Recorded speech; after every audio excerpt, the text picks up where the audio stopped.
Hey everyone, so welcome to this complete video on building AI agents and automation using n8n. Via this video, I will be taking you from complete scratch, that is someone who doesn't have any idea about these tools or n8n in general, to a pro where you will not only understand about what are all these tools, why they are getting a lot of traction and all the terminologies as well, and will be able to build automation which can ease your day-to-day workflow as well as agents, AI agents which you can integrate in your application. Now, if this is your very first time understanding these terms or n8n in general, I will highly suggest to pay a lot of attention as I will be covering about these terms in depth as well and will be sharing my experience of building these automation and using them in my everyday life. Along with that, please make sure that you bookmark this video as this is going to be a launching pad for all the future videos and applications which I will be building, and I will be uploading every week some use cases which can automate your day-to-day activities and agents which you can integrate into your application. So this is going to be a lot helpful. So do subscribe to my channel as well. Furthermore, this is going to be a no fluff video in which I will not only be teaching you how to drag and drop to create some funny automations, but rather I will be sharing that how can you master and n8n and understand that very comprehensively, as well as share my experiences of using these automation and agent as part of my startup, and also how I've sold the same and use them in my consulting business. So, with that, now let's get started and make sure to master these. Okay, everyone. So, now let's get started. Now, complete AI automation and agents with n8n with Mayank Agarwal. Now, I will be making sure that throughout this full course, we will be understanding many things using a lot of visualization tool as well as some definition. So, please make sure that you download these and also build and create your own notes, as I've already said. So let's start. And the very first thing which I would like to explain you, and instead of directly jumping onto n8n as an application, I would like to first explain you on what exactly is automation, what is agent, and understand the difference between the two and the flow of them as well, as that will be a lot helpful in clearing your basics. So let's start. Now the module one is automation. Let's see the same.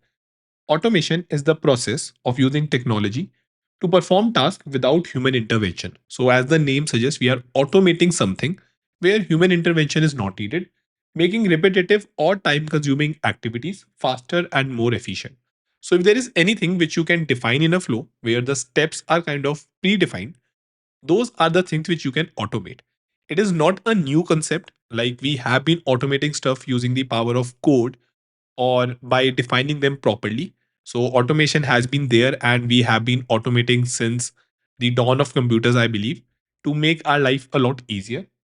Automations follow a fixed rule based process. So there are rule based things which we can define. And on that is where automations are kind of following that. Great for repetitive and predictable tasks. Okay. So the example is an email sent to every new customer as soon as they sign up. So normally, whenever you sign up onto any website, you get an email. Now that email is normally very generic, and that is a kind of an automation which gets triggered or which gets into effect whenever you sign up onto a website. So this is a kind of an automation, because here, instead of making a person sit, what we can do is we can define that, okay, anytime this action happens, this is where we have to just do this particular task. So let's understand the same with a little bit of more example. So automations are deterministic and predefined. So this thing is very, very important to understand, that automations, they are not fuzzy in nature. Now, what do I mean by fuzzy? They don't change, right? So they can be defined by rules. They are deterministic and they can be predefined. Like, okay, if this happens, then this is what should happen. I've already given you an example. So sending a welcome email to a new subscriber after, let's say, they sign up for a newsletter. Another very relatable example can be a machine that makes coffee at, let's say, 7 a.m. every day. So let's say that you wake up and at 7 a.m. every day, the machine starts and makes the coffee for you. So this is automation, like one of the automation. And you will also see that how in your day-to-day work, in your day-to-day office work as well, there are many things which you do which are predefined. You might have to send an email to someone, or you might have to go through a spreadsheet of, let's say, recent signups or leads of, let's say, any sales business or something if you are doing, right? So all this comes into the category of automation. Now, the same is different from agents, something which has been a lot of in the discussion today, gaining a lot of traction.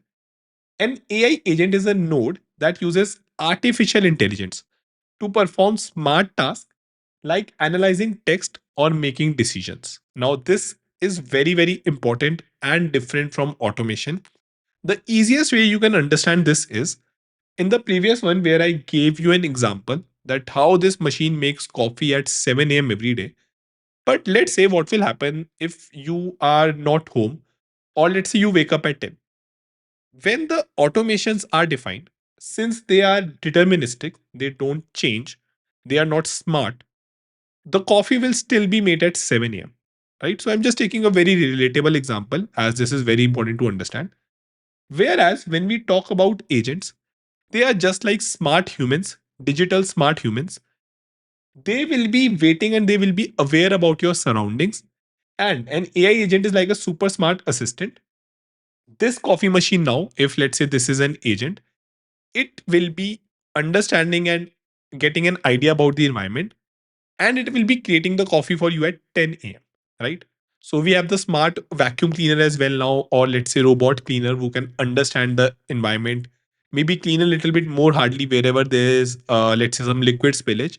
So all these are examples of auto AI agents where we are understanding and they are performing in a non-deterministic manner by understanding about the environment, and they can work on the fuzzy way where the output input everything is not defined. So based on this smartness which is powered by artificial intelligence, an AI agent is able to perform a task which requires this level of intelligence. Now, one thing to understand is that it is not a requirement that anytime you are doing something, you unnecessarily have to include AI in that. Just as a very simple example, let's say if someone do sign up on your website and you have to send them a welcome mail. In this, there is no agents or AI which is required. You can just directly do that without any artificial intelligence. So let's now move forward and let's see the flow as well. There is an input which is a trigger, right? So this trigger is something which we will see in n8n terminologies as well. Then after the trigger, we have an action. Now, this action can be a single step or a multi-step process. It can be as easy or as complex depending on multiple dependencies or having multiple applications in between. So don't worry, we will be seeing each and everything. We will be building them as well in n8n. And then finally, we have the output. So in the output, it can be a coffee, it can be an email which you get, it can be some newsletter. That is the output which we get. Now, as I've already defined, it can be as simple if you are using just a simple automation, or it can be based on and can be a lot personalized if you are using some intelligence based on that. So this means that based on our understanding, the input and the output can be a lot same. Just as an example, let's say you are signing up on a website. Action is where it all depends at how we have defined our action. And let's understand the same into a lot more depth. So I've created a better diagram as that will help you to understand this overall in a lot of depth. So let's see the same as well, everyone. And you can download all these images, etc., which I have created. So do make sure that you download them and keep them. You will find the links in the comments. Now, coming to the automation, you can see that how input is a triggered event. So the input can be, let's say, if you are sending a message, right? Or if you are signing up to any newsletter or sending someone an email, then we can have a defined steps in terms of an automation. So in an automation, we will be having these steps defined. Now they can be a multi-step process where let's say they are checking a lot of things as well.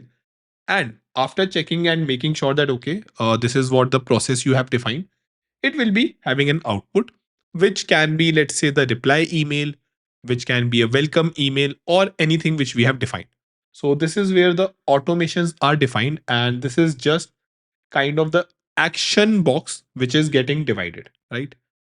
On the other hand, when I do talk about agents, it is very important to understand the same as well. In agent, we will be having some AI or brain in between. Now, I normally always say that agent is just, or your AI agent is just a digital human being, okay? A machine with some intelligence, where it will be having some memory. So, just like us human, it will be having the memory of the previous interaction.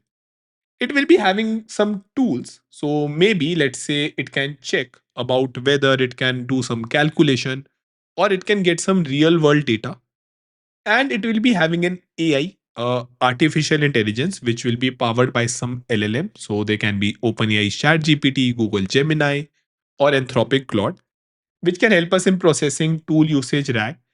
And based on all of these overall mind and intelligence, it will then be giving you the output. So this time the output can be a lot better if you have defined them in a lot of better, lot in-depth understanding. Furthermore, it can also be fuzzy and a lot more personalized. So it can very much happen that in terms of automation, you will be getting the similar kind of a result. But using the power of AI now, using these agents, we can give a much better and personalized overall experience. So this is the very basic understanding about these terms, everyone. So let me just zoom it out. Yeah.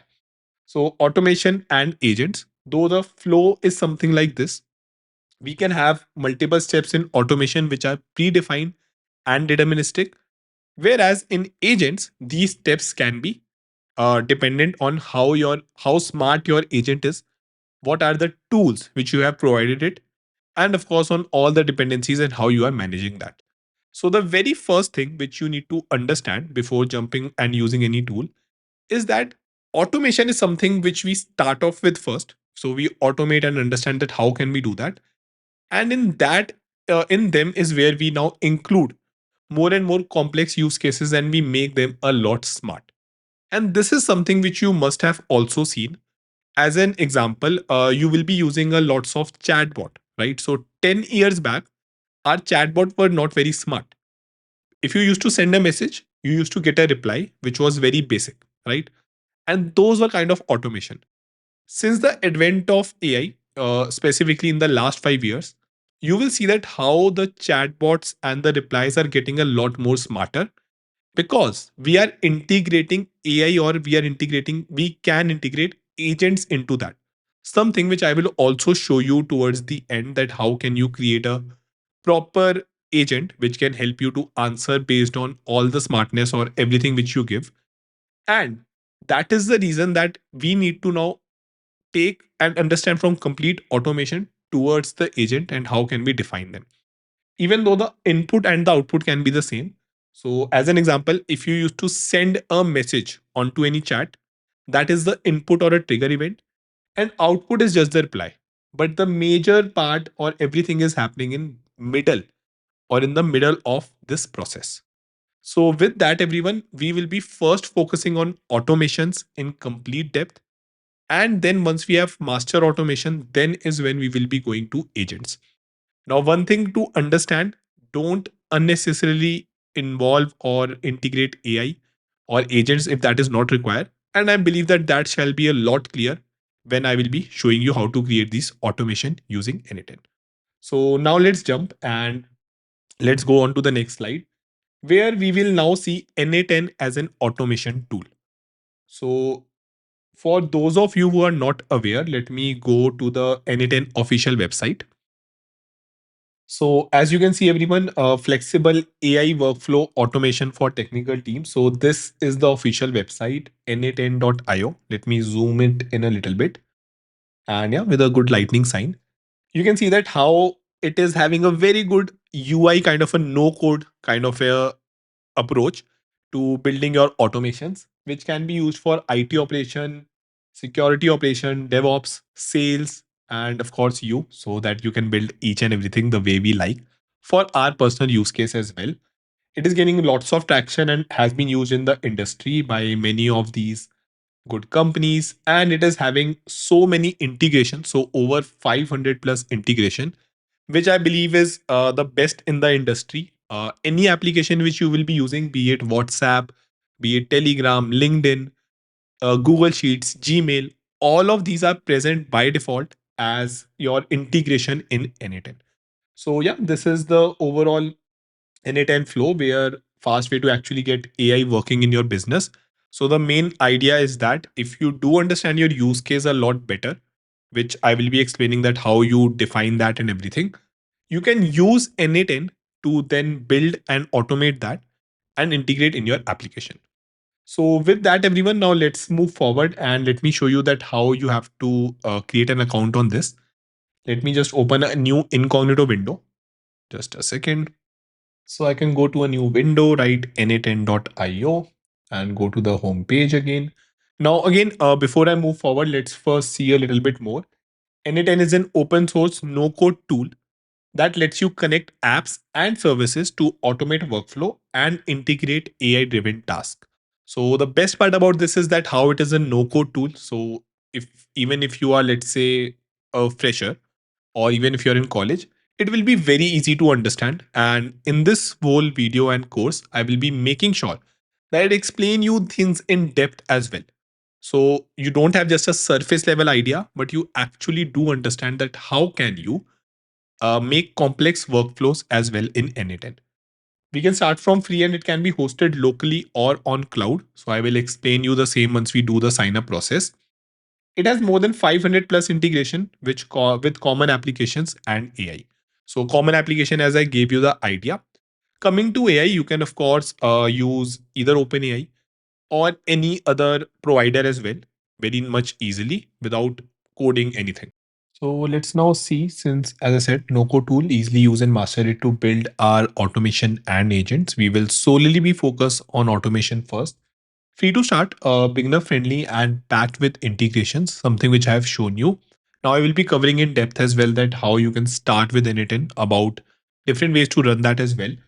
No coding required, just drag, drop, and connect. So that is the most helpful part. And it doesn't mean that since coding is not required, it is, let's say, not powerful. N8n is pretty powerful and it provides all the options, which I will be showcasing you as we set it up. There's a huge n8n community with templates and tutorial to guide you as well. So what do I mean by that, everyone? If we go on the use cases, we can see that how it has provided you with these templates, right? So of course this will make a lot more sense once you have the basics clear. Many students and learners, what they do and what I feel is the biggest mistake they do, they directly go and just start off with this and having no idea, no base set, they are never able to take the complete advantage as well as tune these use cases which we have very nicely defined based on our use cases, based on our overall requirement, right? So yeah, that is something which we will not be doing, everyone. Now yeah, huge n8n community, so I will be showing you more templates as we move forward. Now let's see and move on to our next part, where I will be showing you n8n sign up process and what are the different ways of running the same. Then we will walk through the whole n8n UI walkthrough, right? Whatever all are the options, etc. present. Then n8n workflow. So this, what you see here, the main thing we will be working, this drag and drop canvas, basically, that is going to be the full workflow. And we will be defining our very first automation. So these are the things which we will be now defining and mastering over the next half an hour. So let's first jump on to seeing that how can we run n8n. So there are multiple ways of running n8n, everyone. The very first one is directly on n8n website. So on this website, you see that how we have the sign in and getting started button. So this is something which we will be using, signing in or let's say getting started. Then after that, next we have running it locally, and then we have self-hosted on a server. So this I will also be covering towards the end. First, we will see that how we can run it directly. Now, to make it a little bit more clear, I have created a better example. So, what you can do, everyone, you can just think of different ways to run in this manner, right? So, all of us have surely used Microsoft Excel, right? Now, the way we used to run Microsoft Excel, like again, 15, 20 years back, or maybe right now as well, is that we can directly run this onto our laptop. Okay, so that is the local MS Excel installation or run. Now, the reason I've used these examples is that they are, I think, relatable and understandable by everyone. Doesn't matter if you are again in college, in school, or even let's say 5, 10, 15 year experience. So yes, all of us have ran MS Excel locally. We have installed the same and work on that. Now, again, since the last 10 years, because of so much advancement in the cloud computing, what we can now also do is we can run MS Excel. Now, many of you might also be aware about Google Sheets in this respect online, right? And that has been found to be a lot easier to at least getting started with. So let me show you that as well. Now, pretty sure that all of you are pretty aware about Google Sheets as a whole. So let me do sheets.new, sheets.new, and we can just get started with the new Google Sheet, right? So this is again pretty much something like MS Excel. But what I would also like to show you is that we have MS Excel online as well, right? So yeah, we can just directly go on Microsoft Excel Cloud. And here I can just create a new blank notebook, or I can just start this one as well. And we have MS Excel on cloud with very minimum setup, right? You just need an account. So that is the idea, and that is how we will be first seeing n8n. Now, as with Excel, right, as with any software rather, there are multiple steps in running or setting it up locally. And what was this third option, self hosted on a server, means? Now, for people who don't have any idea, let's say just like any third party computer, right? Any third party system where we can run the same. So, don't worry on both of these as of now. We will be seeing that in depth. Let's first see that how we can run it directly on n8n. Just like we are running it nicely, we can run our MS Excel nicely here. Okay. So for that, everyone, now let's first go to an incognito window. So I am in an incognito window, and here I am on the pricing tab. So how you can go there? We can just go on the n8n website and we can go on pricing. So run workflow automation without running out of budget. Now you can have it monthly or annually. You can see that how it is having starter, pro, and enterprise. And of course, there are different offerings, right? So again, no need to pay. It provides you a 14-day free trial.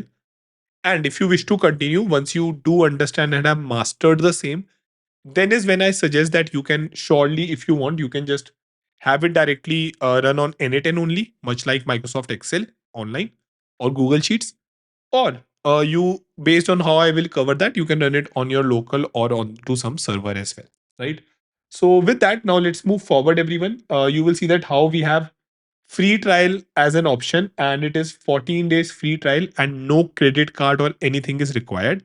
So let me start this free trial, and it is asking very basic information, start automating today. So what I can do, I can just normally enter my name, Mayank Agarwal.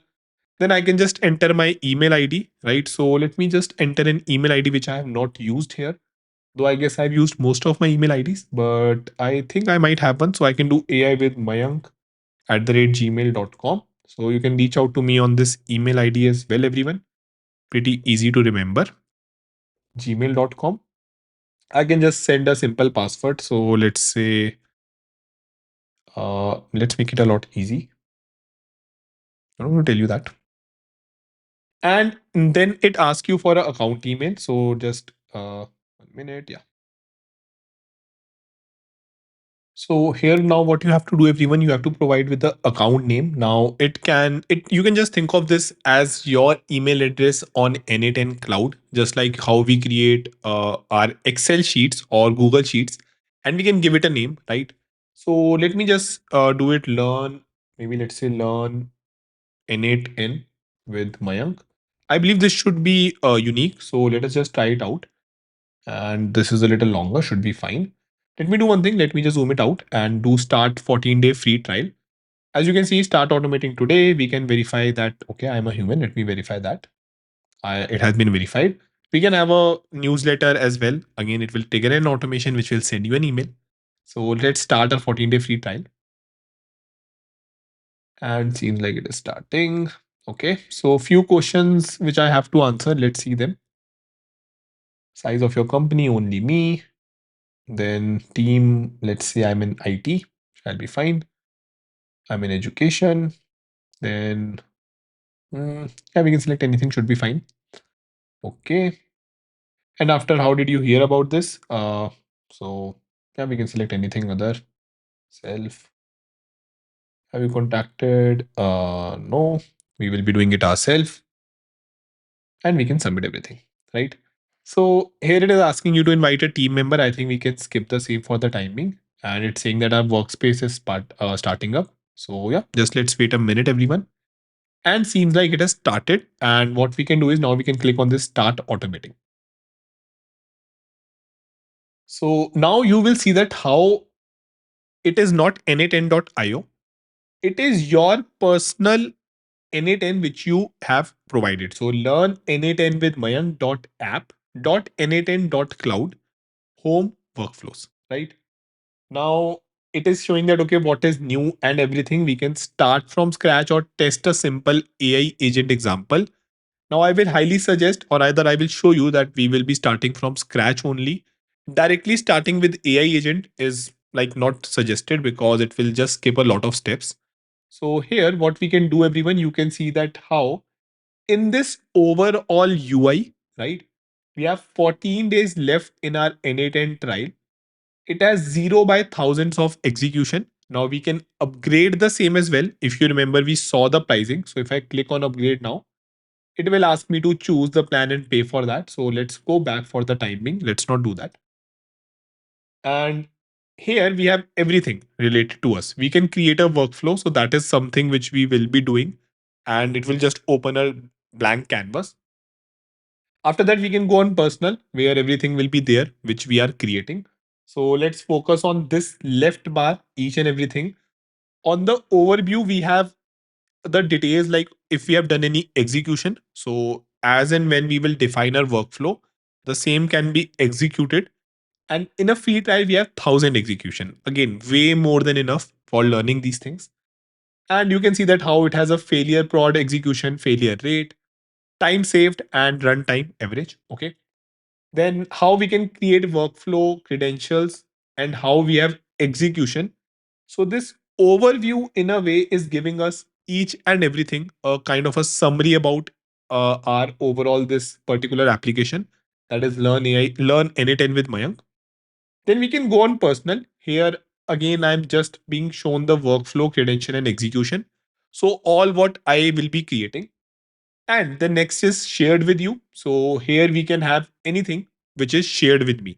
Now, if you remember, it did ask in the starting that we can provide an email ID. So let's say if you will provide your friend's email ID, then you will be able to see that here. Okay, credentials and the workflows. So don't worry, we will be creating workflows and I will be showing you that how exactly can you maybe share that, how you can start that. Then we have projects. So we can easily just define a project here. We can say that, okay, this is learn n8n and or rather learn n8n like this. My project to learn n8n in depth. And then we have the project members. Again, the same thing. We can just divide it. So a logical division and we can just save it. We can see that how we can delete the project. Now again, the same has not been created still, but I can click a save here. And seems like our project has been created, everyone. So just a grouping, a logical grouping kind of a thing where I can again start from scratch. Then we have few more things. So admin panel, right? I think many things will be hidden here only. So yeah, it has just taken us outside onto that dashboard. If you pay a little focus here, you will see that how it is inside our dashboard. If I click back, we were in home and workflow. So let me just go a little step ahead in the dashboard. I can open this instance. It is again giving me a summary and we can go onto the forum as well. Now, all these things are very important to understand from a fresher point of view, as well as if you are experienced, because this remains the same when you will be hosting it locally or over a cloud as well, right? So these things are very, very important. If you have an idea, you can surely jump on to how I cover workflows, but I will highly suggest to understand them once. And since this is a lot comprehensive, I think you shall be done for life in understanding this, right? So with that, if I do an open instance, it will take us there only again back to our home and workflows, right? So just a kind of a middle screen in between. After that, I can go on templates. Now, if you remember, I told you that how in n8n we have so many templates, like there's a very good community. And you can just see that so many of them are created. Like, let's say if I search for marketing, right? Then I can see how we can dynamic generate a web page from user request using open AI structured output. So pretty specific use case. And the good thing again, here you can see that how it has been defined. Let me just zoom it in a little bit. And we can see the same, right? It has been properly defined. Let me click to explore. Here we can see that how we have a webhook, now how they are created. Again, let's not get a lot ahead, and we will be understanding n8n first in depth instead of directly jumping into these templates. Because I believe that learning how to first use n8n is very important, and it will go a long way than to just using some templates, right? More or less, you will be just picking them up, and if you don't know the basics, and if it don't run for you, you will be giving up on these templates, right? So with that, let me close this. After that, we have variables, everyone. So in the variables, you can easily add your variable. Let's say if I give name, and let's say I give Mayank here. Now, usage syntax, this I will show you a lot more in depth, and I can save it. So we will see that, right? We can use this across our workflow. And the best way of using these variable is any constant which you are defining, like your API keys, let's say OpenAI or Gemini key, you can define once and for all here so that they can be referenced inside your workflow easily. After that, we have the insights. Again, it will make a lot of sense once we run that. We can see all these graphs. Then we have the help here where we can go on the quick start videos, the documentation, right? So n8n has a pretty good documentation as well, where we can see that how we can use the app, quick start, video courses, text courses. Though I have gone through that and I will make sure that I'm covering each and everything. So you don't have to worry and spend your time in going through this. And this video is your final source and final way of mastering anything. So with that, now let's move forward, everyone. We have again many steps here. We have the forum, we have the course, we can report a bug and see about n8n as well. Then what's new? We will be having change log with respect to different version. Let's see the full change log here.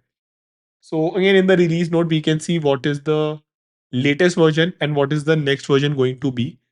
And of course, we can see that what are changes which have happened. Okay. So we can see the commits, etc. This will take us to the GitHub of n8n. And here we have all the releases. You can see that how it is having 117,000 star. And we can see all the releases here. So pretty much in active development. The last release was in latest release was in last week only. Now, what we have to do, everyone, let me close this and this as well. I would like to go on settings and just change it to, let's say, a dark mode, right? So let me just do the theme and change it to dark theme. And yeah, I think this now is something which a lot of you will like. So yes, we do have theme as well. Let me close this. Here you can see the name, last name, email ID, and just like we can have change the password or add two-factor authentication. Something a lot suggested if you are going to use it for production use cases, right? Then we have users, right? How we can invite someone as well. And then there are many few things which are just available on the enterprise plan whenever you are running it as a company default, let's say cloud. So SSO, LDAP environments, streaming, and community nodes. So I think we can just, this personal is where we have to see this and we can go out. So this is all about when you start n8n. Now this is going to exactly the same. You can just think that what all we have understood as of now, that was understanding this whole UI, the navigation, etc. in your Excel. Okay. So again, just taking very relatable example. So you don't feel that it is very out of touch or out of world for you. So pretty simple, just like we understand how we can click here, how we can save each and everything is something which I've explained and covered for you now, the setting, etc. Now we will be focusing on this main part, right? Just like how in Excel, this is the main part where we will be actually doing anything. This is what we have to now understand in depth, everyone. So, pretty sure that what all we have covered is very, very much clear. Please make sure that you do understand that. Now, let's move forward and let's start with our major canvas. I will be starting from scratch, right? So click on start from scratch. And this is going to open your canvas or workflow for you. Now I will be clicking this button, everyone. Pay attention, this button to just close this sidebar. This sidebar has still not changed. Let me close this. And we have the canvas where we will be working on n8n. Much like how we have this whole cells in your Excel. Okay. Great, everyone. So now let's understand the more major part where you will be doing all your development or dragging and dropping. Now, I will also be using a trial account only because I want to face all the issues which you might face while you're doing the same, right? So it's not that I will be showing you something on the prod or paid account, or let's say on my hosted account. No, we will be in the same environment just like you will be.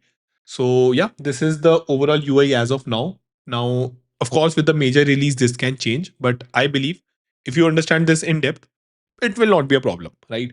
Just like how 2003 version of Excel and this one will just have some issues in the placing of these buttons maybe, but overall the understanding will go a long way. So we will be doing the same in depth. Now this is your canvas, everyone. Just like how you have a canvas for drawing, right? This is where all the magic will happen. Now here you can see at the first step, so we will understand about that. The very first thing, you can just zoom in and zoom out. So either by your mouse wheel, by doing like basically moving your mouse wheel, or you can just do a on your trackpad. If you're doing it on a laptop, you can easily just pinch in and pinch out to do the same. You can zoom in and zoom out using this buttons as well. You have a reset zoom here, right? So you can press 0 to reset and bring it to the like the default level. Now here you can just see zoom to fit as well. So you will see that how in all these things we are having this one present, right? So the good thing about n8n as a whole is that it also supports shortcut. So let's say if I'm just like playing around somewhere and I if I press 1 now, I will be at the very starting or to the center, right? Similarly, if I zoom in or zoom out a lot, the second I press 0, it will be the default zoom. So 0 and 1 to go to the center of my overall canvas.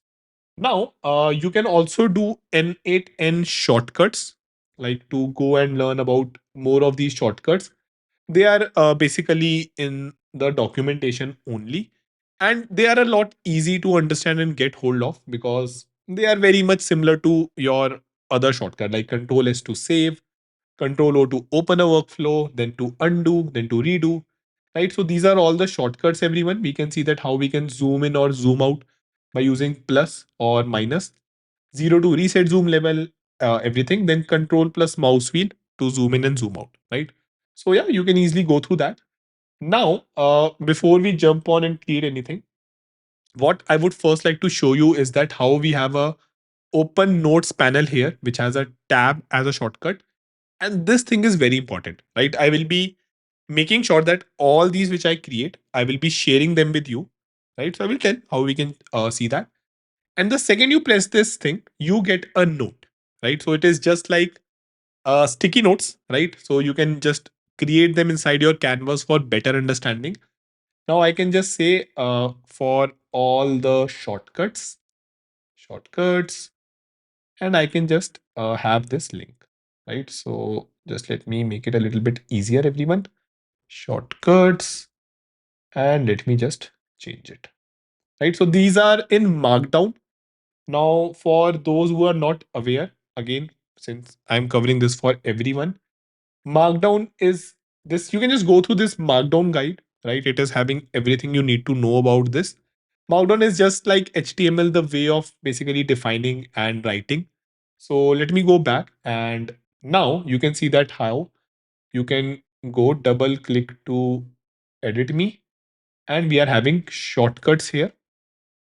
And the second I go out, you can click on this shortcut now and you can just go onto that page. So this you can move around in your canvas, right? Your n8n, right? It is based on something known as nodes. So we will be going a lot deep into that as well, right? But should be fine for the time being. You can just drag and drop and play around normally. Again, I will be zooming it out a little. So let me zoom it out a little. And you can see that how we are able to drag it, right? Now, let's say if I make it like this, and if I press 1 now, I will be at the center. Okay. So this is what 1 will be very helpful. If you are, let's say, created many nodes, many workflows, it will be able to show you a good, nice view. Now, after that, everyone, let's see the same. We have understood everything here. We can easily edit the name as well. So my first workflow, and we can add tags. So let's say learning, or let's say learn n8n. Now you can of course search with these tags. You can manage these tags. That should be pretty helpful. Now we will see that how we can make it active. Something which I will be doing afterwards should be fine. How we can share the same, right? So sharing again is just like how we can add someone. We can share them with anyone we want to do that. Now, one very very important thing is that anytime we make any change, you will see that how we have to click this save, right? If you don't do this, if I close, then everything will be lost. Now, very much like how in Excel we do this, right? So online we have an auto save feature, but in your Excel, if you close that, then it asks you that, hey, do you want to save? So similar kind of thing will happen if I click here. It is asking save changes before leaving. So you can see that how the design language is very similar. And I hope that with this example of Excel, everyone is able to understand that. So yeah, we can save this and then we can leave. Shall be fine. And here you can see that how we have the my first workflow, when it was last updated, when it was created, and it has a tag as well. So let me now click this and I'm inside this. Now if you do make some changes, so let's say shortcut link now and click outside, I can press Control S or Command S in Mac to save this. And you can see that how it is being saved. Then we have the history as well, right? Different history, what all changes you have made when you have saved them. So yeah, you can see that how it is shortcut link here, whereas here it is just shortcut, right? So let me close this. This will be helpful for maintaining and having an idea about complex workflows. But yes, all these things is required to be understood in the starting. Now you can click here and you can duplicate this, pretty straightforward to understand. You can download the same as a JSON, right? So JSON is something which I will explain you, but this is the way I will be sharing my workflows which I create throughout this course with you all, so that you can use them at your end. So much like we have an Excel file, if I go here and download it, you can see that okay, my first workflow.json user Mayank downloads. We can save it, we can save as, open or cancel it. Once you have this, then surely you can import from file as well, right? And I think yeah, this is the more than thing which you need to know about it. And that is how I will be sharing my workflows with you, right? Anything which I do in this course.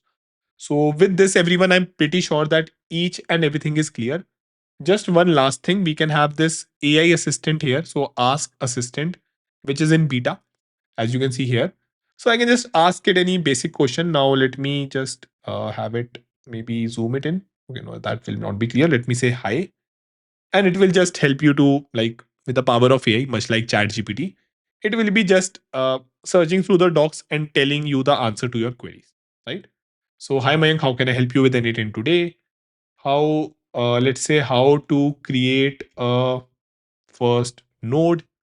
Now I will tell you what node is, no worries, but it will just tell you that okay, what exactly, going from the docs, it will be helping you in the same. Okay. And of course the n8n community, etc. as well. Let's see what it gives as an answer. So yeah, it's pretty taking time. Okay.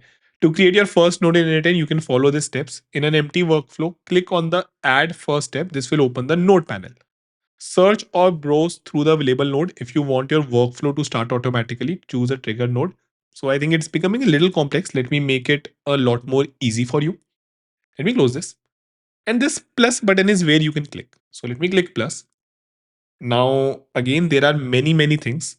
We don't have to get uh, any any problematic or like daunted by this. Let's just click this trigger manually. And don't worry, let's just have this thing now. And again, I can move this node as well. I will be telling you different kind of node. But first, let us create a very basic automation, right? Now, to show you this automation, what I will be doing, everyone, I will be using examples from Gmail, Google Sheets, etc. The reason is pretty simple. This is something which all of us use in our day-to-day, like day-to-day activities, etc. So we have access to that, right? That's the very first thing. Second, you will be able to really make real life use cases once you understand them in depth. So very first thing which I'm going to do, I'm going to add an automation. I'm going to do Gmail, select this Gmail, and here I will just be doing send a message. So this is what I have selected. Now it has opened this screen, and don't worry, I will be explaining you everything, right? How it flows and all. As you can see, if I go back to the canvas, this has connected. So I have two nodes. They are known as nodes, right? This is the trigger or input node. Okay, so if you remember, if I just show you again, this is kind of an input or trigger, right? So triggered event I have written because in n8n they are known as trigger. We are creating workflows, right? So the flow is there from left to right, one step, then next step, then next step. This is how we are creating them. And you can see the same as well. First, we will have a trigger because it should start, right? Just like how in the morning, when we wake up, it's a trigger for our body that, hey, let's get started. So it's a flow from left to right.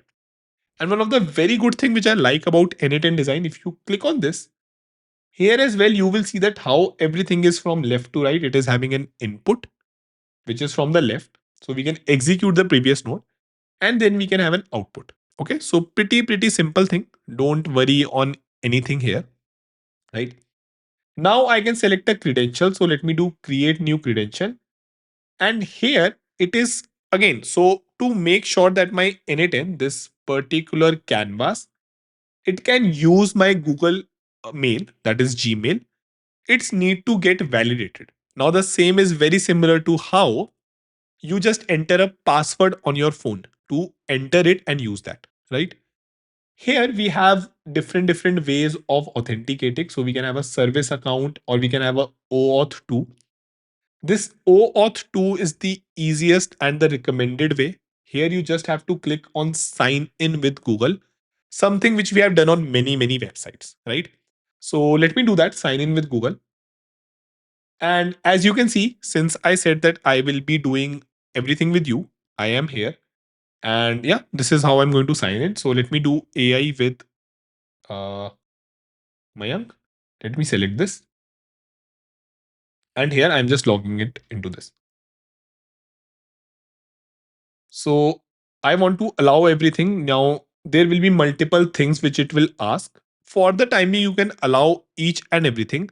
Just please make sure that you remember when you are learning this, either you can create a new account or you can use just some throwaway account. Like it's not a problem as such, but I don't want that you mess up your very first, your major or primary email account. So with respect to the same, everyone, I will just be giving it all the accesses and I will just continue. Okay, so you will see a little bit different here because I have given this accesses. Let me do continue. Okay, let it run. And how you can see the connection is successful. So it is going to be similar, this easy only for you. Let me close this. You can see that how the account has been connected. Now, if I go on Google and let's say if I go on Gmail, okay, let it run. You can see that how I have just kind of created. It is having a very, like, let me delete everything. So this is just kind of a email which I have created for everything AI and specifically all the tutorials which I will create. But for the time being, this is not my primary email. You can see that how the same is empty. Okay. Highly suggested to do the same so that you don't face any issues in your primary email address. Now, let me go and let us go to n8n, the very first workflow. Here, the same has been connected. I can just close this. So it now has access to my email ID. I can say that, okay, you have to send an email, mayank@gmail.com. Again, just using the same email ID. It will be from me to me. Okay. Then subject can be hi from my first workflow. And it can be a simple text, not an HTML. And let me make it simple. Hey, hi from n8n. Now we can have multiple options as well. Again, not the overall. I will be showing that in the next section. So for the timing, I can just execute this step. And you see that how we have the input and the output has been kind of populated now. The good thing, if I go and refresh it now, I have this email coming to me. So this is your very first automation which you have created. If I go back, like the best way of running this was more of a text way of just a test way of just executing this step. If I close this, and if you remember, this was a manual trigger. So you see this, 1 second, yeah. We see this lightning kind of a sign. Let me show you this, yeah, for the trigger, right? So if I execute this workflow, let me execute this workflow from here. It will be flowing from left to right in this arrow ways. Let me execute. And you will see that how it is showing workflow executed successfully. What does that mean? I will be getting another email, right? So yes, it is genuinely working, and we can see that hi, hey, hi from n8n. And now the reason that it is a automation and not anything AI or agent is that this is not having any AI use case as of now, right? So yeah, with that, I am pretty sure that till now, from complete scratch, you have understood a lots of things. And let me go back and how we have understood the sign up process, like no money, no credit card required. UI walkthrough, I have made sure to explain you each and everything, each and every button, because that is very, very important. n8n workflow, the overall canvas, which is known as workflow, how we can rename it, etc. And we have created the first automation. Okay. So just one small quick thing. You can just click on this space and you can rename this. So let's say my manual trigger, and you can just click on this and let's say send a test email. So yeah, you will see that how this is kind of getting renamed based on this use case. Okay. Of course, you can see the same in startup, like in the shortcut as well. But I thought to explain you. So with this, everyone, now we have kind of have the very basic and the pretty base clear. Now I guess we can start painting. So we understood about the canvas, we understood about the different colors, etc. We have what are the settings, etc. Everything clear. We in Microsoft terminology, we understood that how we can enter something here. Now, as we will move forward, we will see and learn in depth about all these as well. So these four very important foundation steps are done for n8n, right?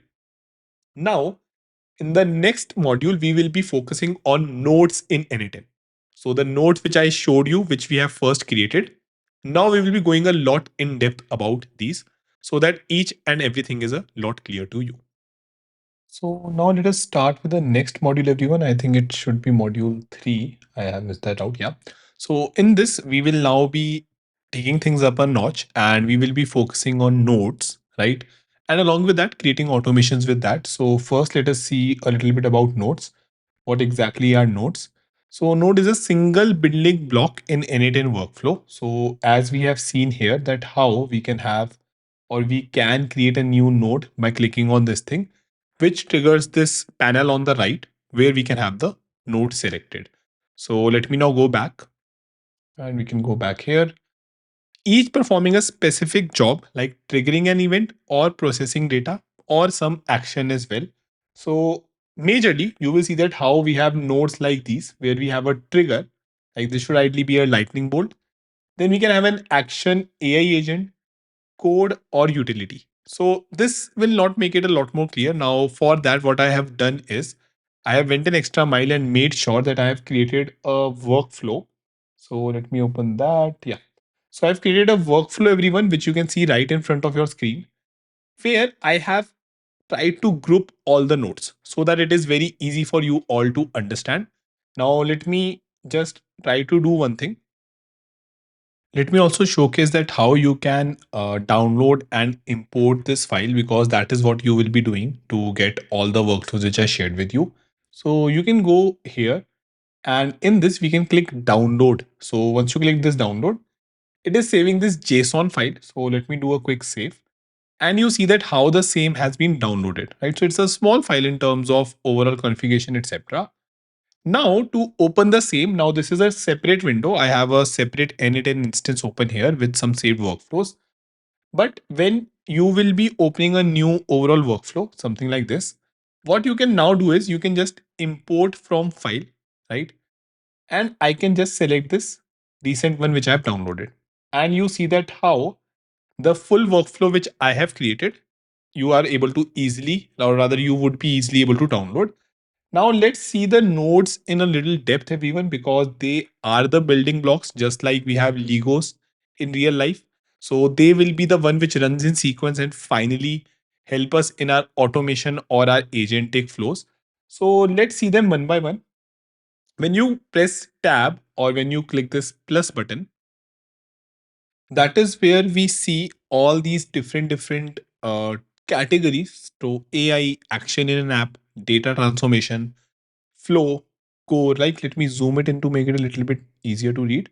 So as you can see, AI, action in an app, data transformation, flow, core, human in the loop, and how we can have another trigger. So these are all, or some of them are what I have extracted out and I have showcased here. So if you see this trigger node, everyone, as the name suggests, trigger node are going to be the one which triggers your whole workflow. Now the workflow is going to be from left to right, and it's majorly being a lot logical in nature, the way we define our automation, or let's say an agentic flow. So here we can have different kinds of trigger, right? In the last sample automation which we created, we were having a manual trigger, which can get triggered manually. That is when we want the same to get triggered, where we used to press this execute workflow. Now, of course, there is nothing here, so nothing will happen. But we can have trigger which is based on different conditions or different kinds of trigger. As you can see, few of them which I have tried to include here are form trigger. So what n8n provides you is, so let me just zoom it out a little bit and show you. So we can have a form trigger here, everyone. Now if I double click on this, and let's say if I open this or copy this path, now we will be seeing this separately as well. And if I click this on a new tab, then we can have a form basically created, right? So let's say I go back and I just have a form title, let's say test form, and I can have some elements, right? So let's say first name, and we can have element type as text. Yeah, all that is seems fine. Now, if I go back and refresh it, okay, I think I will have to save the same as well. So pay attention, everyone. I'm doing a Command S or Control S, and like we get on the top bottom right, we get workflow changes saved. Now, if I refresh it, okay, let me just copy the link again, maybe, because I think uh, this has to be just quickly worked upon. Enter the name. We can have this copied. Let me paste it. If the form trigger isn't listening, that seems fine. So just let me quickly check. What are we missing here? Mm, this production URL is not the one which is required. Okay, this is having some problem. Maybe I can execute this so that it is listening. Now, if I refresh it, yeah. So maybe I think I have to just start this form. This is a test version of your form, test form, and it is having the first name, right? And I can submit the same. Now we will be seeing this in a lot of depth, but you can just easily think that how this is just your how Google form is, right? So we can also create a form which is n8n native, and let's say as soon as you enter your name or any other details which you want, this can trigger your workflow. So this is just one of the example. I'm going to stop listening for the time being. Let's go back to the canvas. Similarly, we can have multiple different kinds of trigger. We can have a trigger based on Telegram, which is a messaging application just like WhatsApp. We can have a schedule trigger. Now, as the name suggests, this trigger is going to run on a schedule. So if I just double click and just show you, we can have the intervals, seconds, hours, all these things. We can even have the custom cron based trigger as well. So yeah, that is something which we can use. In a similar manner, everyone, we can have a webhook trigger, something which we are going to see as well. We can have a Gmail trigger as well, right? So let's say when the mail comes onto your inbox, then your full workflow can trigger. So in that way, you can actually automate your full workflow. So all these examples I'm showing you so that you are having a deeper understanding of what exactly a trigger is and how it can defect on some real, it can depend on some real world applications as well. Much like how we can receive a message, how we can receive an email. In a similar manner, in a very similar manner, we can have a chat trigger as well. So if I just double click this, close this, yeah. So we can have this chat, everyone. Now, this is by default present in n8n, where I can message, let's say something, and your whole flow is going to get run. Much like how we can have it in a chatbot. So we can test out the same as well. Now, let me just distract it. Yeah. In a similar way, we can have a workflow trigger. So this can actually trigger a separate workflow, right? So you are having this workflow created here. We can have a separate workflow which can get triggered, right? Now, Airtable trigger as well. So Airtable is another application. The whole idea which I wanted to show you here is that how we can have different trigger based on real world applications. And now if I go on add another trigger, you can see all the categories here, right? So we can have trigger manually, on app event, on a schedule, on a webhook call. So all these things we are going to see on form submission when executed by another workflow. So these are the one everyone which we can use as trigger or the starting point of our workflow, right? After that, next we have the action node, something which is going to, as the name suggests, perform some action. Now, the good thing with n8n is the integrations, which makes it a lot more possible and easy to connect it to real world applications and do some action. In the previous automation which we did, we were having send a message as an action, right? So I think it's pretty simple, just like how we humans have a trigger point. Let's say we wake up, then we brush our teeth. That is an action. In a similar manner, in a digital world, actions can be anything, be it sending an email on Gmail. Now, if you have Notion, if you are aware about Notion, which is an application, which is an awesome node based application, we can have some thing to be done on Notion. And then we can have Google Sheets as well. So we can easily connect to a Google Sheet and perform some action on that, right? So it can be deleting a record, appending a record, or maybe we pick up a record and then do something on that. So this is where the action comes into picture, everyone. Now here as well, we can have multiple different let's say apps. We can see that how it is action in an app where we can do something in an app or service like Google Sheets, Telegram, or Notion. So I have just picked up the most common one, but the idea is pretty simple. And the good and the best part is that how we have so many of these applications, like from basic applications which we use to AWS, right? So the good part, you can easily connect to it, right? You don't need to write any code, which makes n8n and creating these automations a lot easy for anyone, right? So just simple drag and drop. Here we can see AWS S3, Azure Storage. So AWS is there, Azure is there, Brave Search, then cal.com, Calendly. Now, all this just kind of shows that how you can genuinely create a proper end-to-end application with all these applications present right out of the box. And if you scroll down, you will see many of these which we use. So we have Dropbox, we have Elasticsearch, 11 Labs, then of course we have GitHub, GitLab, Google related, Google Cloud related services, right? So the integrations are genuinely the best thing here. Google Docs, Google Drive, Google Sheets, all these integrations are pretty nicely present and just ready to use. So we can have even Jira, etc. as well. We can have Kafka, Jira software.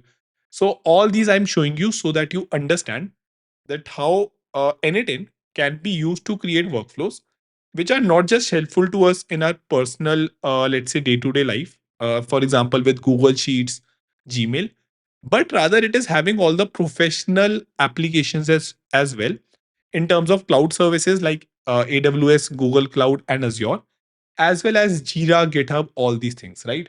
So possibilities are genuinely endless here. Now we have multiple other overall things as well. We have LinkedIn, as you can see, and Microsoft Azure, Microsoft SQL, Microsoft To Do.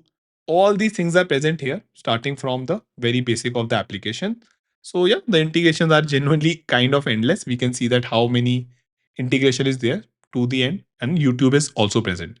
So all the facets of life from personal to professional are very nicely covered, and we can surely use that. So this is where the action node comes into picture, everyone. So we can perform an action. Now, after that, if you see, we have the data transformation or majorly the utility node. Let me show you that as well. So as the name suggests, here we will be working on, let's say, any data which we are getting. We can, of course, filter the data out. We can work on the same. So you will be seeing that how these automation, sorry, these nodes, they are also like the steps in our automation or in our work, right? We first trigger something, then we, let's say, connect to an application, right? Or we open an application, and then maybe, for example, we can filter out our emails, okay, based on who have sent them, right?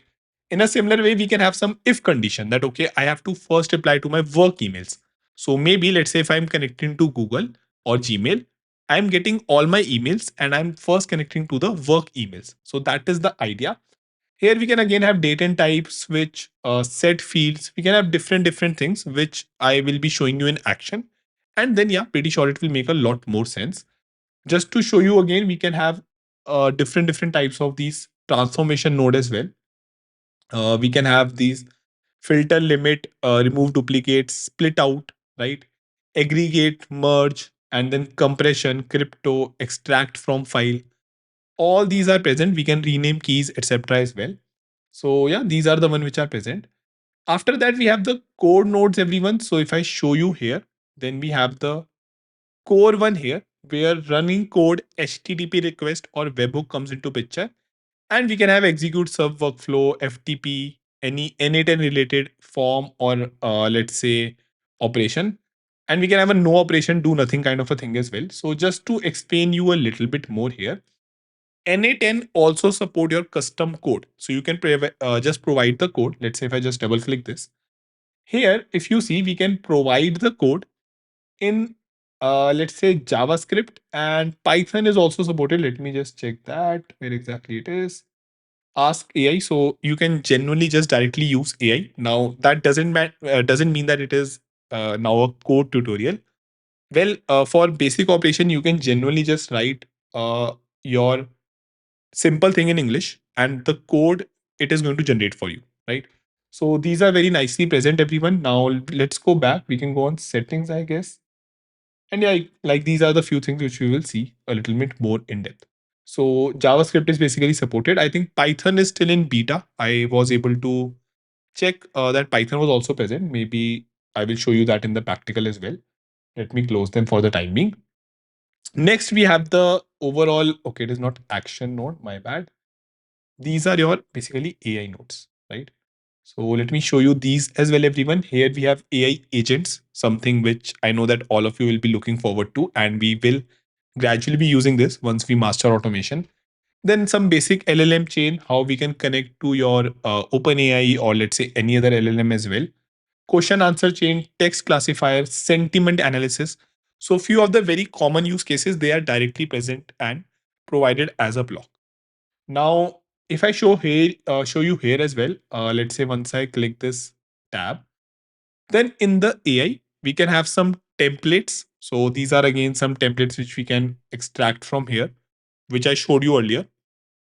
Along with that, we can have a AI agent. We can have a direct open AI as well, right? So we can just connect to Chat GPT via our key. And let's say we can message it, we can message an assistant, we can delete or create an assistant, all these things. Then we have the basic LLM chain and few of the use cases out of the box. So we have the information extractor, question and answer chain, sentiment analysis, summarization chain, text classifier. All these things are present, which we can use out of the box. And of course, we have other AI nodes as well. So now they have been very nicely divided, everyone, which I believe will make a lot of sense provided you have in depth knowledge about AI. Good thing again, no coding is required. Just by dragging and dropping, you can use these things. So starting from complex things like document loaders, language models, memory, output parsers, retriever, all these things are present for us to use, right? Embeddings, vector stores. So yeah, that is going to be a lot more powerful. And this is why I believe that n8n as a tool is something which everyone can use, and it covers wide array of use cases. So all these basically are the nodes, everyone. Now again, we can have this flow as well, where like there will be some overlap, as you can see here. So I think we have covered majorly all these offerings: AI, action in an app, data transformation, flow, core, human in the loop, as the name suggests. So this is a concept in which we can have a human input inside any automation or any loop, which with AI which is running. So yeah, we can have that as well. For example, we can have Slack.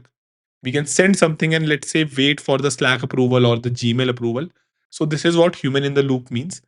And we can have multiple triggers as well. So add another trigger is something which is coming here. So with that, everyone, pretty sure that you are clear on what nodes are. So these are the building blocks which we will be connecting to one another to make our automations or AI agents flow, right? So they are very important to understand, and of course there are so many of these nodes which you can use in your application.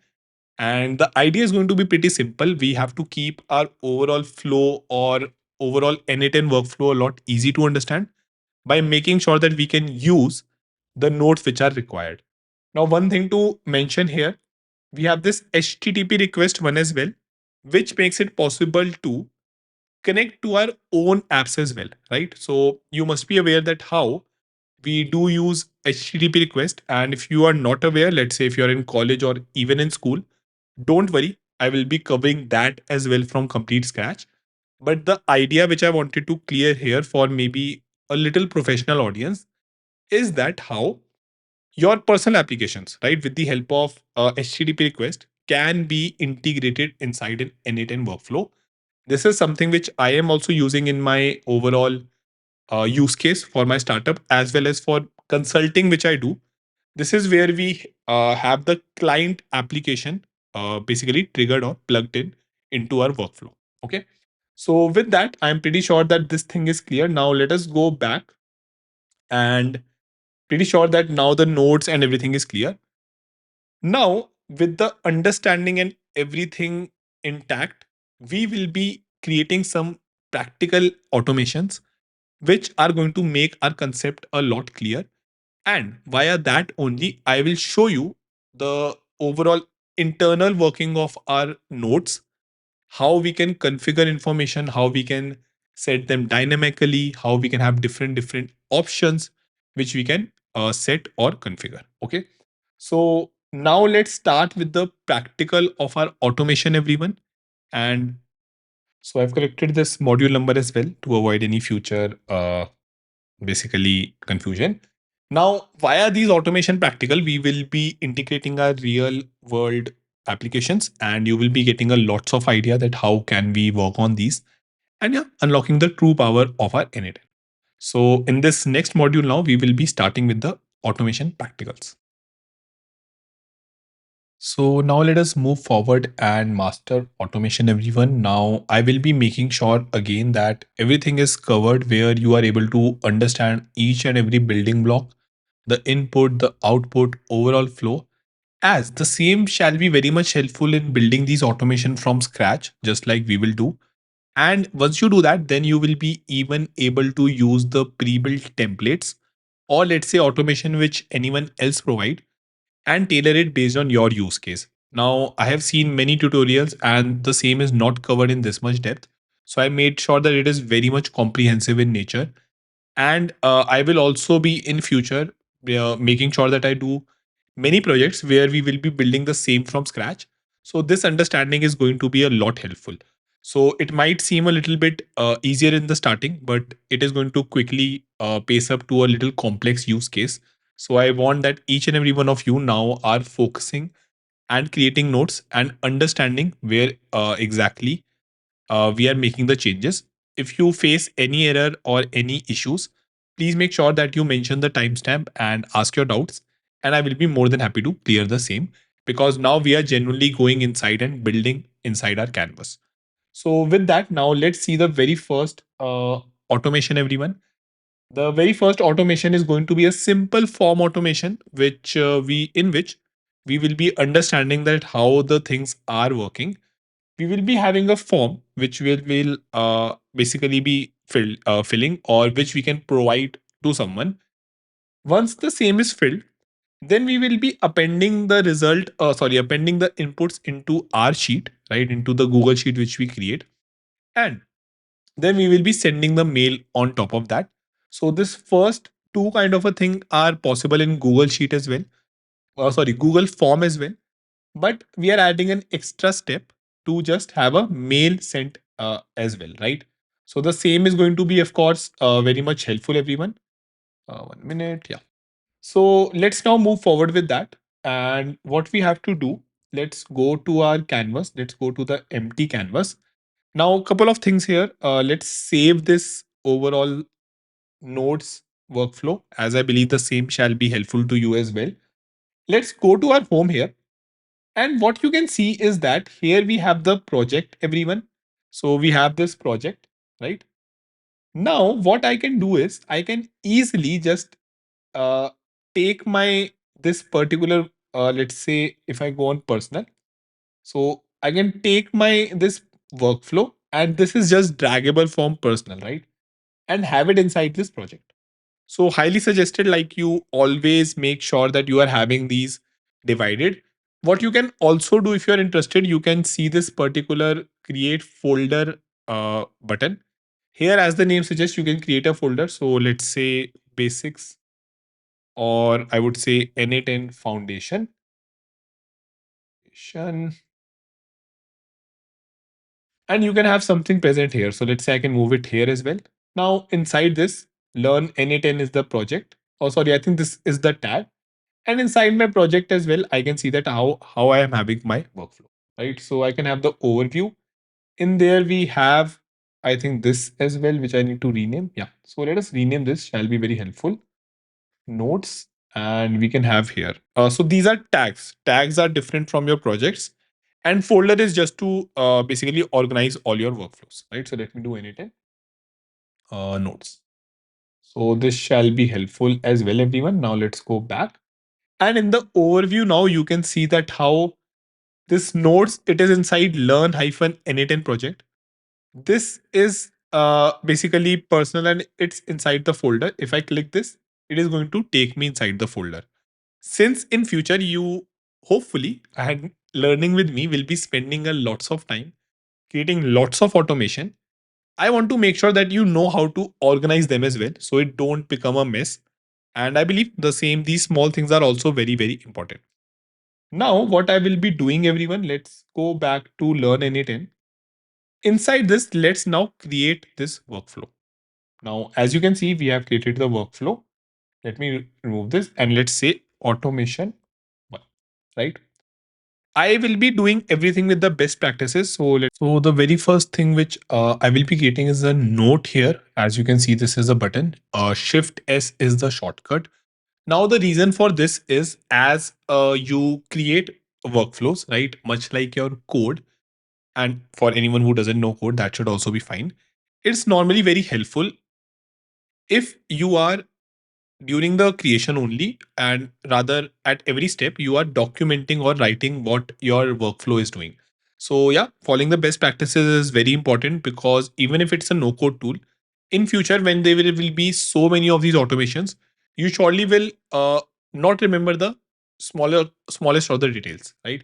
So for the same, I will be adding a note, and this is going to be the starting point, everyone.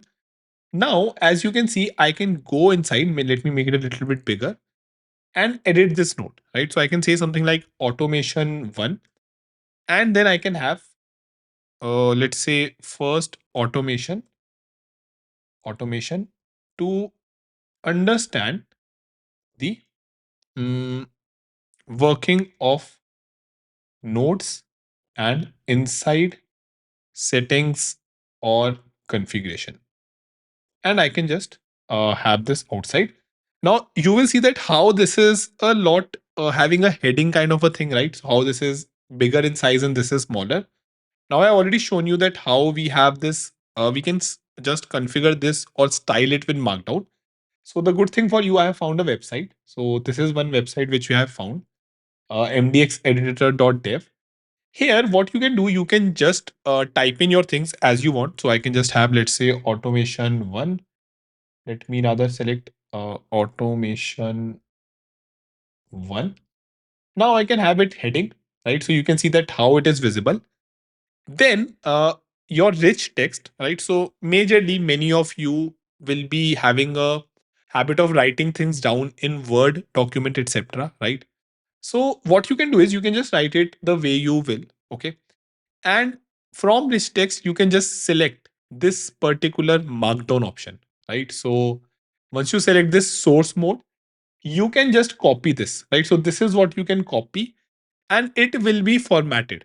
Again, if you have no idea about Markdown, this shall be very helpful because since it supports Markdown, it will be very easy, very helpful if we write Markdown formatted notes so that it will be easier for anyone to follow through, right? With that, let's now go back, everyone. And I'm pretty sure that you can follow these things, like create your notes and everything. Please do that. I will also be doing it. Let's first have a trigger created because if you remember, input or trigger is going to be the starting point of our workflow. So let me have this. Here I can have this very first one trigger manually as we see here. Runs the flow on clicking a button. Good for getting started quickly. So let me click this trigger manually and we see a node here, right? So I can just zoom it in the basic level. So I pressed one and it has just push me in the center, right?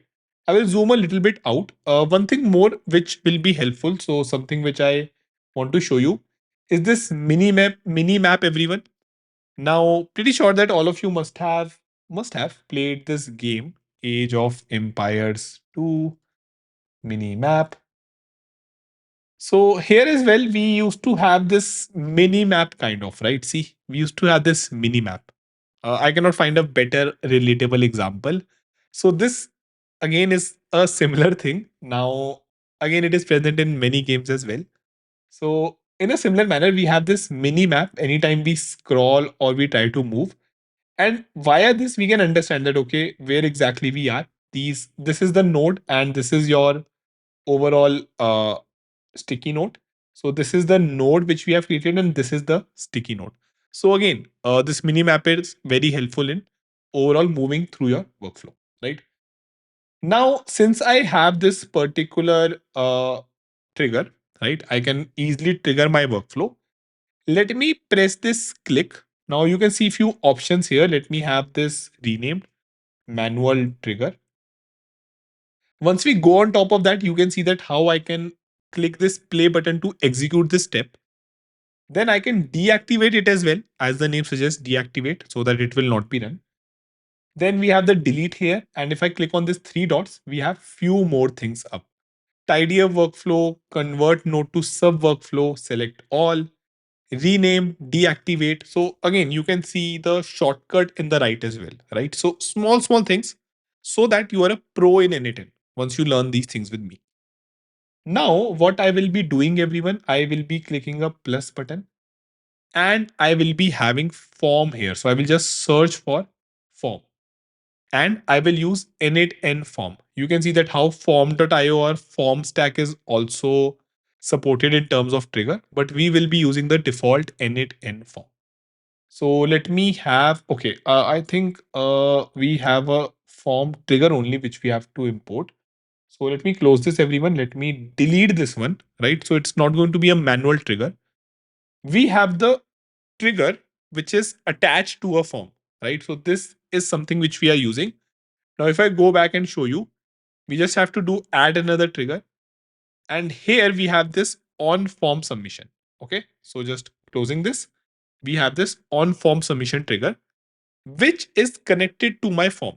Now let me delete one of them. Here, now the other things are same, exactly the same. And I can now double click. So once you double click, you get inside your node, right? So whatever node has now the settings, This is where you can edit them out. Now, these are all the settings which you can work on, everyone. So if you see here, these are the parameters or the settings. Now, the best part with n8n is that how it is having a very good documentation. If I press on this docs, it will take me to the form trigger node documentation. So for anyone who is having any doubts, this is from where you can read about it. Or normally you have that AI helper as well, right? So let me now close this. Inside this, you will see that how I'm having a test URL. Okay, so I can just copy this. And if I open it in a new tab, it is going to open my overall form. As of now, of course, we have not configured it. So this is very empty kind of a form. Let me close this. We can have a production kind of a URL as well. So the overall form test, form hyphen test, and how we have the production URL. So for the people who are seeing this for the first time, just assume it is a Google form, nothing else, nothing difficult. This is just a unique identifier, just like your form I can have. Now we can have some authentication. We can have some basic auth or none. For the timing, I'm setting it as none. I can have the form title. So let's say Mayank consultation form. So what I'm trying to do here, everyone, I'm trying to create this particular form for anyone who would like to have AI consultation with me. So this is again something which I do parallelly, where we help startups, organization, etc. by automating their workflow, right? So we based on the knowledge. So this is again, I'm just attaching it to a use case. So you can also parallelly create workflows for anything which you do, right? Understanding things with the use case is a lot more easier. Now I can have some form description. Hey there, glad to meet you. Please fill in the below details so that you so as to connect with Mayank for AI consultation or say training. So again, just I'm listing out the things which I have. Let us correct the spelling.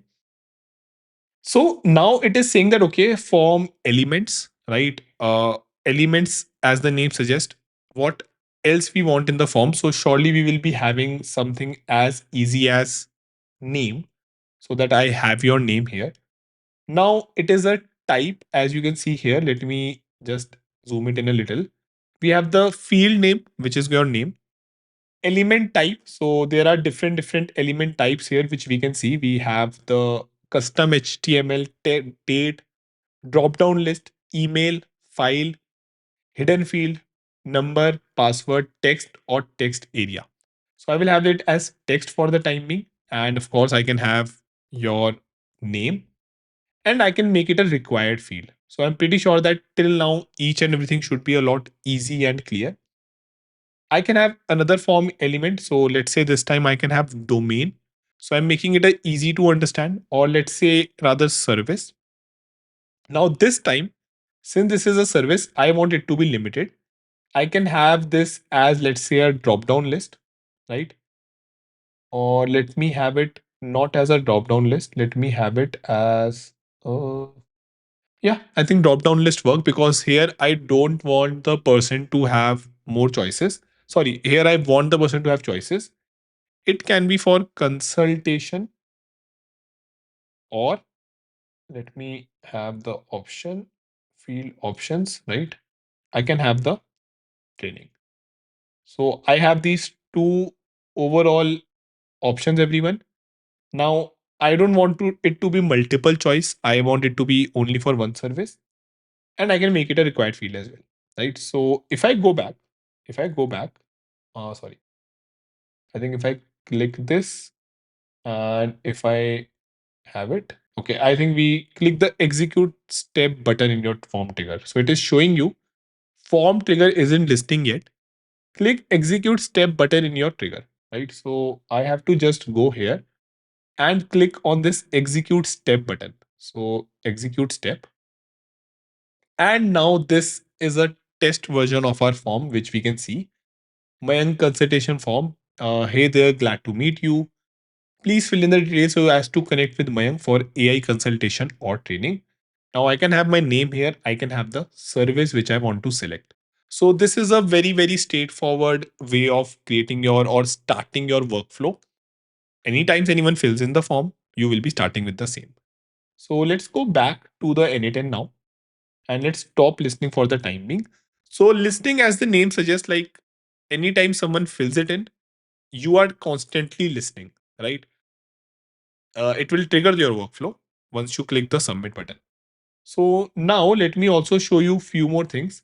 So these are the different elements. Now you can make it as much in depth as you want. Respond when form is submitted or when the workflow finishes. So you can click this button when to respond to the form submission, right? So I think form is submitted is pretty good. Now I would like to have your overall attention a little bit here. Options. Here I can have, as you can see, 1 minute, yeah, sorry. So here, as you can see, I can have an option. Now these are different settings, right? These are separate settings with respect to our form or this particular node. I can click add option, and the very first one can be append init and attribution. So let me do one thing. Let me just first get rid of this. I can avoid that. Now what this does, let me execute step, and you see that how this one is not having this form automated with n8n, right? So again, some extra options which you want to use. So let me stop listening again. Now I can have another option. I can have button label. So let's say let AIfy your world. Pretty good thing to write, but let me just execute it now again. And you see that how instead of submit, it is let AIfy your world. So small changes which we can of course have. And this is what I meant, that even if n8n is no code, it does provide you these options separately which you can work on. So again, we can have more options. We can have form path, form responses, workflow time zone, custom form styling as well. So we can have this CSV again, which we can provide. I think this is that. Yeah. So through which we can do some custom form styling. Again, just showing you that how it supports so many things. After that, we can go on to this second tab as well, everyone. So here we have this second tab where we have the setting. So we can have this note, right? And we can just, let's say, mention my first form. So what is this mentioning? Optional note to save with note. Pretty nicely understood. And we can have, if active, the note above will display in the flow as a subtitle. So let me just select this. And the best way to see what is happening, let's first save everything. Always make sure that you save your flow constantly. I don't find any auto save button as of now. And if I go back, I think it is showing it here. So the note is kind of also helping you in documenting what it does. Now, when I click this, we can go inside it and we can see that how it is listening. Let me also tell you that how you have to see this particular like the left and the right part. So for that, what I will be doing, I will be just executing this step. And let me just fill it with Mayank. So I am myself reaching out for the consultation. Okay, and I can just AI firewall. Once the same has been submitted, if I go back, since my n8n was listening, you can see that how I am having a output here, right? Name Mayank, service consultation, and we are having some metadata. So this thing is something which I have not entered, but it is showing because this is the metadata which is having the details when I submitted my form, right? Now the use case can be pretty helpful. We can just have it used to see that okay, what was the latest entry, etc. Now the flow is pretty simple. What I was explaining, let me add maybe another node here. It is just following left to right. So see, in the left, as we don't have anything, right? So the this is one very good thing in the UI or UA user experience of n8n. It is very logical in nature, right? So on the left, if we would have had something, we would be seeing the same. But since we don't have anything, this is the same execute step. On the right is the output, which you all will also feel that it is pretty logical to handle that. Others can basically use this output, right? So the nodes which are going to be in future. So now, with the form thing totally understood, everyone, I am going to now focus and add another node. This node is going to be my sheets, Google Sheets, and I can just do append append row in a sheet. So let us use this append row, right?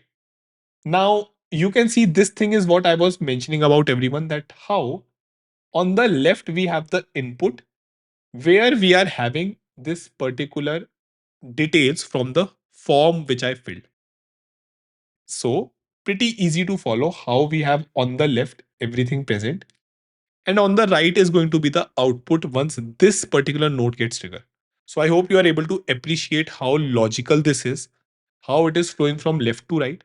So left all the inputs which you can use or refer to inside your form, and on the right we have the output which will of course go to the future nodes as well.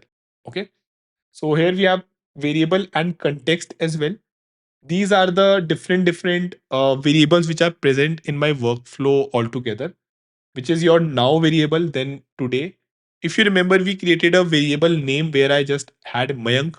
So this is something which we can also use, and I will show you that how of course we can use it inside our details. Now let's try to understand about Google Sheets in depth. So once you do, let's say 3 to 5 of these nodes in depth, which I will be covering in automation only, I think it will be very easy to make sense of other nodes, because more or less just drag and drop. You just have to connect things, right? Now, what is happening, everyone? What I want to explain you. Let's go to this visualization here. And in this, I want to do one thing. So just to explain you a little bit better, let me have this n8n icon. So to make sure that we can connect to our Google Sheets, everyone, again, we will have to connect, right, our n8n with the Google Sheet. So the idea is pretty simple. n8n as an application, it cannot directly deduce that, okay, what sheet you want to connect with, right? So I will have to create this connection. And for creating this connection, we need to do some authorization as well. Now, it is pretty logical to think like, let's say if you are maintaining a sheet or an Excel, not everyone should be able to come and work on the same, right? So for the same, what I will be doing, let me go back and let us have a sheet created. So sheets, let me do one thing, sheets dot new. So again, just a quick shortcut to create a new Google Sheet. And we have this sheet created. Now I can have, let's say, leads, right? I'm just writing it as leads. Here I know that I will be having a name and I will be having a service, right? So, and I can just have it, let's say, inquire time maybe. So I can just write it something like this. Or let me just write, make it easy and write it time. Let me close everything here. Now you can see that how I have defined 3 things here, which I want to fill on the basis of my form, right? So let me just keep it and connect it with my sheet. So let's now go back. I will just click my sheet again, right? Here you can see that create credential to connect with, right? I will have to create a new credential because as I said, we are connecting our n8n to the Google Sheet, right? So let me create a new credential. And you see that how again I have sign in with Google, right? So since we are using Google Sheet and we know that our Google account can only help to connect with our sheet, right? So let me click this. Now you can have a different way of authorization as well. Again, this is a little bit difficult, right? But yeah, you can provide these account email, the region. You can have the assistant help for this instruction, right? Some private key, impersonate as user. So again, different ways are present, which are a lot complex. But for the time being, I believe that OAuth 2, the recommended way, is easier for you. Then we can have sharing, etc. as well. That okay, like this is again the detail within us only. Learn n8n project is the owner and some details which are present. So let's go to connection and sign in with Google. So here again, I just have the email which I have logged in AI with Mayank.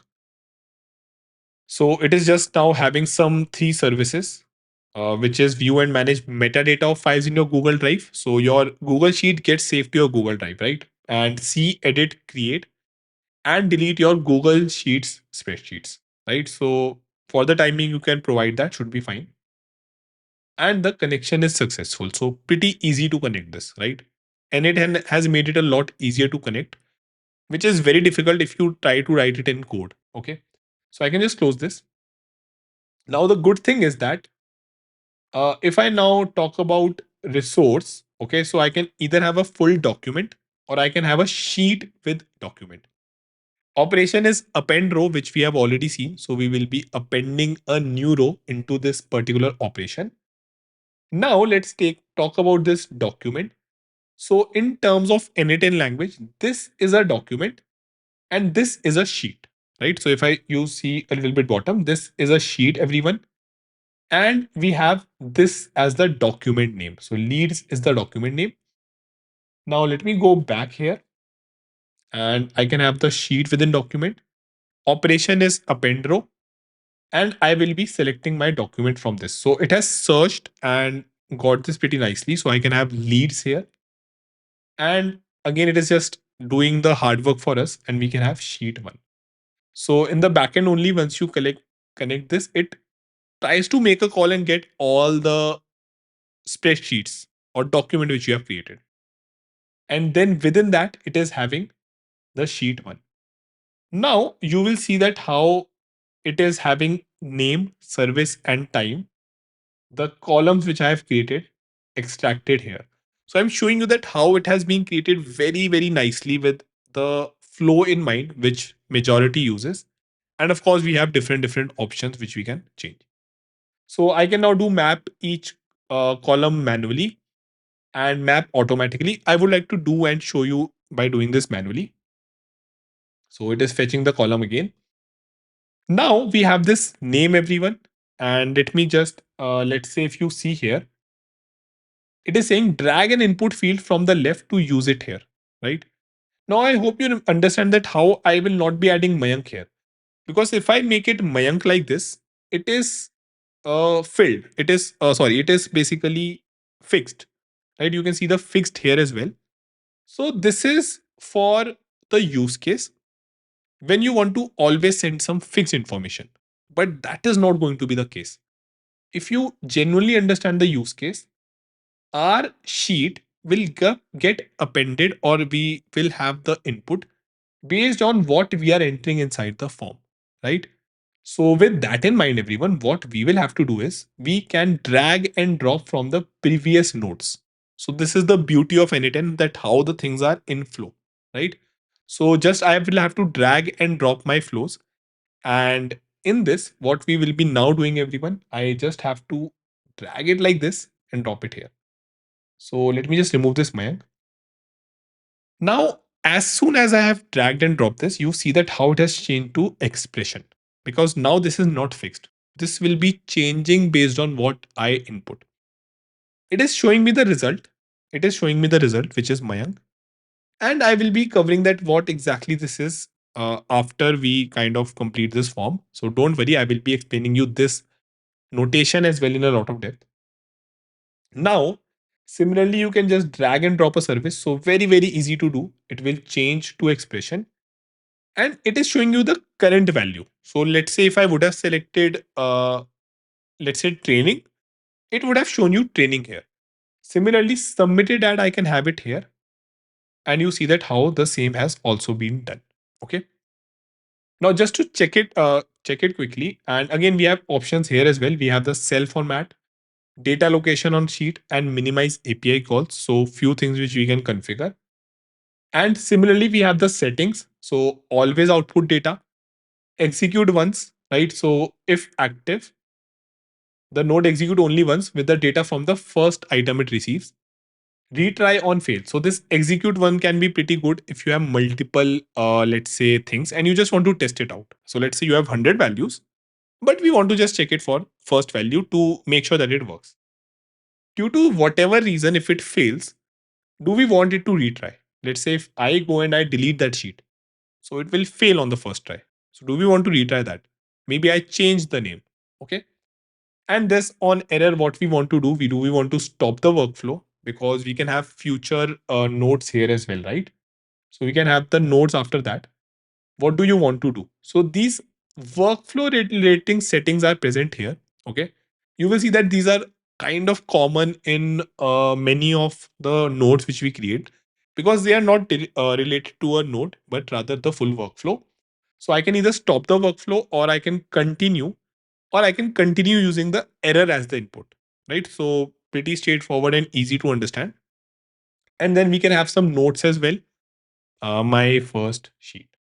So as I said, they are going to be a lot common across nodes. So once you understand them, everything is going to be easy. And we have the docs again as well. So let us try to execute this once, everyone. Let's execute the step. And okay, it is executing. Seems like it has executed, which means we have the information here. So yeah, you can see that how powerful the same is. Now, if I go on, let me close these ones. Let me close this as well. And now if you see, we have the output here as well.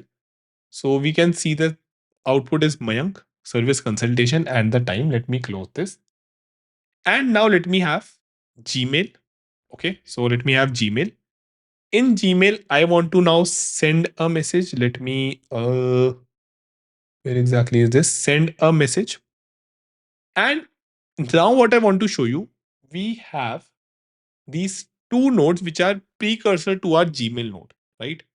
So the logic says that I should be able to use both of these inputs.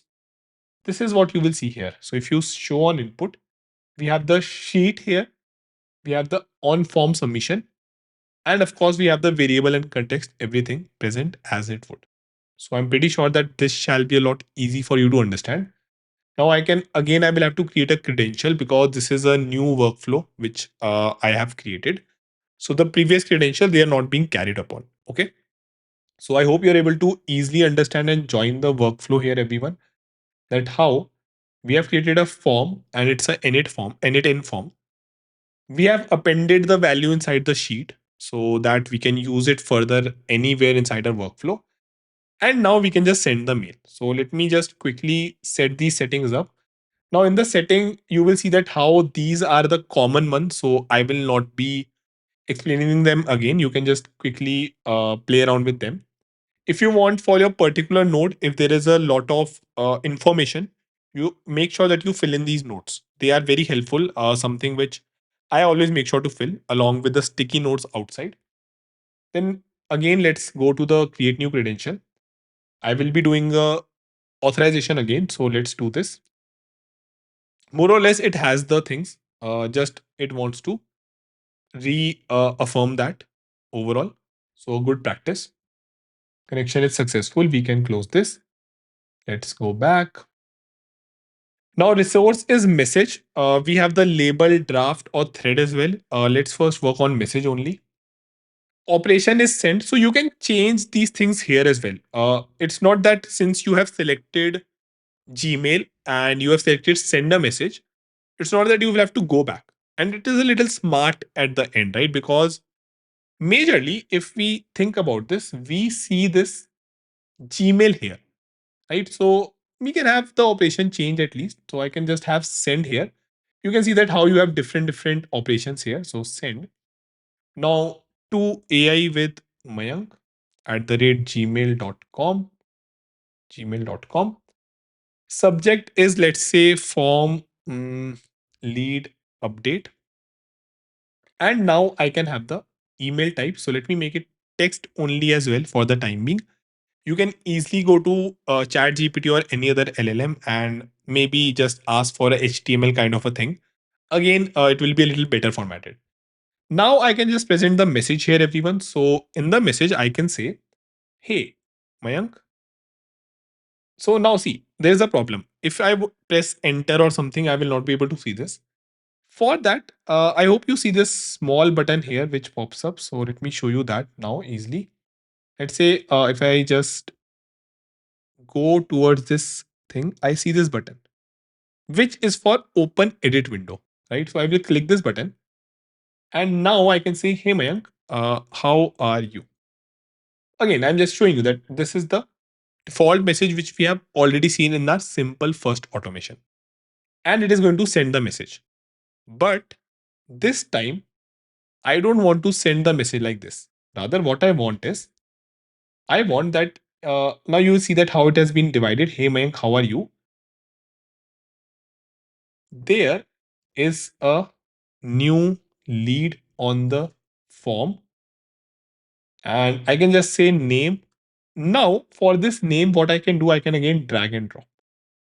So, see, I have drag and dropped it, and now it has been a lot better in terms of overall writing. So, if I close this, since you have now included and showed that how it can be a expression based, so you have to follow this, right? As soon as I remove this, it will become, I can make it fixed. And once I go and do expression, then what I can do is I can just get this name here. With this, if you now expand, it will be a lot easier and better to overall work on. So let me now make it a better formatted thing. How are you? There is a new lead on the form, name Mayank. Then service is your service. So again, I can just easily drag and drop. And I can have the time, which is this time. If I would have wanted, because all of the others are in the downstream and don't get any afraid of this syntax, I will be explaining you the same once we complete this automation, right?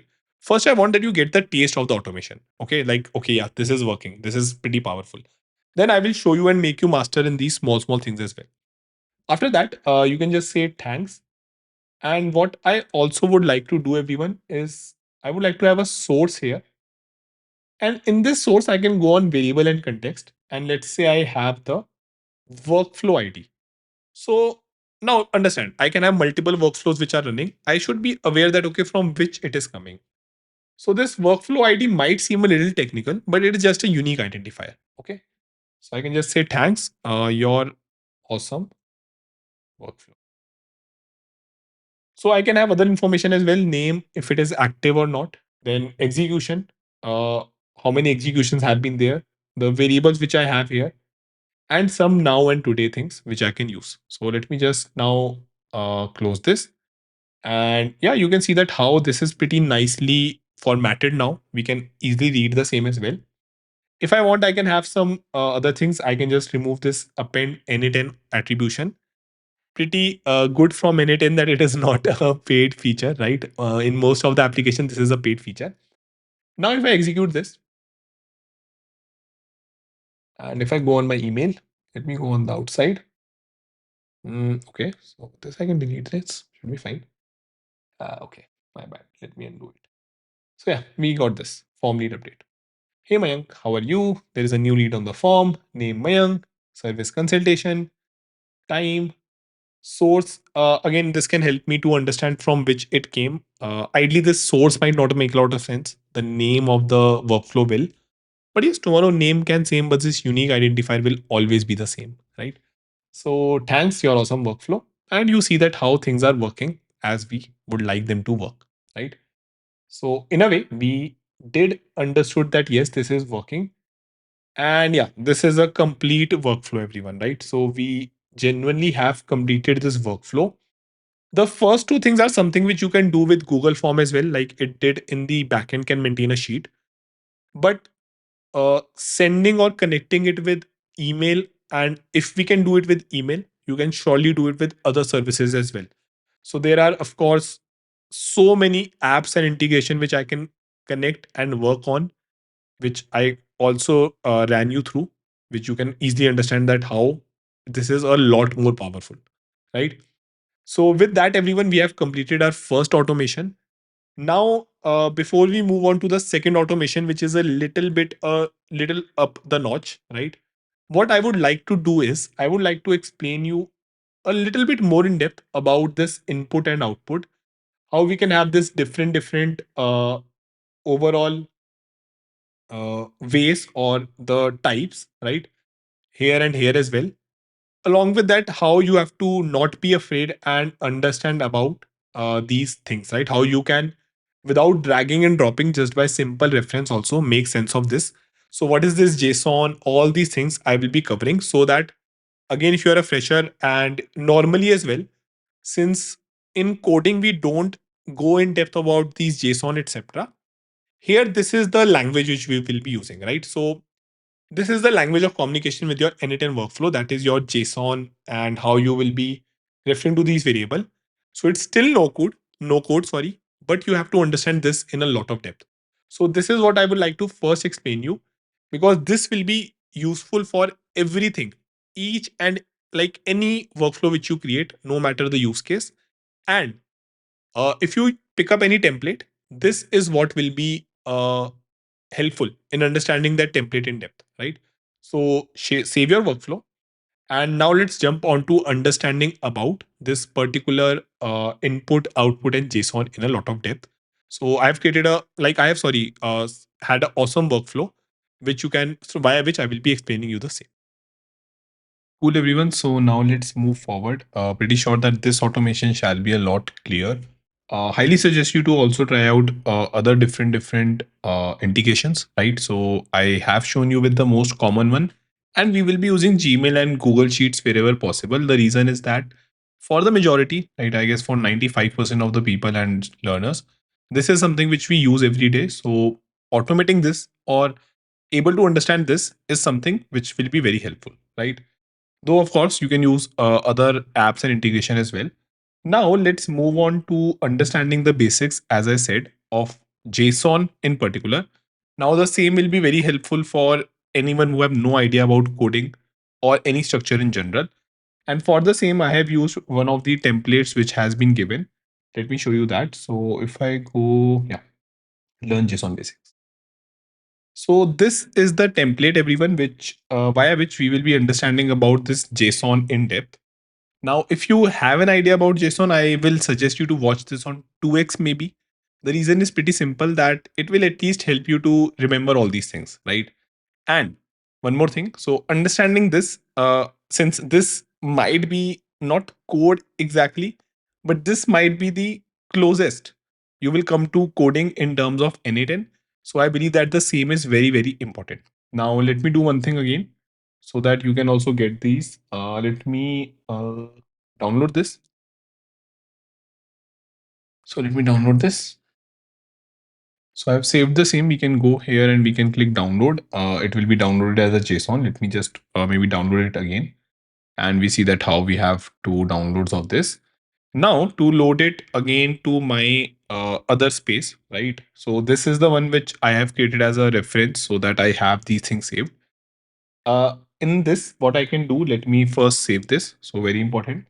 Let's go back and let's have a new workflow. So create a workflow. Now I will be doing this import from file. Now I'm showing you this because you will also be using the JSONs or the files which I provide to load. And yes, this is the exact same JSON which we are talking about, right? So JSON as a file which we are downloading and also something which we will be using a lot in n8n. So let us now import from file. Let me click this and I can just select this learn JSON basics. Now you will see so many of these blocks and don't get afraid, they are very easy to understand. Let me first go and tell you the very basic thing about JSON. So if I go on, let's say any JSON formatter website, let's say I go here, then in a very simple sense, JSON is just something like this of a structure. So you have a key, let's say like this, and then we have a value. So we can have now key underscore to second key, and I can have value related to this. So this is just all the structure which is there in JSON. Now, if I validate it, let me just do it. I think it is maybe comparing that or something. Let me copy this and let us go back maybe to some other one. Validate. and it is saying that, okay, this thing is valid. The second I make any problem, let's say if I add one extra this, it will fail. So in a very simple sense, this is what a JSON is. Now, what I would like to do, just so that it is clear to you, let's go into our workflow. So this is where our workflow is. Let me zoom it in here. And let's now focus and start with this. Again, very helpful for anyone who have no idea or for revising this, because normally we don't use so much JSON programmatically. Okay, so I will be going through this quickly and pretty sure that by running this flow at your end as well, you will be able to quickly revise them as and when you pick up n8n or in future normally as well. So now let's see. This workflow will teach you basics of JSON, the language that n8n, that apps and n8n nodes use to exchange information. So if you think about this, I am sending you this file, which is some information. So that is the reason I am sharing a JSON file with you. So I hope this makes sense that this is something which we are also now using for sharing the information. Now, what is a JSON? Imagine a contact card named John Doe, age 30, has children, yes, and it has some phone number. JSON is a way of writing this down so a computer can understand it perfectly. So just like we humans are able to communicate between different applications, between computers or between any software, we also have to define some way, right? So JSON, you can think of some language in that. JSON means JavaScript object notation, if I remember the same right. But yes, that is how it is. And yeah, it has less to do with JavaScript, so don't get any afraid. It is still nothing with respect to coding. So as you can see, JSON is a perfect way of writing this down so a computer can understand it. Now, this is again the steps which are written. So we just have to execute the workflow. Let me now come out of this. Let me remove this. Yeah. And I can click on this execute workflow, on which the workflow will get executed. So for this, let's execute this. And we will see if I press a 0 and 1 that all of them has been executed, because we have seen this that how they are in a sequence. And since we are kind of using n8n only to understand about something in n8n, and I believe that is a very nice way. So let's now move forward, everyone. Let me zoom it in. Heart of JSON, key and value. Everything in JSON is built on this pair. So as I showed you, a key, right, and a pair. A key, the name of the data, always in double quotes. So if you remember, this is how I created my key. This was in double quotes, right? And then we have the value or the data which we want to store. So on that, a value the data itself, right? So let's say if I want to store my name, I will have the key as name and Mayank as the value, right? So Mayank is a string. Then I can have, let's say, age in a similar manner. I can have age as 30. We can have hash children at yes. So we will see about this as well, right? Now we can see in this node output, you see two key value pairs. This is the basic building block for everything that follows. So now what I've done, everyone, pay attention. I have just clicked on this particular node. Now we have already seen that how can we go inside this using the clicking, right? Now, just to explain you this key value node, right? So if I add a node here, and I think this is known as, yeah, edit fields, right? This is the raw node which we are using. So if I just have it outside, maybe I can delete this. Yeah. So this is the raw node which we are using, everyone, which they have configured. So if I click this, we can see that how the node can only receive input data if you connect it to another node, which makes sense. And on that, we can set this field, right? So a very simple example, let's say this is kind of an information adder, right? Let's say if I'm sending something, then you can add or make some new things based on this. So we will be using this in future as well, right? So it will be a lot more clear. Let me show you in the above only.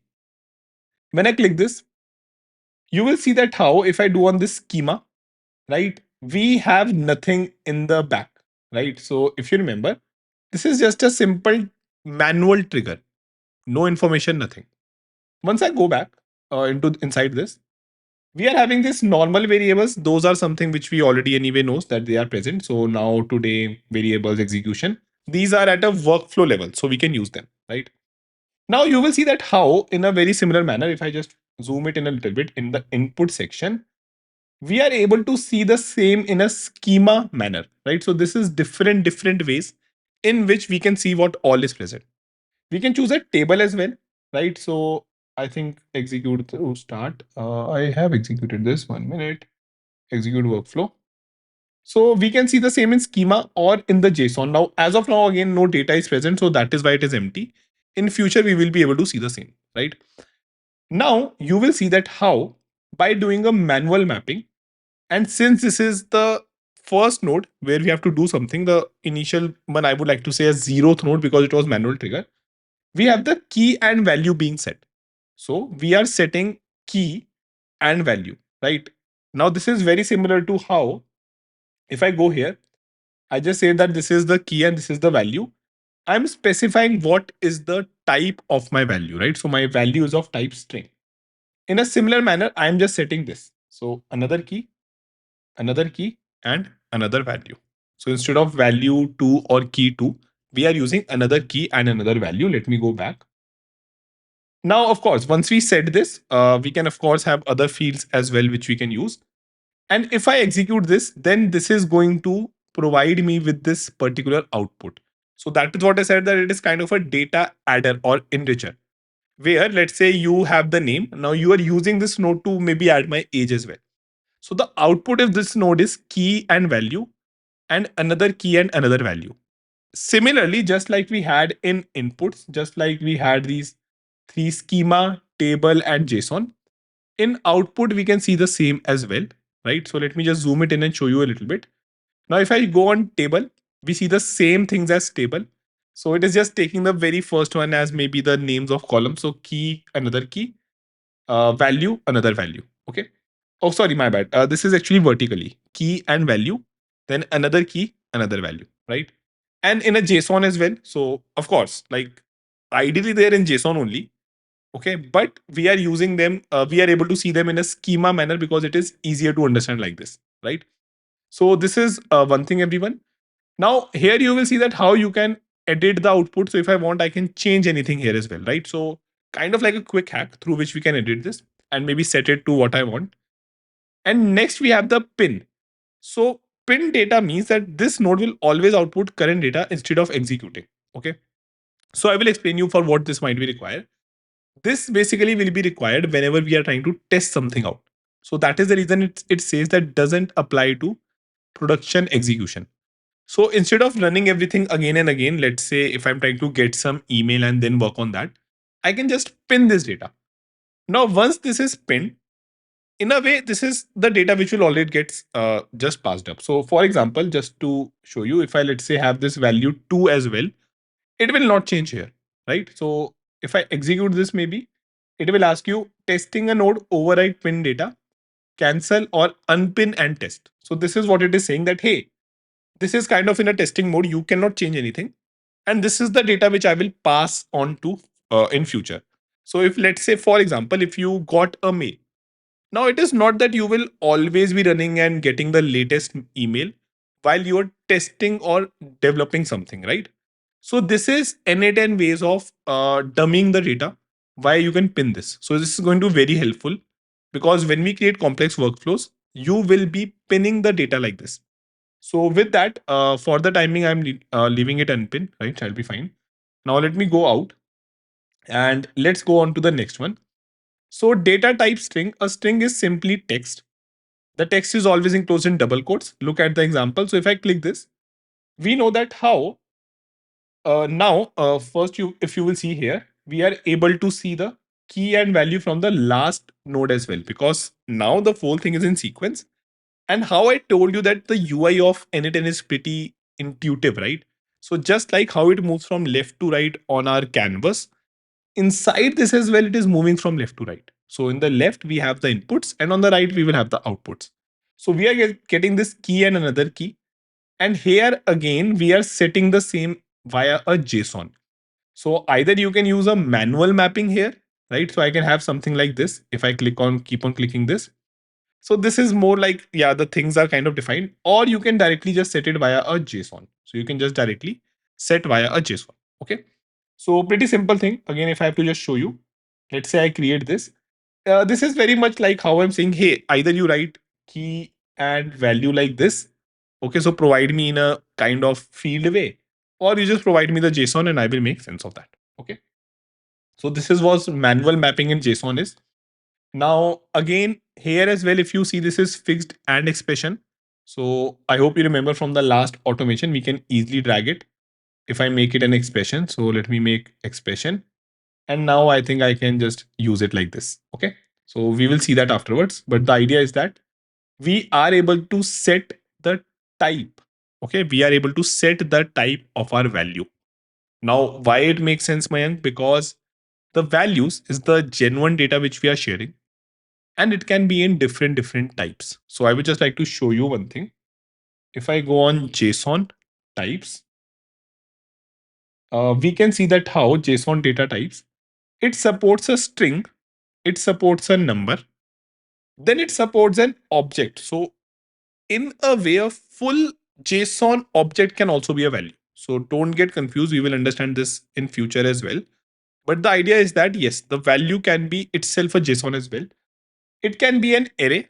It can be a boolean. So boolean is just true or false, or it can be null. Null means nothing is there. Okay. So now what is just happening? Pretty easy thing. We are just setting my field one and my field two as value, which is a string, and one which is an integer. So here as well, you will see the same. A means string, this hash means number. And we can see the same in table, similarly, or in a JSON. So you will see that how, of course, they will match because you're giving the input as a JSON and the output is basically getting sent. And one more thing to notice, the subsequent nodes, okay, I will show you in next. The subsequent nodes will get the value from all the previous nodes. So if I close this now, and let me clear this. When I go to data type number, this is simply a number. It can be a whole number like 10 or a decimal. So both of them are supported. It is just known as a number. Syntax just write without the quotes. So age 30. This is correct. Incorrect. Now this 30 is different. If you just pay attention, this 30 is a string. It's not an integer. In terms of in language of computer, they are different. Okay. And one more thing. So I can just have it like this and open this. Okay.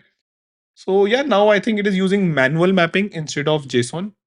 Different ways of doing the same thing, right? And this is what I was mentioning, that you are getting the output from the last node and the second last node as well. So a node gets the input from the all the previous node and propagates its output along with the previous output to all the future nodes. So yeah, simply it is just sending this like just setting this thing. If I see the JSON here, I think it, yeah, it is also, no, I have to go to manual mapping only. 1 minute. So I think we can add that. So I can show you that as well. JSON example integer. I have to add value as 10. Let me make it a number. Add field. JSON example float. So I actually mistakenly missed this value. So I'm just setting this again. Okay. 12.5. Now again, if you want, you can have more values. Okay, that I think is pretty straightforward. We can have options. Ignore type conversion error. Support dot notation. So this I will just explain you a little bit on type conversion. Now, if I talk about type conversion, what can happen is that if you provide a string, if you provide this 10, but let's say you provide it like this. So I'm not able to enter the double quotes. For example, I select string here and I mention this 10. So ideally, it can just do the type conversion. Okay, so let's say if I copy this one, which is coming up as a number, I can just convert it into a string easily, right? So we can ignore those errors that, hey, this one is number. Why are you taking it as a string? Though type conversion should be logical. If I now try to convert it into number, it is just getting deleted.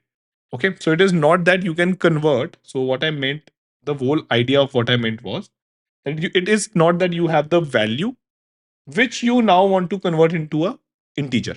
Like what will be the actual value of this? So let's say, for example, if I'm having Mayank, which is my name, you cannot convert it into an integer, right? On the other hand, you can convert an integer into a string, right? So I hope that is very easy to understand.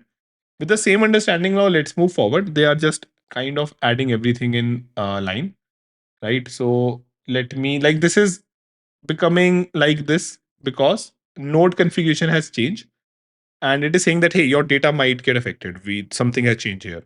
So we have made those things, right? Now, in a similar manner, it is sending up the boolean. So boolean is just true and false. JSON example boolean, it is sending the boolean here, and it is just false here. Okay.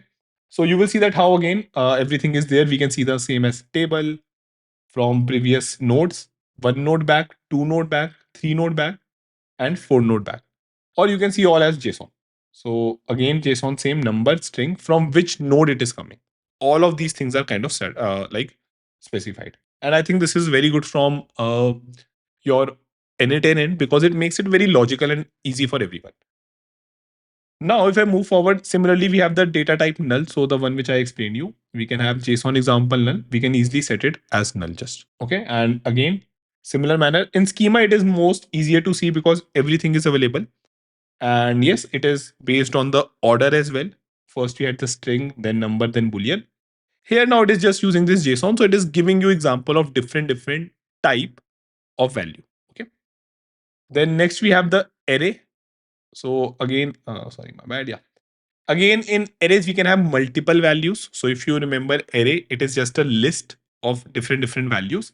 So if I go here, everyone back, I can just say that, okay, let's say I enter another value here. So it can be nicknames. Okay. So let's say nickname.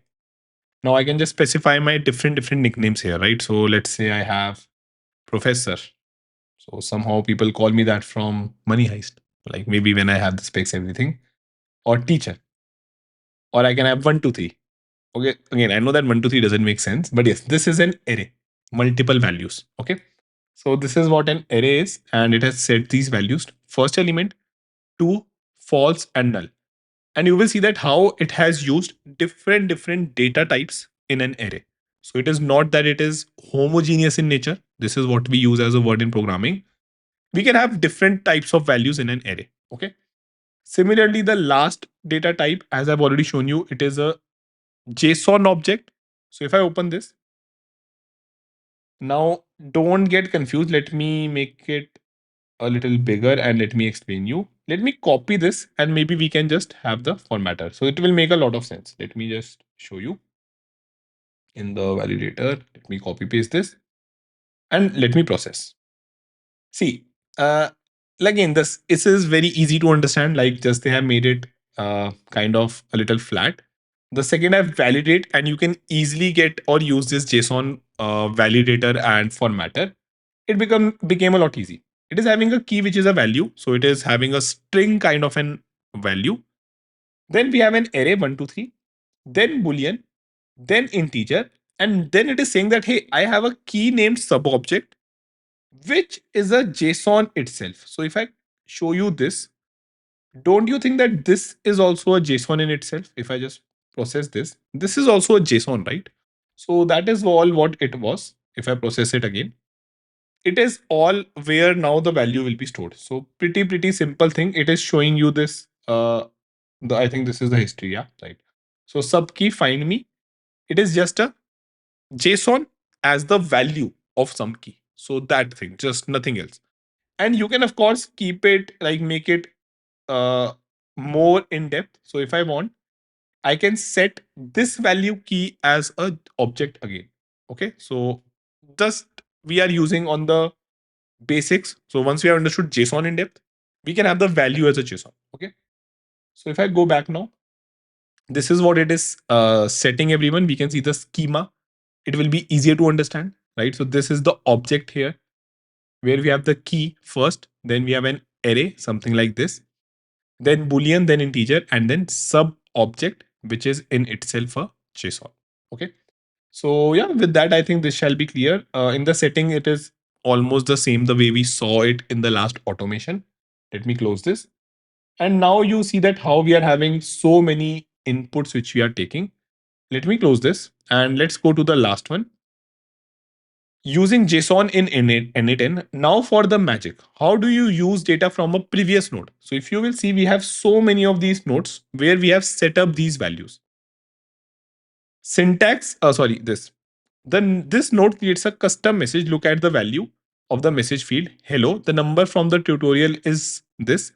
It dynamically pulled the number 10 from the number node. This is how you make your nodes talk to each other. So I will just tell you now what exactly is happening. We have set the values. We have set that, okay, what each node is setting and propagating the value further. We now just want to use this. Okay, so if I click this, the idea is pretty simple. Pay a little attention. Let me add another field. Okay, let me add another field and let me say that, hey, uh this is, let's say, string value. Okay, so string value. Now, with respect to n8n, you surely will be have to using these values which the previous node have set, right? Either they can be coming from your email or your Google Sheet or any of the 500 apps. The idea is that every app, every node will be sending the value in a JSON only. That is how n8n communicates. If I want to talk and see the value from the very, very first field, all I can do is I can just drag and drop this value. And once I drag and drop it, you see the overall syntax as well. So I would like to talk a little bit inside this. It is dollar, right? Then it is setting this node name. Okay, so we can say that this is a node name. Okay, then dot item dot JSON. So it went inside this string. Then we are saying that, hey, I want to get the JSON item. So dot item dot JSON, and then I am able to access this my field one, right? So let us try to now write it by, like, let us now try to see that how can we get this key value, and it will be a lot clear. So let me just uh, have it something like here only. So let me like write it like this. First, we will have a two of these things, right? We are having two of these curly braces. Let me just zoom it in like this. Yeah. Two of these curly braces. I want to use this key and value here, right? So for this, what I will do, I will first have dollar sign.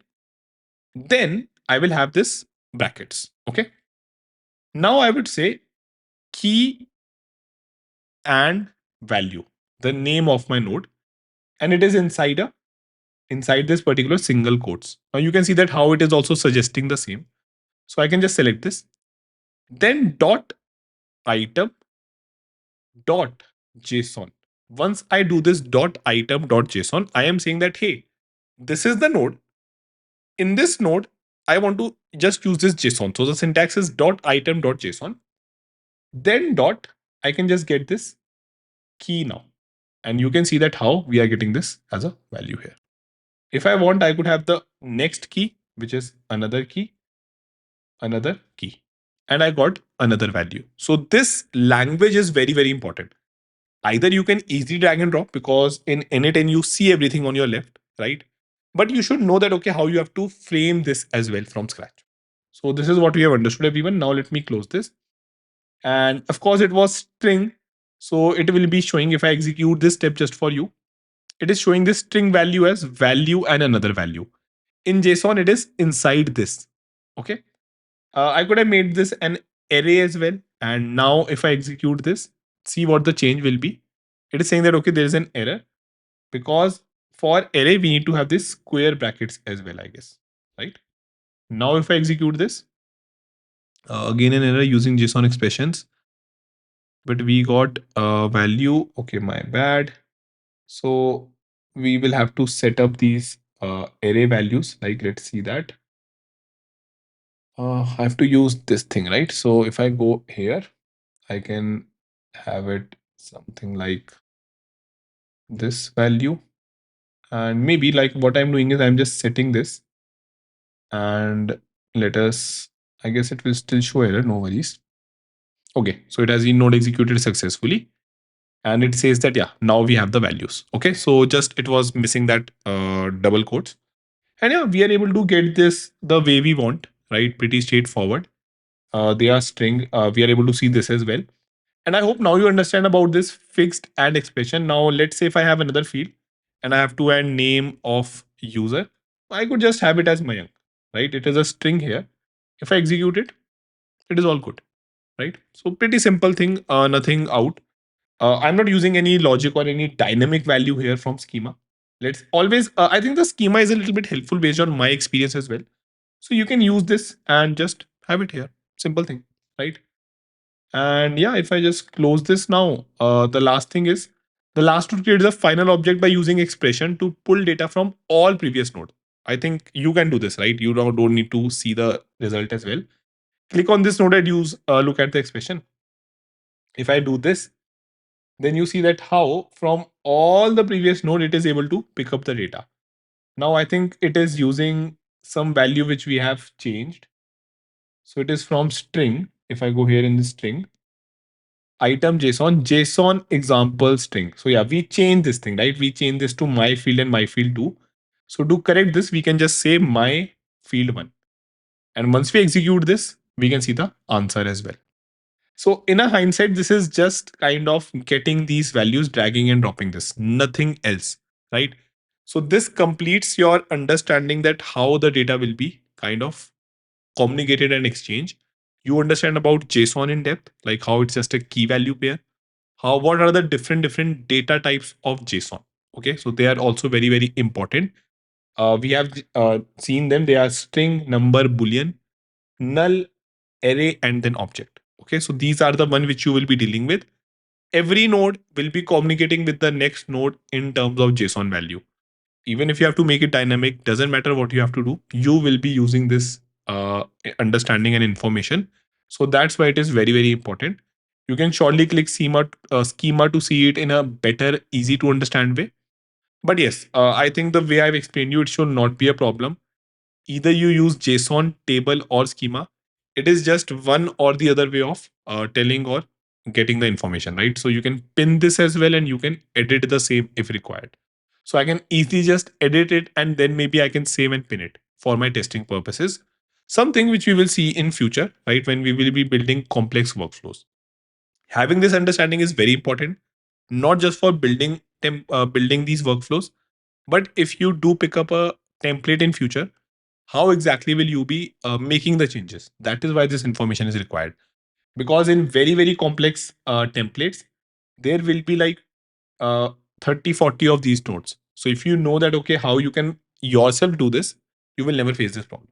Okay, so with that everyone, I think this overall intro to JSON with specially focused on n8n is completed. Now I think we can jump on to the next overall uh, automation, and in that I will again be covering this from a lot of depth so that you have a full idea that what all is happening, right? So let's now jump on and learn about the next automation, which is your automation 2, something based on my use case, like which I have genuinely used and then helped the client, right? So again, as I told, I have picked up the use cases which will be very logical to explain as I have used them in real life as well. And of course, they are very easy and dumbed down kind of version of that. But we will be seeing about APIs here so that it is very helpful in building complex workflows as well. So now let's move on to the next automation, everyone. As you can see the same right in front of your screen, I would like to first explain the same in an easy to understand manner. So you are able to understand that yes, why we might need an API here, plus what is it exactly which we will be doing here, right?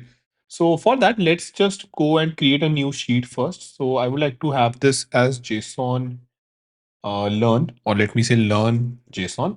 I would like to add a tag. Let's say learn here only. Not learn. Yeah, learn n8n is also fine. Let me save everything and we can go on the home page, right?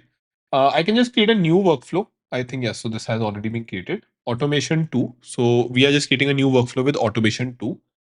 Now let's open a new sheets. Okay, so I'm just opening a new Google sheet. Again, you could use any other thing as well, direct CSV, Airtable, anything. Here, pay attention what I will be doing. So the use case was that since it's a real estate client, what used to happen, and it is just one or very starting point of the flow. Let's say if I, as a potential customer, I would like to have an ID, name, let's say number, and some budget, right? Budget. If I come on the website or if I'm just normally inquiring about something, the real estate firm, real estate team, what they can do is they can provide you with better overall recommendation, or rather they can help you better if they know few more things about you, right? So for example, let's say this is my name, Mayank. Then number can be anything 1, 2, 3, 4, 5, and budget let's say is 50K USD. Ideally, what they wanted was that they are able to somehow guess my nationality and gender, and of course, some other details, right? Based on, let's say, some more factors. This I'm taking as very initial level of things. This will be extrapolated to be a lot more complex. And based on this, just as an example, let's say if I'm an Indian, they might be able to tell me localities where more Indians are, right? So it was an international client, but yes, this was the overall idea. Plus, based on, of course, if it is a family, if it is bachelor, and different factors, they can showcase and provide you with better overall potential locations, right? So this was the idea. Now, what we are going to do here, we are going to just make sure that we can somehow enrich or we can calculate this information. So, gender and nationality, we are able to calculate this information. That's the whole plan, everyone. So, let's go and this is what you will see in this as well. There will either be a trigger or we will be getting a sheet like this. So, the sheet which we have created. After that we will be creating a HTTP or API request. So, don't worry if you have no idea about API. We will be learning about that as well in depth, right? We will be having a sheet just like we have one now, and we will be enriching the sheet. Okay, so we will be enriching that sheet, and finally we can send an email. So it can be a dynamic email which you can send to yourself that, hey, there seems to be a potential client. This was his name, at age, etc., and this is what we feel is the nationality, gender. And again, you can make it a lot more in depth. These are the properties which we feel might be good for him. We have sent him something. All these things can easily be then handled or automated, right? So, with the use case clear, now let's go and first let me connect to this particular spreadsheet. Let me name it potential customers. Let us have a underscore here as well. So, let's go to our automation 2. Here, I will now be going to Google Sheets, right? Because we are going to start from Google Sheets. And you can see that how so many of the Google related technologies are there. So that point I think we have already seen. Google Sheets here. And for the timing, I am not adding it on a trigger. Rather, I will be doing a get rows in sheet. So there is a get rows in sheet, which I'm clicking. And if we zoom it out, yeah. So we are already being connected. Now what I can do is sheet within documents. Get rows is something which I will be doing. And let's select the document, potential underscore customer. Okay. And we can have the sheet one here, right? So for the timing, we don't want any filter or something. And let me execute this node. So we don't have any node in the back. We know all these things. Let us execute this.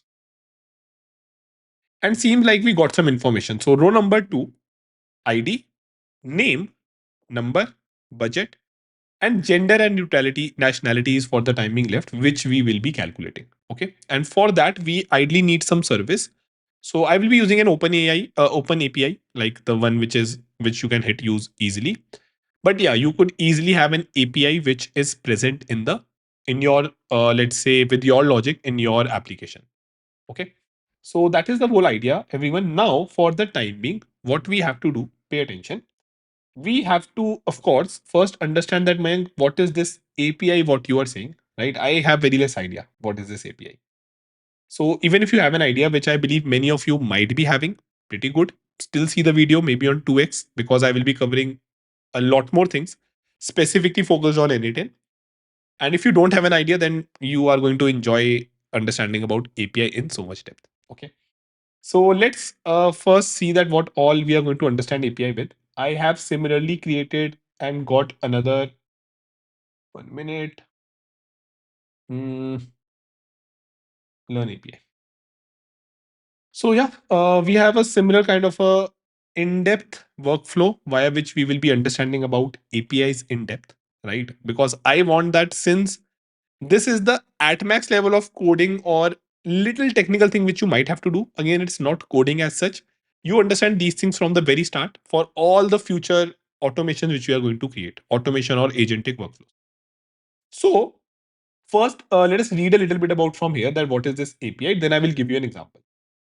Welcome. This workflow will teach you the basics of APIs. The full form is Application Programming Interfaces. Okay, so don't just get hung up on the application on the full form. That should be fine.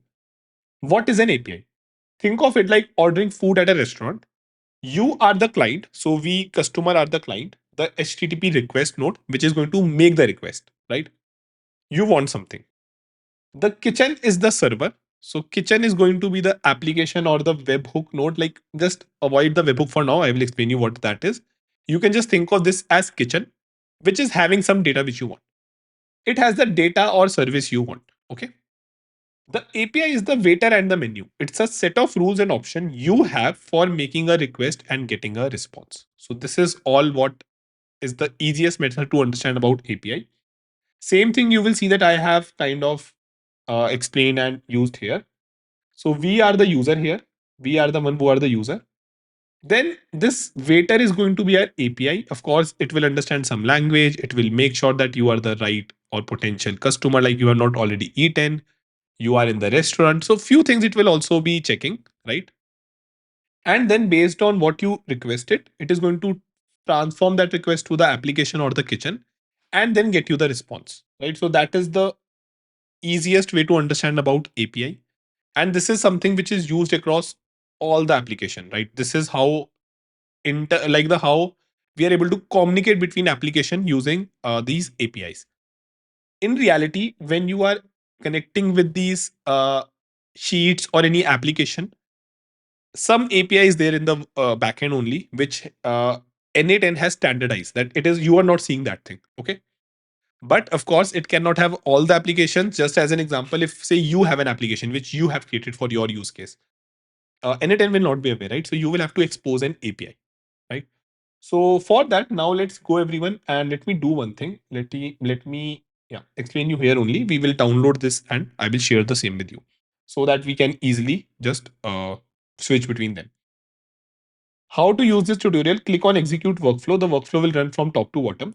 Explore each lesson by clicking the HTTP request node and the corresponding webhook. Read the sticky note for each lesson. So again, the same understanding. If you have an idea about API, you can surely just see on 2x as I said. But the idea is that if you have no idea or if you it has been time or you have a very vague idea that hey Mayank, what is headers, what is this base URL, then please keep on seeing. I promise you the next 15-20 minutes are going to helpful in your n8n journey. Now pay attention.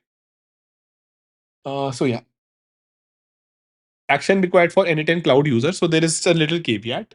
If you are using n8n cloud version, the one which we are using, the default setting in this node will cause an access to environment variable denied error. Okay. So I hope you remember that how can we set the environment variable. This is normal and easy to fix. Just follow these two steps. Find your webhook URL, open any webhook trigger node in this workflow and get like the one for get menu. Copy the production URL. You only need the base part. So what do we mean by this? Pay attention. Let me have a webhook here. So webhook is just like a listener, just like how you have a overall. Now, if you go on this production, you just have to copy this part and copy the base part. I will see if it is required or we will make it a lot easy. Update the base URL node. In this node, replace this entire expression in the value field with the URL you just copied. Okay. So it is saying, hey, you just copy this thing. You only need to copy this till webhook, not this /1/abc. All these things are not needed. So this is what we call as base URL. As an example, google.com is the base URL. Then after slash, you can have anything. Once you search or once you search for images or anything. Chatgpt.com is the base URL. Then you can have anything after that. So that is what we call as path. So let me just do one thing. Let's now go back. In this node, replace the entire expression in the value field with the URL you just copied. So it is saying that, okay, let me get rid of this webhook. I'm just keeping it here so that you also can do the same. Let me open this. And it is saying that, okay, in this node, just environment.webhook URL, it is asking me to change this with my URL. And it should also be till this point, if you understand, right? So this is what it is saying. Pay attention. This is the URL which I have, like the web till webhook is what is my base URL. And after that, we can have tutorial and API. Okay, so let me go back. Let us save this. Let's go back and see this. So with your URL, so your instance app, this was what I have used, Toby12, right? n8n Cloud Webhook Tutorial API. So we have done the same thing, right? Don't forget the tutorial API part and you shall be done. So I will just quickly re-walk you through what all I have done. Once you click on this, go to production URL, copy this completely, but we will just be needing the base URL, and this is the base URL which we have to copy. Okay. We don't need the further thing because that has to be done with this particular webhook or any form or anything. So since we have this, let's open this. And now what it is saying, manual mapping settings. Do we have anything as well? No, that is all good. Access to environment variable denied. This is the error which it was saying. Let's see the error. And I think if we execute this once, the error will go away because now we are not depending on the environment variables. Ideally, we could have set this environment variable outside, just like how we can set Mayank here. If you remember, I think here, if I go, we have this variables and base URL we can set, but shall be fine. We have just done the part, okay? Because this same will be used afterwards. So this part is done, everyone. Now let's see and learn about APIs a little bit. So I would like to show you one very easy API. So let's say cat facts API free, cat facts ninja. So now everyone, you will see that how it is a page where we are just majorly focused on the API. It is having like multiple endpoints. Endpoint means what we can hit, right? So just as an example, your restaurant, it can have multiple waiters, right? So one waiter maybe caters to the veg dishes, other to the non-veg dishes. So in a similar way, they will be having a separate menu, right? So if I just let's say see this and write fact after this fact, then I will be getting a fact related to the cat. Okay, so pretty rhyming, but the idea is that this output will be making a lot of sense because just in the last section we learned about JSON. Now in this you see that how first key is fact, which is having a text fact, and the second one is length, which is a integer or a number kind of a thing where the length is given. So the idea is pretty simple. It can be as complex of a restaurant as it can be, or it can be an easy restaurant as well. So the API can be as complex or easy as you like. The whole thing is that it is giving you the response in a JSON format which you can use. Okay. So let's go back to our uh, workflow. Now in this workflow, we have configured the base URL, which we have set what we had, right? Now after this, what we can do, everyone, pay attention. So it is basically making these APIs for you, and I would like to make sure that you understand this. So first, lesson one, the basics. This is the simplest possible request. URL uniform resource locator. This is the address of restaurant kitchen. So just like let's say when you call a waiter, or let's say normally if you call a restaurant, you get a number. In a similar sense, your API should have a URL or a location through which you can reach out to it. Okay. Now, here, what they have done, if I just show you a little bit in depth, they basically have created these endpoints which they expect that you can hit. Okay, so let me show you by going inside them. This is a webhook. Now, webhook, you can just think of a mobile phone with network, right? So, the second I start this webhook, it will be active. So, it can receive calls. You can call this restaurant. Let's see this. It is again using my local or my this particular URL. Okay, so toby12.app.n8n.n cloud webhook test tutorial API menu. This means that this connection is going to get valid, everyone. So once we start, this connection is going to get valid. It's a get request. So I will tell you what this get request is in some time. Okay. And if anyone hits this, then it is saying that, hey, response with this mapping. So response with item pizza price 12. Okay. So what I will do now, let me just copy this path. Let me copy this path and let me try to hit it. And seems like it is saying that, hey, nothing is found. Error 40 code 404 means that nothing is found. And the error is also in JSON because we communicate in JSON. That's why it is very, very important. Well, the reason is pretty simple. I should first make this connection active, right? So this is where the webhook I will have to start. So let me do one thing. Let me start this webhook, and then you will see that how we will be able to get the data. Now this webhook is running, everyone, means this connection is active.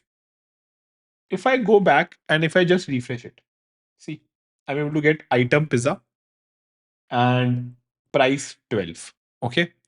So pretty simple thing, right? We are just able to easily get what we have set there. And this is an active API now, just like how this cat thing was active. So it was also an active API. Now, if I want, what I can do is I can go here. Now, since this has got the result, I would like to show you this webhook as well. See, it is having a lots of detail about who hit that. So just like if you call, your number goes to the restaurant, or if you call a waiter, he also has some details about you. It is saying that, hey, user agent was Mozilla 5.0, Macintosh, Intel, Mac OS. So again, something related to my browser or the way I'm hitting it. Then some cookies, then schema. Okay. Again, the idea is that IP address, maybe all these things it is able to get from the single call which I made. So that was pretty helpful. Now, if I want, I can easily change and add another field. Let's say name, and let's say I add my uncle. Okay, so maybe name of the waiter. So yeah, to explain you, I can be that. No worries. Let us save this. So I've saved this now. Let me restart it again, and let me now try to show you by hitting it again. And see, now we are getting the name Mayank as well. So the idea is pretty simple. Just like that, we have a API which we can hit. Now, what I want to show you one more thing. If I want, let me just stop this thing. So this has been stopped. In this customer get menu. Okay, so this ideally is going to hit and get the menu, that is the pizza and the length. I can show you one more thing. If we go back and for the time being, let me just execute all the previous nodes. This is the base URL and this is the menu. So we have already seen that how the same is working. Okay. Let me do one thing. Let me just use this cat fact ninja API instead. So all this webhook, right? All this, sorry, webhook, this particular node does, this particular node of HTTP, all it does is that it hits the overall address with what you want. So there can be something, there cannot be something. So for the timing, if I just execute this, 1 minute, yeah. So if I just, let me close this, which one is this?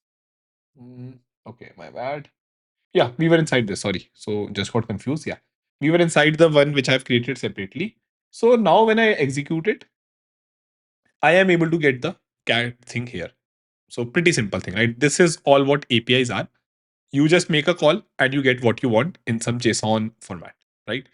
So now let's move a little bit forward.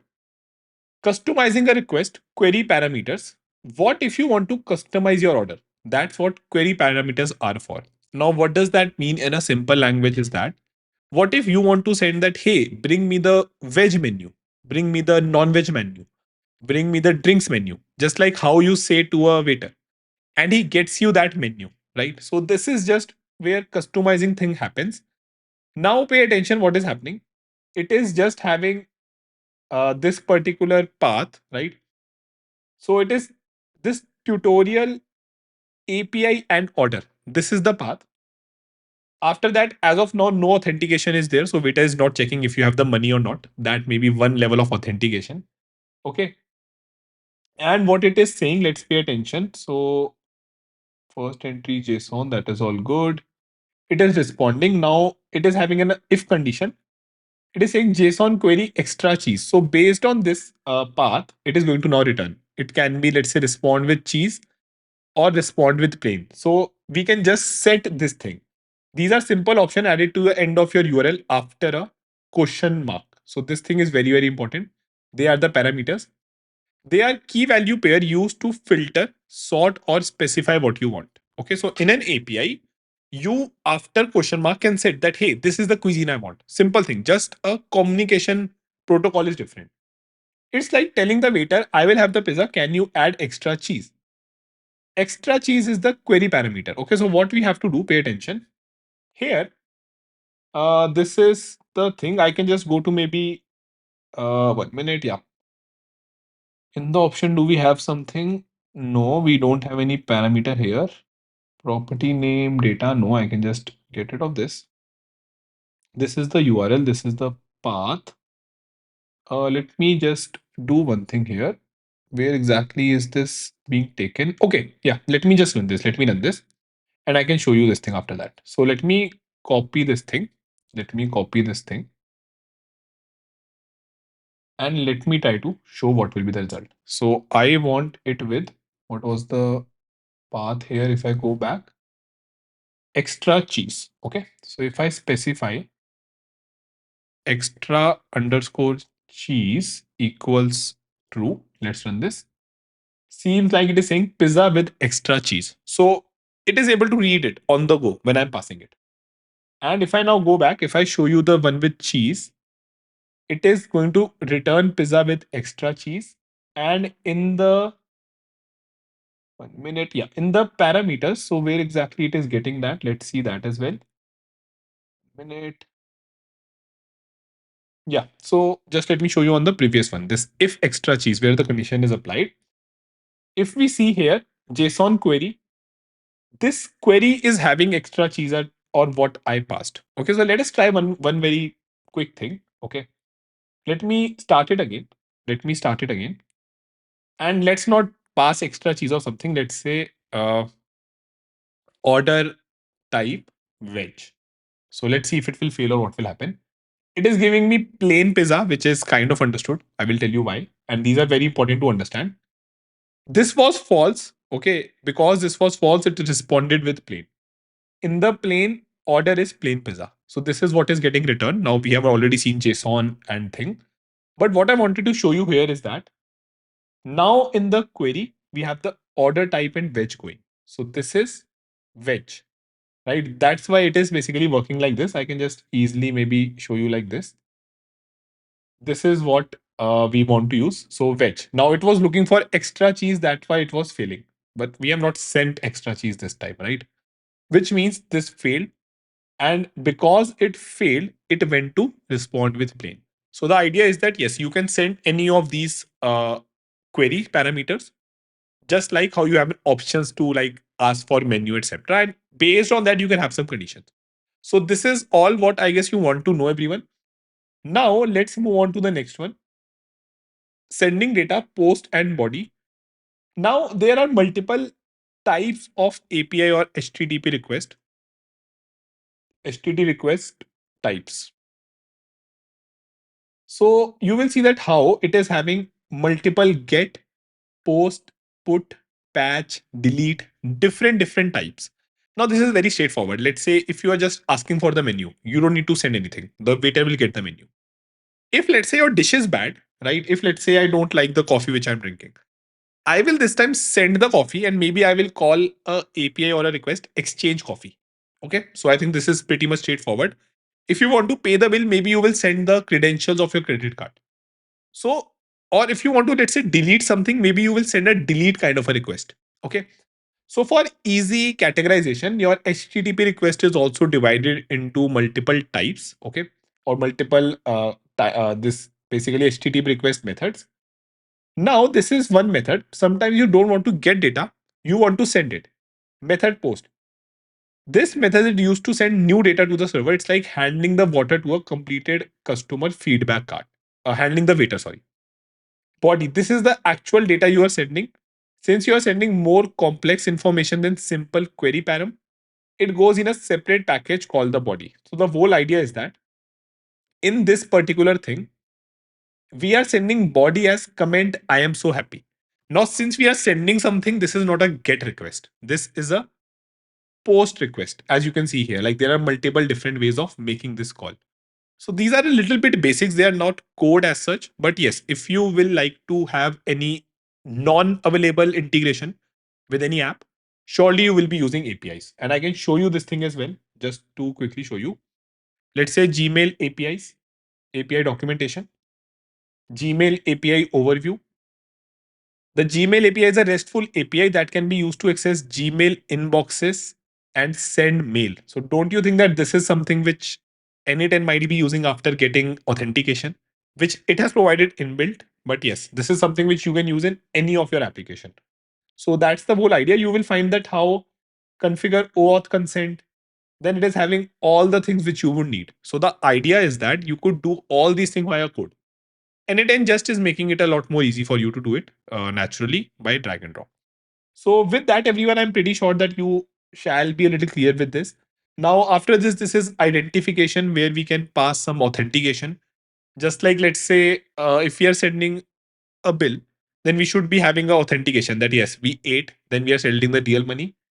And in lesson 5, it is a timeout being added. So to make sure that it is not a very heavy for the waiter, your waiter may wait. It just normally say, hey, wait, I'm just completing one request, then I will come to you. So that is what it is saying, that this time we are having a 3-second delay. So the result will come after 3 times. So that's why it is get slow service. Okay, so it will wait 3 seconds and it will come to you. This is something which you will also see when you use an API which is very heavy. Normally, when you use a website, let's say on our result day, that is where it takes a lot of time. So this is the reason. Okay. So yeah, I guess this level of understanding or knowledge for APIs is a lot. For the easy understanding, just you are using it to get something, get your data in a JSON, or you can post or put this workflow. If you will go through, I think that shall be more than enough. Just run this webhook and try to hit this manually.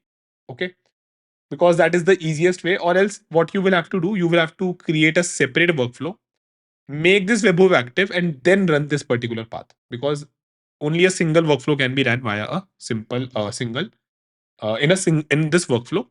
This can be done. Both of them cannot be done. Okay. So with that, now let's move forward, everyone. And what I wanted to do, let's go back to our problem. If you remember, this was the problem which we were solving, where I have the ID, I have the name, number, budget. Then I want gender and nationality. Okay. So why I made you walk through API? Because if you search free API, no sign up, right? Then go to this link, Epiphany free API. Like this is what you will see after you search for this. And it has many of these APIs. Like we saw the cat fact API. Okay, it is from a different, I guess, link. But these APIs, they don't want any authentication. So for example, when n8n is connecting to your Gmail, it is having the authentication. That is why it is able to do that. Else tomorrow, anyone will come and just update that, right? Now you are able to go to a restaurant because let's say they let you in. Maybe you are showing some reservation, right? Without reservation, they don't do that. In a similar manner, this is what your authentication is. So think of this as showing your VIP card or whispering a secret password to the waiter. In a similar sense, these APIs, they don't need any of those authentication. So for the testing purpose, it is pretty good. But ideally, I would want that yes, my API should have some authentication, just like Gmail asks you to do OAuth 2 via n8n. Okay. Now, these are the two which we are going to use, everyone. Now, here you will see if I just open this one, API genderize. Okay. So this is a free API which you can use. In this, you can pass any parameter. If you remember, I just showed you this parameter. So if I, let's say, pass Mayank, it gives me that, hey, this is a male, probability is 1. So it is gender, it is telling the gender of the person via name. Now, again, it can be wrong as well, but the idea is that yes, it is giving you that probability. Okay. In a similar manner, this nationalize, if I open, it is also a get API, everyone. Now, this is giving me the nationality. So if I do pretty print and let's just search for a name Mayank, it is giving me the nationality that, hey, seems like 40% there is a chance it's an Indian. I think IN is India only. LC, I'm not sure, honestly. We will have to go to this link and check for the country ID, etc. So, okay, it is saying that nationalize.io. So, nationalize.io. Yeah, nationalize.io. Here again, they would have listed that if I like, this is a nice way of doing this. If I search like this, maybe it will show me in a better graphical way. But in the backend, APIs are only running, right? So, I guess if I go on API docs, it should be able to tell me the country ID, right?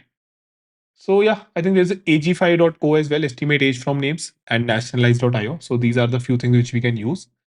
Now I can just go to API docs, and basically these are documentation through which you can understand. Now, why am I showing you all this? Because if you use any of the application or any of the integration which n8n has done, you will find documentation there. And for non-present authentication, you will have to know about these documentation. Okay. So just as an example, let's say if we go on n8n, okay, and normally Notion is also there. So I can do Notion API. And here, all the things about Notions are there. We can have the API reference as well or some documentation. So this is kind of like a documentation only. Okay, so this thing is very, very important if you want to build system which are actually robust and which are useful. Now you can see many tutorials where they would be directly using it, but I wanted to tell you the use case, the understanding, so you can use it for other things as well. Now let's get back everyone, and I will be closing this. Now we know that we have to make two calls. So I will be selecting HTTP here and doing a HTTP call. Here the base URL everyone will be this genderized. Let me just copy this. This is what the URL is. Okay. Now I can select this send query parameter and I can maybe do it like this. So pay attention. I can maybe have a name here and value I would now like to drag and drop like this. So see, if I execute this, we can just quickly check if this will work or not. And it is executing. Have we missed something? Doesn't seem like. Maybe the request this node makes in your browser. Okay. Oh, should not take that much time. Let me do one thing. Let us stop this maybe. Stop it. Okay. Let me don't send any query. Okay, it was able to get the answer, I guess. Maybe it was. Okay, let me hit it quickly. Okay, let it run. It shall be easily able to get this answer. So it did get the answer, but not sure why it is not stopping. You can be the raw request this node makes in your browser development console should be fine. Nothing setting related is there. Strange. So let me refresh this. Maybe we have missed out on something. Let me save it first. So it is showing right, like it is successful, but not sure that why it is not getting updated. Okay. So we will do one thing, no worries. Let me close this.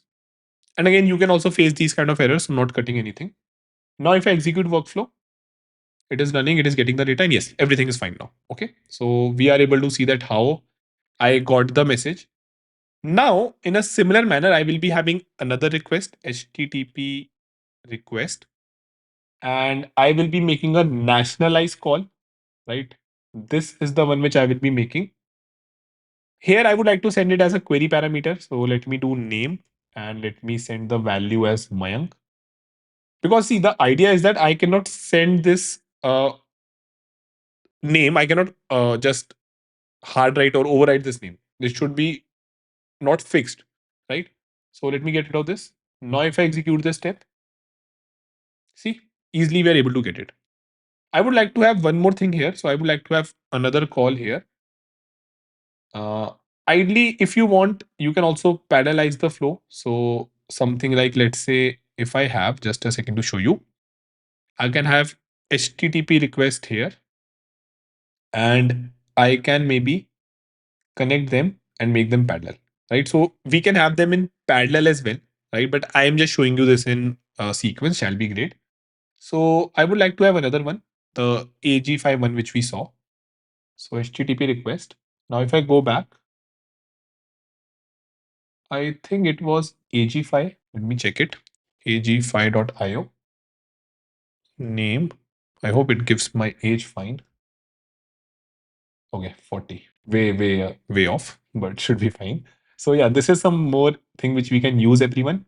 Now, just one thing, there can be multiple APIs, right? It is not a problem, I guess, for you because again, your restaurant can be as easy as just giving you a single thing, or it can give you maybe arrays or multiple object, etc. of data. But at the end of the day, if you are good with JSON, which I now know that you are, you shall easily be able to handle it. Okay. So just for an example, if I run this API, it is saying not found. Maybe if I run this API, so it is giving us so many things. See, there's an object inside this. There's a longitude, latitude. All these things are present. Okay, so if I just run it maybe for 56001, let's see. Okay, so I think this is for US only, maybe. Yeah. So yeah, this is for, I think, US only, should be fine. So the idea now is that you can easily run any of the API. My aim here is to not show you the most advanced API or something, although there can be those. But you should be comfortable that yes, I have to hit API. And if you hit it, you are getting the data. Now, if we go back onto our workflow, here I can have the AG5 one. In a similar manner, I would like to have query parameters, name, and I will drag and drop this. Okay. And I can just quickly check this if this is hitting. Seems like it is able to hit and give me the answer. Now, just let us correct this as well. Let us be a little good in sending this name and let me drag and drop it. Okay. Let's get rid of this because there will be then multiple parameters which I don't want. Execute. Seems like it is working. Okay. So now we have some extra information. If I go back, we are able to load a sheet. Then we have the API request as well. Ideally, it should be inside this, but again, we are just reading this. And I will tell you how I have made it a trigger based. So we will be doing that as well. Now, enrich sheet and this. So I just have to enrich my sheet. For doing that, what I will do, I will have another node here, everyone. Node. I will have this as sheet, Google Sheets. I would say append or update a row in a sheet. So let's select that. Now again, we have already connected to this. I just want to select my document potential underscore customer and I want to select the first sheet. Okay. So these are all the things which I'm using. Now let me go back to my sheet here. Let me add age as well because now we have the age information as well, right? So if I go back, it will most probably show some error here. See, so this is very important. Anytime you make any changes now in the backend, you will have to, in a way, make another call of API. So this also in the backend is an API call, just like it is showing you like this, right? Because as I said, on the internet, JSON is the way through which you just exchange the data. And via API is how we hit to the service. Now, again, there can be different protocol. Just like let's say we have Swiggy or Zomato or any DoorDash or any service to order. But still, the data will be in JSON. So let me refresh it. And seems like it has got age as well. Okay. So now it is first asking me column to match on. Let me first run all the previous node. Okay. So let's run this. All the previous node has been ran now, everyone. We see few things here. Okay. Get row and sheet and everything. Now what I want first is ID. So it is saying that, hey, I am matching the row with this ID. So all it is saying is that, hey, this ID is via which I am matching the row. So I should use this ID here only, everyone. Now I should use this name. Now you can, again, if you want, you can easily write it down as well. You can rename this particular node. You can write it down. I know that all of you are so smart because we have just seen in the last section. After this, I can have number. So let me have a number. Then I can have budget here.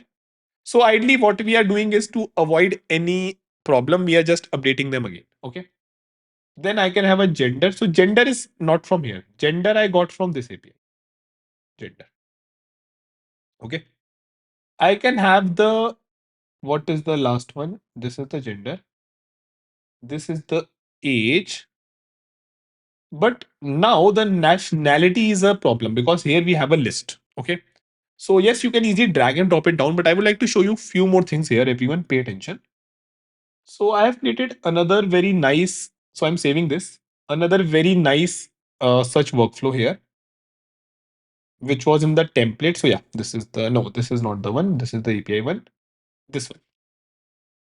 So now what happens, everyone, is that when you are in n8n, and since you are working with this expression kind of a thing, right?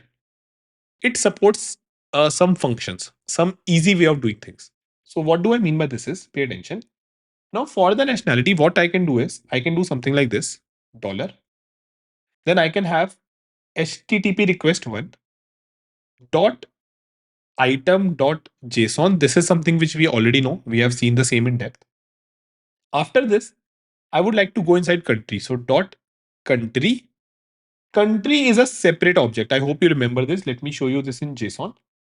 For yeah, see, this is a separate object altogether.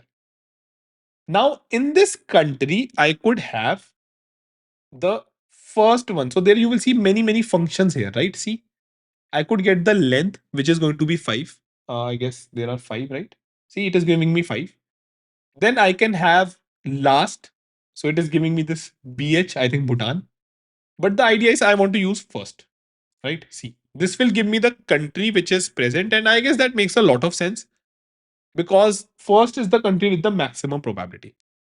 So this way of getting the data, this is what I've explained in this particular workflow, everyone. In this, if you will pay attention, what we are doing, it is saying that now welcome, you know what JSON is. Now let's learn how to use it. So this template is present in the n8n template gallery only. Okay. I plan to create this just like I created the one for notes, which you have used. But then I thought that yes, a pretty nice template is present. So let's go through it. And expression is a small piece of code inside doubly curly braces. Now don't again be like don't run away. It's not still code. It's just a way of writing or accessing things nicely. The data gets replaced with a dynamic value when the workflow runs. So we already know this thing. I've shown you that. It's the glue that connect your nodes. So it is all it is saying is that, hey, using this double quote, and if you write this expression here, it is going to get you some data. We have already seen this thing, right? Let me run this full flow so that everything is there.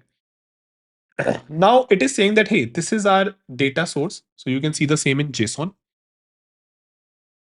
More or less, each and every type of data is present here. Alice 30 is active Boolean number. Then it is an object. Sorry, it is an array, not an object. My bad, it is an array. Then it is a uh, array of objects. So this one is array of objects, everyone. If you will pay attention, this is from here to here. So we just don't have a single object here. We have array of options. Something similar we had here as well, right? So in this as well, you see this is an array of objects. It starts with a square bracket, not directly with a curly braces. Okay. So since this is array of objects, it is just showing that how can you access it. So this is the data through which it is explained. Let's go forward. And again, I will be sharing this with you. So please go through this. It is going to be very helpful. And it is a lot self-explanatory. I want that you spend time in working on this. Okay. Now, all it is saying is the same thing which I showed you that, hey, to get this name, we know that how we will be constructing that, right? Pay attention. We will be doing something like this, then dollar. Then we select source data. After that, item, then JSON. And after that, we know that we have to get the name. And we can easily get our name, right? So for this, I think it was name only. Yeah. And I can run this. 1 minute. And if I execute this step, node is executed successfully. Username is the name. In a similar manner, it will show you that how can you do first, last, and all. Let us open this. Inside this, it is saying username from first. So if I go on this source data, then where is it trying to get that? Source data last, JSON name. Let us execute this step. Okay, so it is also again, it is just saying that from last user source data. Now, if we would have multiple things here, then it would have first, last, something like this. For example, here, this is my first country, everyone. This is the first country I have. Then this is the last country. If I would have had only one country, then that is the first, that is the last. So it is saying that, hey, in this last one, okay, in this from this source data, last JSON and file, I think if I do first here as well, it will give me the same answer because first and last are same. Let's run this. And yeah, it is giving me the same answer. Okay. So we are going first, then JSON, then name. So source data, it gets the first one, which is this, then JSON and then name. So again, just these expressions are there where we have multiple functions. Now you can easily run about these functions, but I believe that they are a little bit advanced, right? So once you are comfortable with this thing, then you can easily do that. Then it is showing that how can you access array elements. So for example, here now we have an array like this. So this kills in an array. Here you can specify that what you want. Okay, so for example, if I run this, it is saying skills 1. Pay attention here. It is saying skills 1. So this skills 1 correspond to Python. Okay, pay attention. If I do skills 0 and execute, we will get JavaScript. Now pause the video and tell me what we will get if I do skills 2 and we get n8n. What we could also do is dot. Now you can see that first. And if I run this now, we get JavaScript. So I hope you're able to understand that how exactly this thing is working. And we have multiple functions like this. They are kind of very nicely explained. Length, last, includes, map, filter. Okay, so these are some functions which are there. Again, can be used for the library, but shall be fine if you don't have an idea about that for the time being. Okay, so there are many things which you can use here. Unique, union, sort, all these things we can easily use, right? But for the time being, I think the one which I'm sharing, that is more than enough. With time, when future automations, I will show and use the complex function as well. Okay. Dot, let's say maybe first only I can do dot first. And again, there is no like second, third. I hope you understand why. Because the list is very long. Like it will not be 999, then 1000. So that's why first, last, and else you can specify what you want. So this was accessing an array element.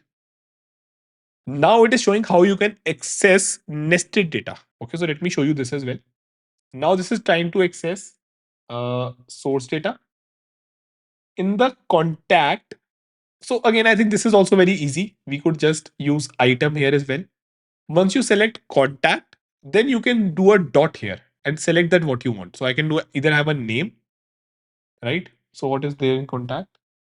Email. My bad. So I could have an email here, or I could have a phone here. So just easily you are able to access this email or phone. Okay. In a very simple sense, next it will show that how can you access inside this array of object. I hope that is very easily understood to you as well. Accessing data in array of object. So if I now go inside this source data, last JSON, projects 0. So projects, let me close everything else, or let me go to this JSON source data. In this project, we have two projects. This is the first project or project 0. So normally in programming, we follow zero indexing. Okay, so counting starts from 0. That is why we see that how here we have projects 0 dot status. So again, it is very simple. Till here, if I just select projects, pay attention. Till here, I will get the full as it is in schema, right? So I'm getting the full overall my object. Okay. If I do projects dot first, now I get a. I will have to add a comma or this brackets here. Now I get the first object, which is this. And from this, if I want to get, let's say, status, then I can do status. So again, just we are expanding the logic, nothing very difficult, and I will get the status. Done. Now, in the last, a touch of magic. So this is what I was saying, everyone, JSON functions. You can do more than just retrieve data. You can manipulate and inspect it. So this is where your JS functions came into picture. So as I showed you, first and second, they are first and last, they are functions which you can work. Transform text, source data, last JSON name to uppercase. Okay. So it will transform it. Do math. Then we can use math.round and we can use something like this. Then check data type. We can just have type of and then whatever we are sending. Now, again, I would highly suggest just go through this thing. I am pretty sure you will be able to understand it. And yes, as we will go and inside more automations, we will learn this in depth as well. So here, just they are doing the same thing. It is getting this in your uppercase. So this you are getting in JSON age. So the idea is pretty simple. We are just manipulating the data by using the inbuilt JSON function, nothing else. Okay. So with that, everyone, let me close this. And now you will see inspecting object as well. So how we can get keys here as well. And then some utility function if you want to use. So JSON.stringify, which can convert, I guess, to string, right? Then working with multiple items and narrow functions. So I will just suggest that you go through it. This will just derail us from what we are trying to do. But in the future one, I will like to shortly walk you through these function as well. For the time being, I am guess that the understanding which we have from a beginner point of view, that is way more than enough. Okay. So now if we go back, everyone, here, what I just want to do now is for my nationality, I just I either want to get, so pay attention, body country, then first, and then I want to get the country ID. See, this is all what we want to do. Item JSON count first and then country ID. So this is the country ID, everyone. Now let me execute this and see, this has been done. Since this was an append or update row, this one, yeah. See, the same has been updated. Now just think how many possibilities are there. Like possibilities are genuinely endless. You could connect your sheet and do so many of these things which you might do manually as of now, right? And frankly speaking, this was easily doable with the code as well. So we have written Python code for this. Now, if I show you in Python or rather any language, we have the Google Sheets library. And again, in that, we have, so this G Sheet is a library. Okay. It is based on Google Sheets API as well. So I'm just showing you that how things are more or less the same. It is not that a lot of differences there. It is in the backend also using the APIs only, right? But yeah, n8n makes our work a lot simple. So with that, everyone, now let's go back and let's close this. So now I would like to have a email now, Gmail. Here I would like to send a message. So where is send a message. And the message can be pretty simple. So to AI with Mayank @gmail.com. Subject is new client. Then this message is where I would like to add something. Hey Mayank, let me add like this. A new client, and we can easily use this inside. I hope you know this. Okay, so see, just as I tried to use expression, it kind of bought me out. Now, if I expand this, it will show me a updated UI. So in this UI as well, it is pretty simple. This is all the inputs which you have. This is the result. So a new client has signed up. Below, I think I'll bring out that. So name, minute, name. Okay. So if you could not have done that, we could have easily used our case as well. Signed up. Below are the details. And using this, you can genuinely automate lots of things, right? So I can have number. Now you can easily drag and drop or write them down, totally on you. Then budget. So this is the budget. Below is the expected, or we can say, yeah, expected gender, age, and nationality. So I can have gender now, and let's say something like this. Then I can have age, something like this, and I could have nationality, something like this. Do make sure to connect with him at, I can have the number here, right? Thanks.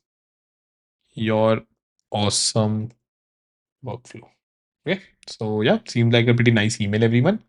Let me close this and let's save everything. So I've just clicked saved, workflow saved. As of now, no option, nothing we want to send. So I can just remove this append n8n attribution. BCC, CC, sender name, sender replies to nothing we want. And I can just execute the step. See, the same has been sent. And if I go to my Gmail and if I refresh it, maybe see a very nice mail. Okay, so we have, this is kind of showing like this because we have not used HTML or any formatting. But yeah, we can do that as well. Okay, so that should not be a problem. We can just copy that and it can provide us this all the things in HTML, right? And we will be seeing a better, way better mail. So that is not problem. But the idea I hope which you are able to take away is that how you can automate this kind of a flow, right? Now, based on this only, we can have other things as well. So just to give you an idea in what I was doing, we were also showcasing that how what can be the properties which are valid. So for that, we were making a inbuilt API call for one of our services. Based on this detail, it used to get the properties, and in the mail only, we used to send 5 properties for the real estate broker, so he can make a better pitch overall. Okay. Now, few things I would like to do, or rather, I would like you to do, is that instead of this trigger, what I guess we can have is we can have a form trigger if you want, right? So form trigger. 1 minute. Where is the trigger here? Yeah, trigger manually. Okay. So one thing I would like to show you. So I think do we have any other trigger? No. So let me add a form trigger here, everyone. So add another trigger on form submission, right? So I know that you have already done this thing. I'm not going to do this for you. That is something which we can do. Said that this whole thing, or rather, let me correct this here. Stop this. And now, okay, so there will be some change. So I think you can do this thing. What you will be doing is that ideally now you don't need this Google Sheet. What you can do is you can just rather you will be putting all the data. I like to show you some other thing. Pay attention. So I'm just doing Command Z. You can do Control Z to undo. Now, if let's say in case you have multiple things here, let's say second, or let me use ChatGPT. Okay, so okay, I think this will work. So let's open ChatGPT, everyone. So just showing you because you will also be using this when you are using these things. ChatGPT, give me similar kind of data in a comma separated text form. Okay, so let it give me the data. I just want to show you what you will be doing if there are multiple things. Okay, so let me copy this. I would just say, can you have names from different nationality? So I can show you the whole thing. So now it will be a little bit better data, right? So let's see how that will fall out, everyone. Let me copy this. Now let's paste this here. Now to have this data across in the right form, I would like to do data, and I would like to do split text to column. Okay. The second I do this, see, everything is separated, right? So this is something of an Excel here. You can use that as well, n8n as well. Now, yeah, this is your data, everyone. Now what I will be doing, if I go back and if I show you this thing, and let's say normally I'm just executing this. Okay, so I'm just executing this particular get rows in sheet. You will see that how it will get all the rows. Okay, so it did got all the rows. Now, if you understand, we have just done this thing for a single thing, right? We have just done this full workflow for a single row. Now, why am I showing you this? Because in many, if you try to, like me, if you try to automate everything around you, first you will like to try it out without any form or without any trigger, just on the data it is present. Now, the good thing is with your n8n is that either you could have a loop over items. Okay, you can have a loop kind of a thing where it can loop, but it is saying that, hey, you may not need this node. n8n nodes automatically run once for each input item. So all it is saying is that, hey, n8n is smart enough. We will anyway be running one by one. So I will pick this first, then I will be running, then second, then I will be running. So if that was not the case, we would have to loop over it, right? But for the timing, because n8n is pretty good, we don't need to do this ourselves. n8n will handle. So if let's say I close this, and if I just delete this loop here, everyone, let me delete this. Delete this. If I go on this, see, it will say that will execute 10 times once for each input, right? This as well, it will execute 10 times. Like 1 second, sorry, append one will run. Execute step. Yes, I've had, yeah, this is going to run 10 times. Okay. Okay, I think it is not able to get all the things here. So if you will pay attention, like here, 10 items are paying. So that's why it is showing this. Let us run the full workflow.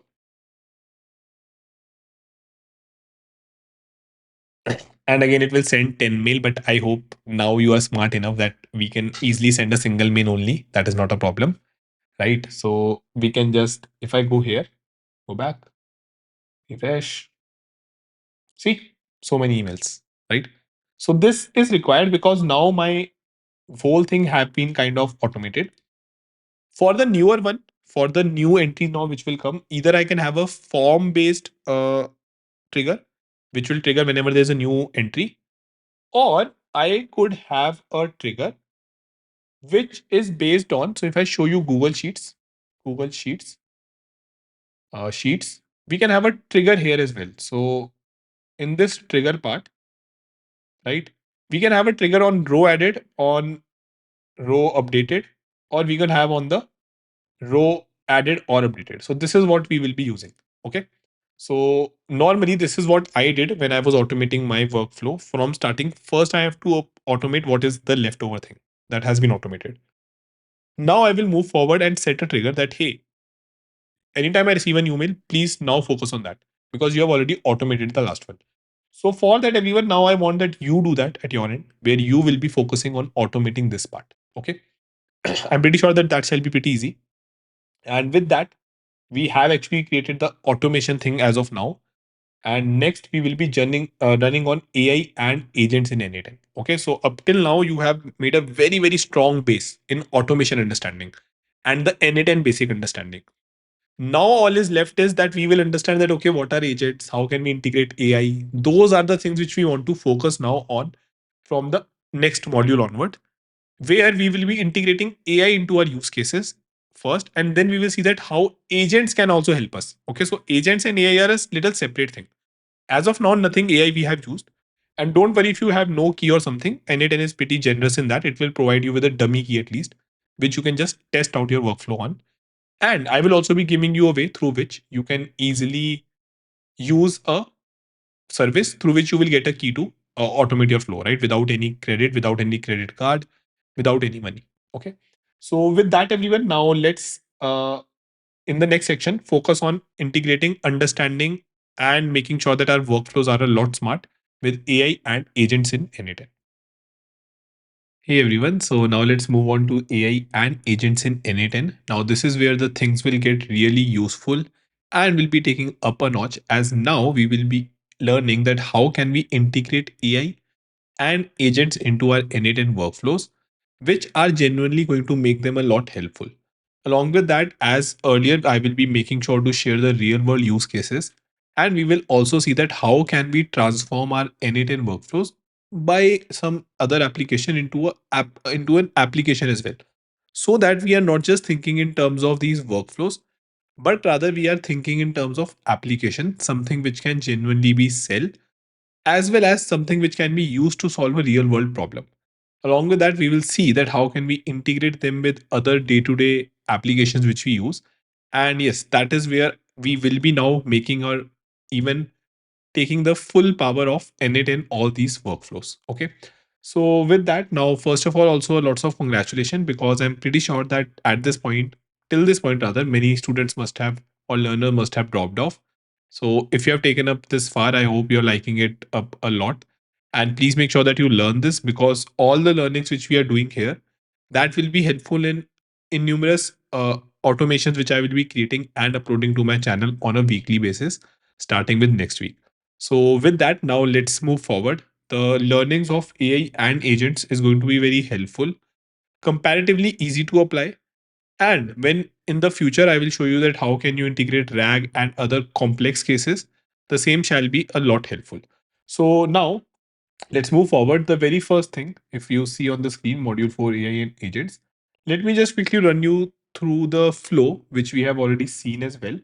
Now, if you all remember, this was the flow which we saw, where there was an input, then there was an action, and of course, the output was something which we were seeing. Now, we have created multiple workflows into our n8n, where we can easily see that how can we able to just break down our work with having a trigger, right? And finally get some output. So to go a little bit deep inside this, let me just show you this particular diagram. So just a second, let me just make it a little bit bigger. And make sure that you download these notes as well, everyone. So for the timing, just focus on this, that this was something which we were doing. We were doing a form submission, right?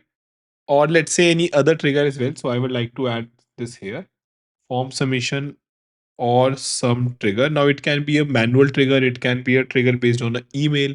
It can be some trigger based on some other application altogether. Then we were doing some action, everyone. So sheet, enrichment, extra steps, all what we wanted to do was being done here. And finally, we were getting some output, which in our case was the email getting sent, right? Now, this is where you have mastered automation. And I would like to just mention one thing here, that many students, what they feel, or many learners, what they feel is that they can create automations out of the blue.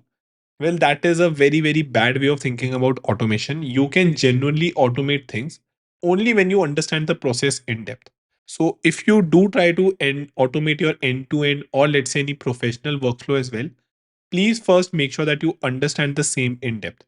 The better your understanding will be, just as an example, in this particular flow, the one which we created, the better our understanding, the better we will be able to create them. Many of the learners, just by seeing some or the other course, like which genuinely no crash course can teach you to automate everything unless you know that what is happening inside. Without that knowledge, you cannot join the dots and automate anything. This is the easiest way of doing it. And like in the future cases which we will see, and even in this crash course, you will see that how you are able to automate so many facets of your life, but provided you have the full understanding of them. If that is not there, then surely that will not happen. So always make sure that you are someone who is having the proper understanding. Else, you will be unnecessarily making the process complicated, which is something which I want my learners to avoid. So this is coming from the direct experience which I have over building and working with AI, like from the last 3 4 years. So with that, now let's move forward. The very first thing which I would like to now show you is how you can use a LLM inside your workflow.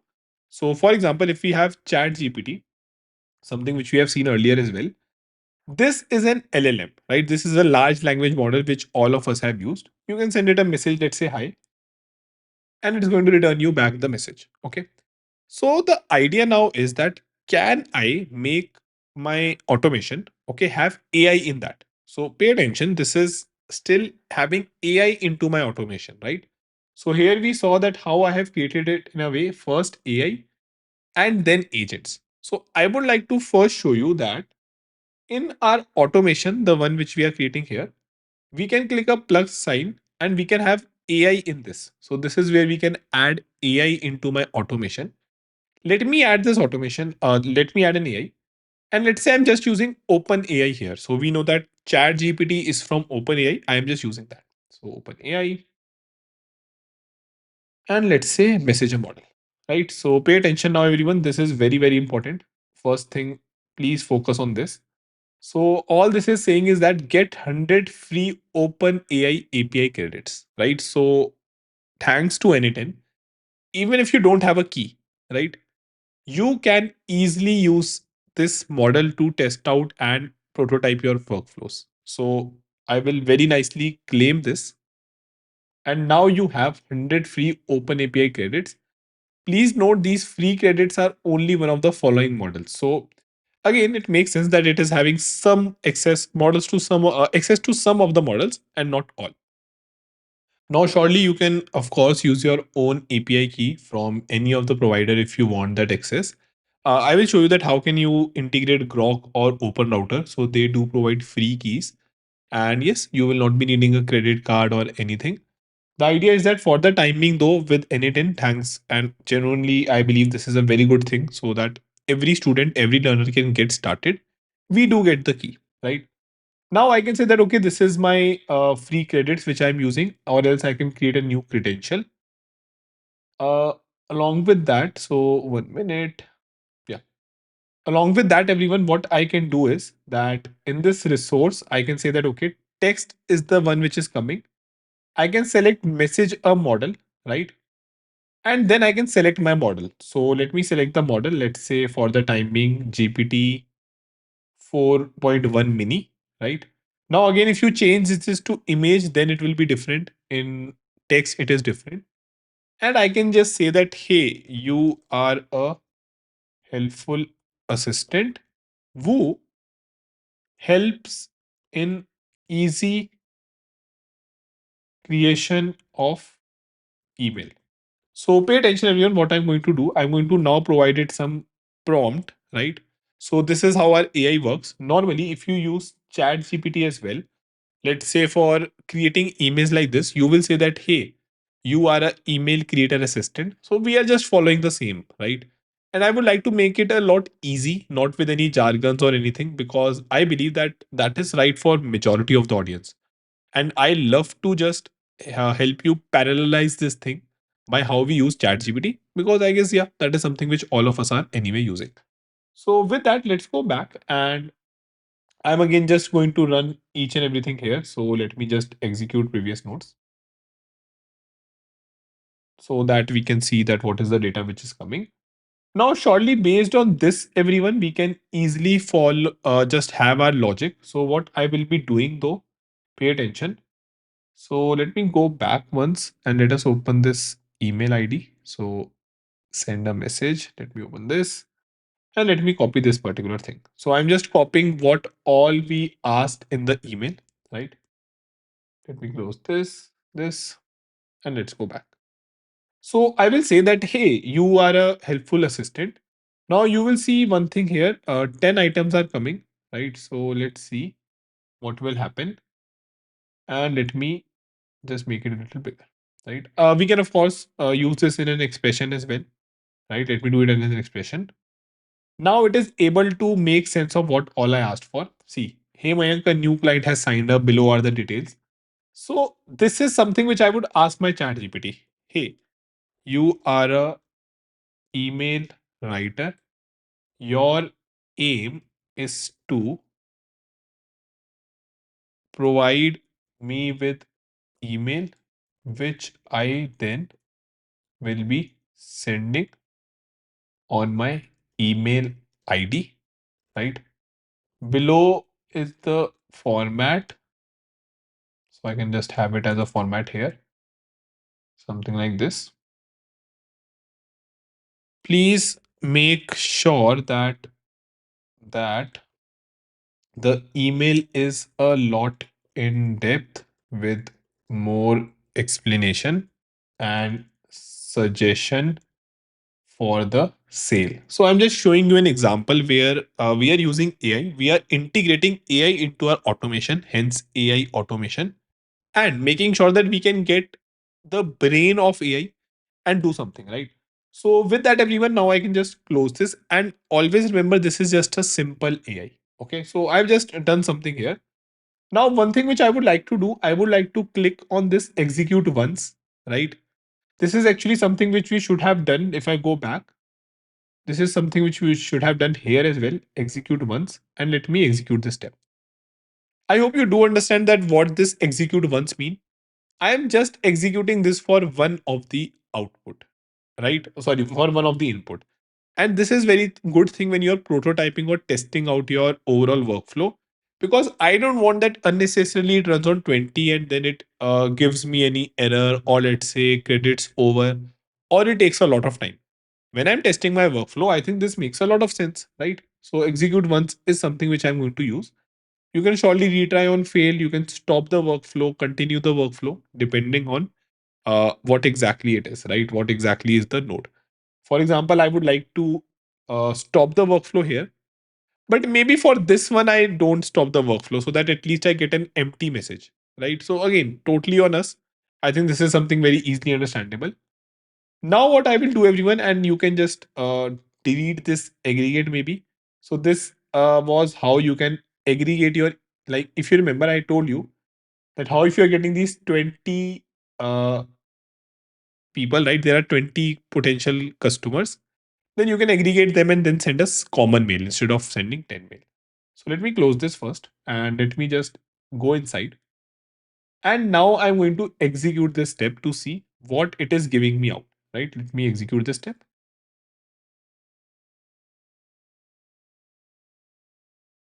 So again, it will take a little bit of time because AI is involved. And now we see that how this was the role and this is the content which it is giving me, right? So yeah, I think the content is pretty good, everyone. Let me just pin it for the time being. I hope you remember this pinning thing as well, because I don't want to run it again, right? So I'm just saving this. This has been pinned now, so I can use it further. I just want to save a little bit of these credits, right? That is why I'm showing you the best practice. Else, what happened was with one of my student, he got 100 credits.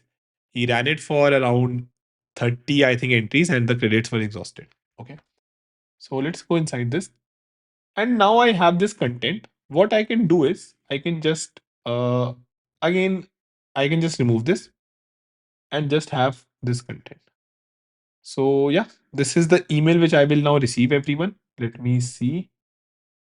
Yeah, I think that should work. Let me execute this step and we will see the new email. So yeah, the same has been sent. And if I go back, refresh, no fish as of now. So again, we can send a HTML format that will make it a little bit better in terms of the understanding. It is giving me the subject as well, right? But if you pay attention, mm, if I go here, yeah. So this is what it is giving me as a overall answer, right? It is giving me the subject, then it is giving me the overall content. But surely I cannot get the subject from this message easily, right? I hope you do understand that in a way, ChatGPT is giving me one message where each and everything is present. Ideally, it would have been great if it could have given me message in a way that, hey, this is the subject, then this is the message. So I will tell you what I meant by this. Let's say when you go inside here, you can say that, hey, can you write a email for me to send as a sick leave, right? Let's see what it will give you. So it is giving the subject, dear manager, everything. Surely you are able to see and understand this. But if you send this thing to some uh, computer or let's say any code, it will have to do some effort. Now, surely we can use functions which I talk about, right?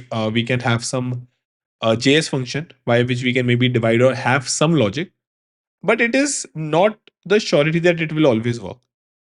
On the other hand, just pay a lot of attention. Let me just ask it to give me, can you give me the same in a text box where I can copy this? So now pay attention, everyone. I'm staying logged out. It is now given me the same thing in a text box, but again, the same problem arises, right? I hope you're able to understand the problem. Uh, so again, I will just show you and take you through the steps. The very first thing which we have done, everyone, we have integrated AI into our automation. Don't as of now think about agents. We are first understanding about AI here because that is an important step, right? Now, once this is understood, right? Once this particular thing is understood, what I can do, I have sent the mail as well, right? This is something which all of us have seen. So sending the email, I got this, but now I am a little bit interested in getting the subject and the body separately, because if you will still see the email which I have got, it is not the rightest kind of email. Like I'm getting this subject and then I'm getting my email. So this is a new client again. Subject could have been better. If we go here as well, now let's say in this overall answer as well, I have the same problem, right? Subject is not separate. Now pay attention what I will do here, and this is the same thing which will be used in AI as well as in agents as well, right? So we have learned about JSON. I can ask, can you give me the same in a JSON with subject and body as key? So again, this is the understanding, this is the use case. Now, since I have already taught so many of these frameworks like Microsoft AutoGen, Google Agent Development Kit, and since I have been active in this space, you understand with time that yes, this is structured output is very helpful to you, right? So I will like to show you a few things here. Pay attention. Yeah. So yeah, this is the case of structured output, everyone. So You can surely have images as well if your model support this. So this I've drawn as a model. So it can be, let's say, GPT, GPT, Claude, or if you want to use Grok, any of these models, right? Perplexity. So the idea is pretty simple. We can either get a text input just like we normally get, or we can get a JSON input. Now, your JSON input will be very helpful in API, web app, or any structuring, right? If you are able to ask your AI to give you a JSON input, then you are sure of two things. A, it will always be giving out you those keys. So it will always be giving out me subject and the body. Let's say in this example. B, you can directly just use that in your overall expressions in the dynamic content creation. You can use that subject and you can use that expression. So those are the things which I think you can surely use, right, everyone? So this is something which we are now going to configure our AI. Now, the reason I'm explaining you this before agent, because this all has to just do with AI. Unnecessarily, we don't want to go inside agent first. Let's understand the basics of AI first, right? Now, if I go back everyone here, then based on this same logic, what I will do is I can go inside my this particular model, right? In this model, you will see a option output context as JSON, whether to attempt to return the response in JSON format. And of course, it will be compatible with few of the models. So your model must support them, right? It should not that, for example, again, you are asking a model which doesn't understand this thing, which cannot give that. Though latest all the models they are having this functionality. So if I now do output as JSON, then you will see that again it is asking me expression, sorry, fixed or this thing. Let me unpin this for the time being. Yeah. So I've unpinned this everyone. This is the output. Now, when we say that, okay, we want this as a JSON, let me go to option. I think this is where it is present. 1 minute. Okay. Message. No. So we can do one thing. Pay attention. We can just ask it here. Strictly give output as a JSON, not missing any key. Below is the structure, right? Structure is something like this. So I have the body and I can have the subject. So just we are using the structured output functionality of our model. And since we are very comfortable with JSON, you will understand how that is helpful. Now, if I execute this, everyone, pay attention what will happen. Output content as JSON is right. Now in my content, I'm getting the subject separately and I'm getting body separately. Let's make it a little bit better.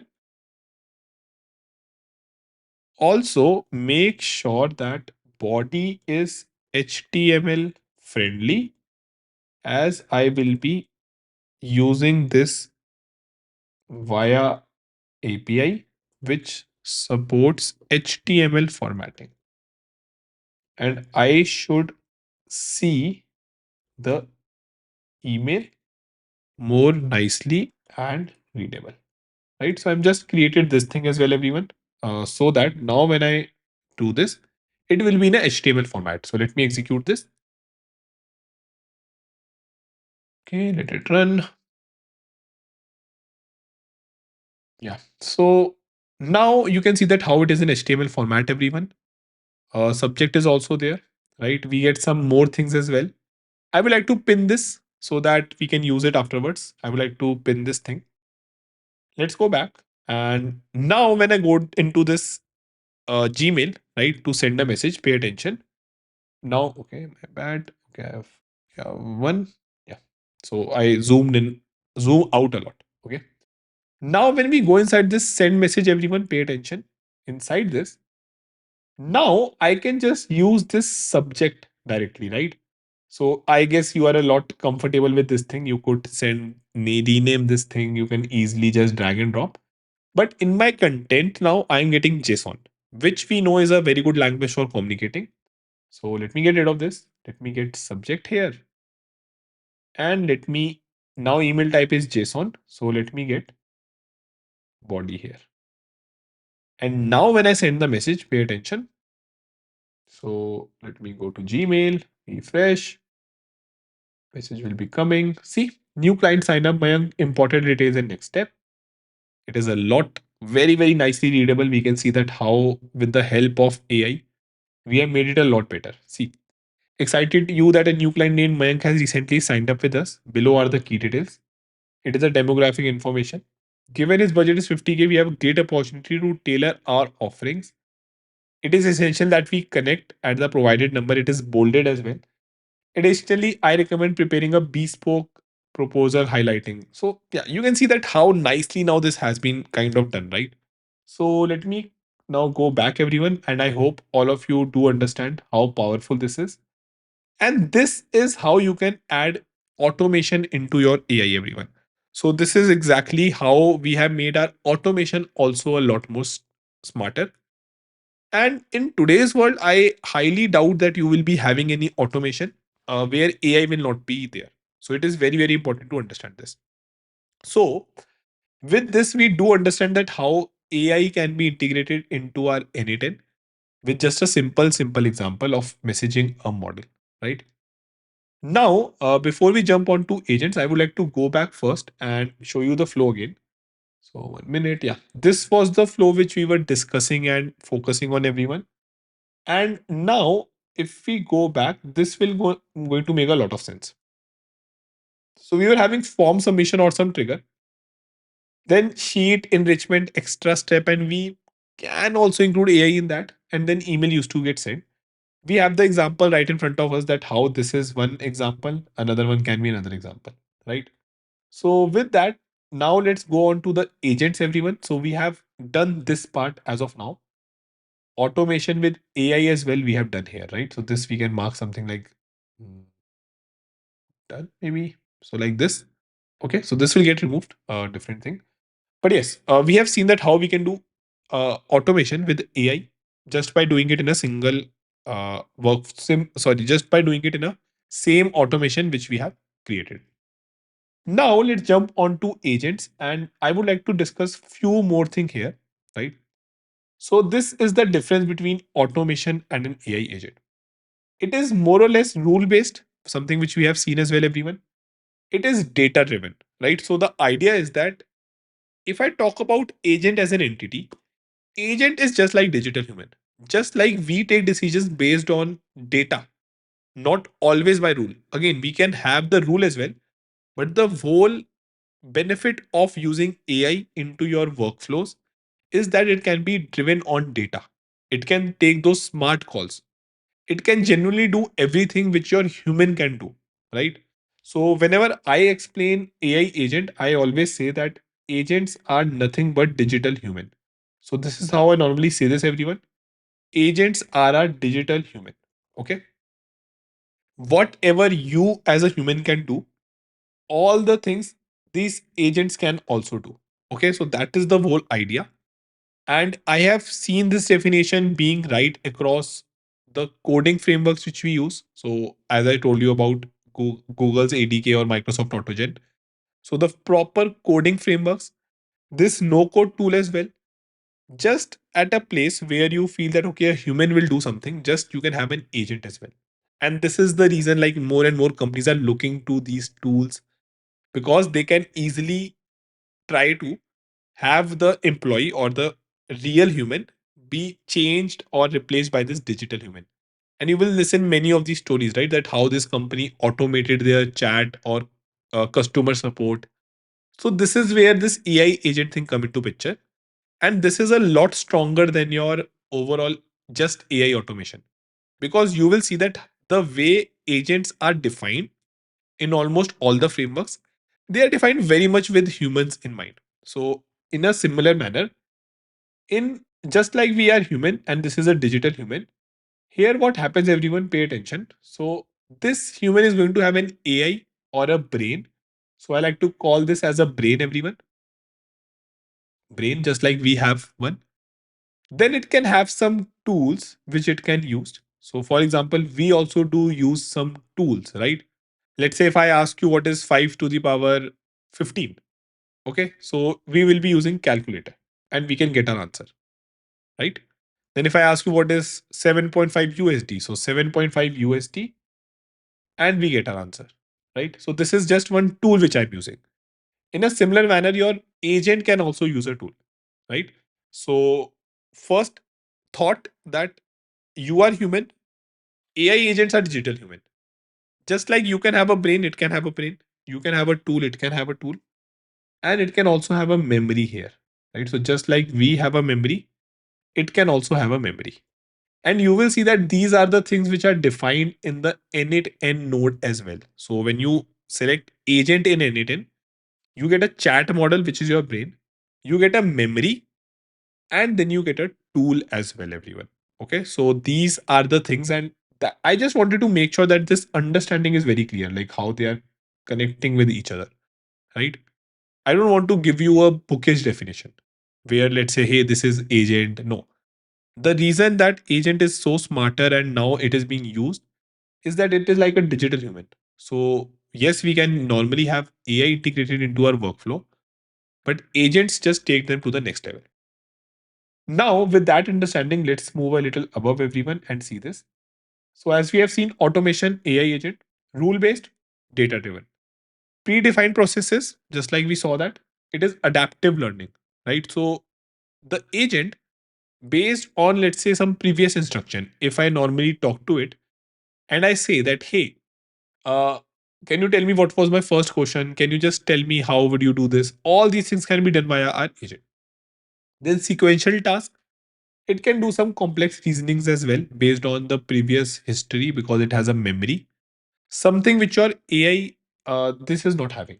Your messaging a model is not having a memory, right? It is having no memory here, through which it can understand that what I ask you last or all these things, it will not have that answer.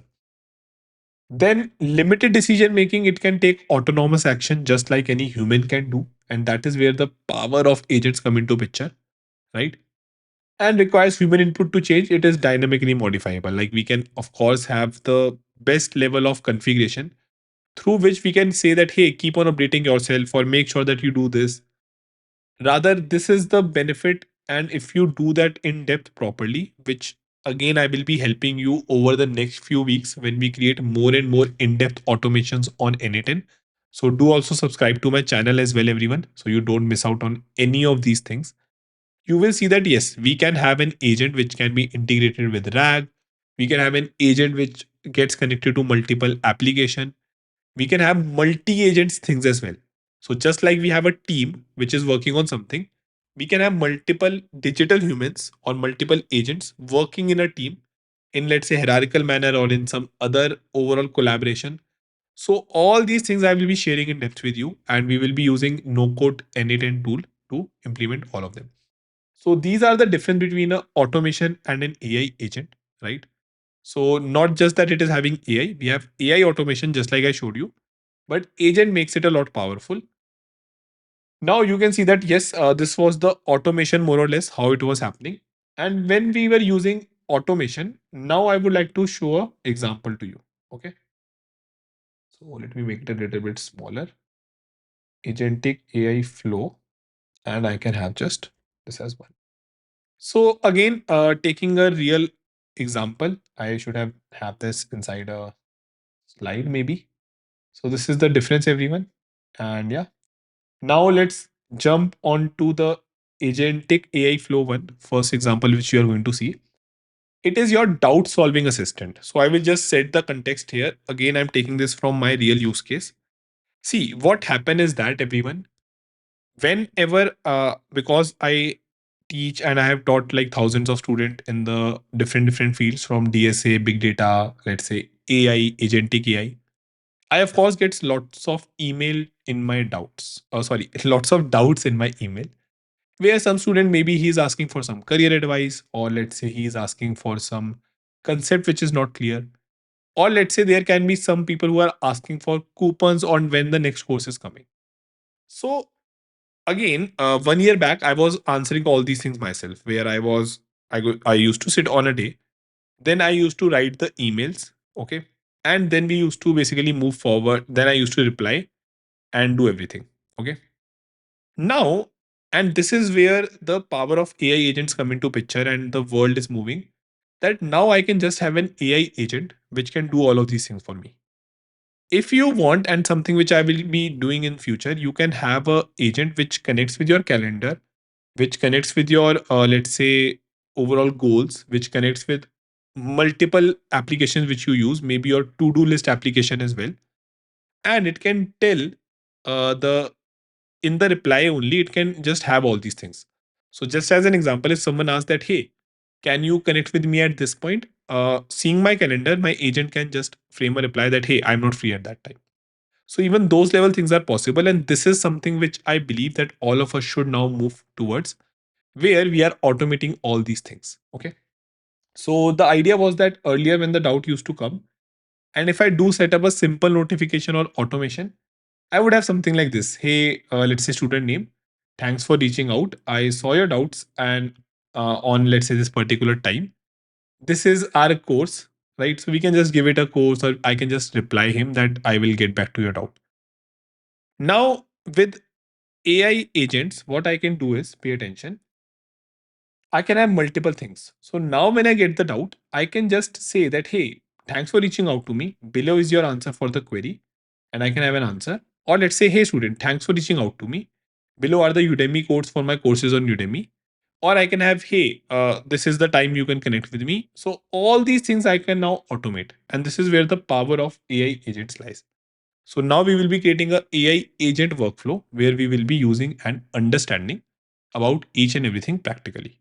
So I specifically made sure that since our base is all set now, I don't want to have multiple slides or something. We will be seeing and doing everything practically so that it stays with you. And with this diagram visually, you will be always able to come back and understand this again. So now let's go back, everyone. And I will like to close this, save this as well. Go back to home. Here, let's go into this personal, have a folder now. So let's say AI, AI agents, and let's say create. And we have the AI agents. Inside this, we will be creating our workflow. So 1 minute, yeah. AI agents, and let's say agentic workflow one. So yeah, we have saved everything. Now let us begin, everyone. Pretty sure that you are able to easily follow everything till now. I have made sure to explain each and everything in depth. Let's first have and understand about agents. So when you click on this first step, let's say I will be using this on chat message now. So this is the one which I'm going to use, everyone, on chat message, so that I can show you the working of agent. Now let me have this message and let me close this for the time being. When you click on this open chat, the one which is present here, open chat, right? It is going to open an inbuilt chat inside your n8n. Just like you have chat GPT, right? Or let's say Microsoft Copilot. Now let me just get rid of this. Let me add another tab.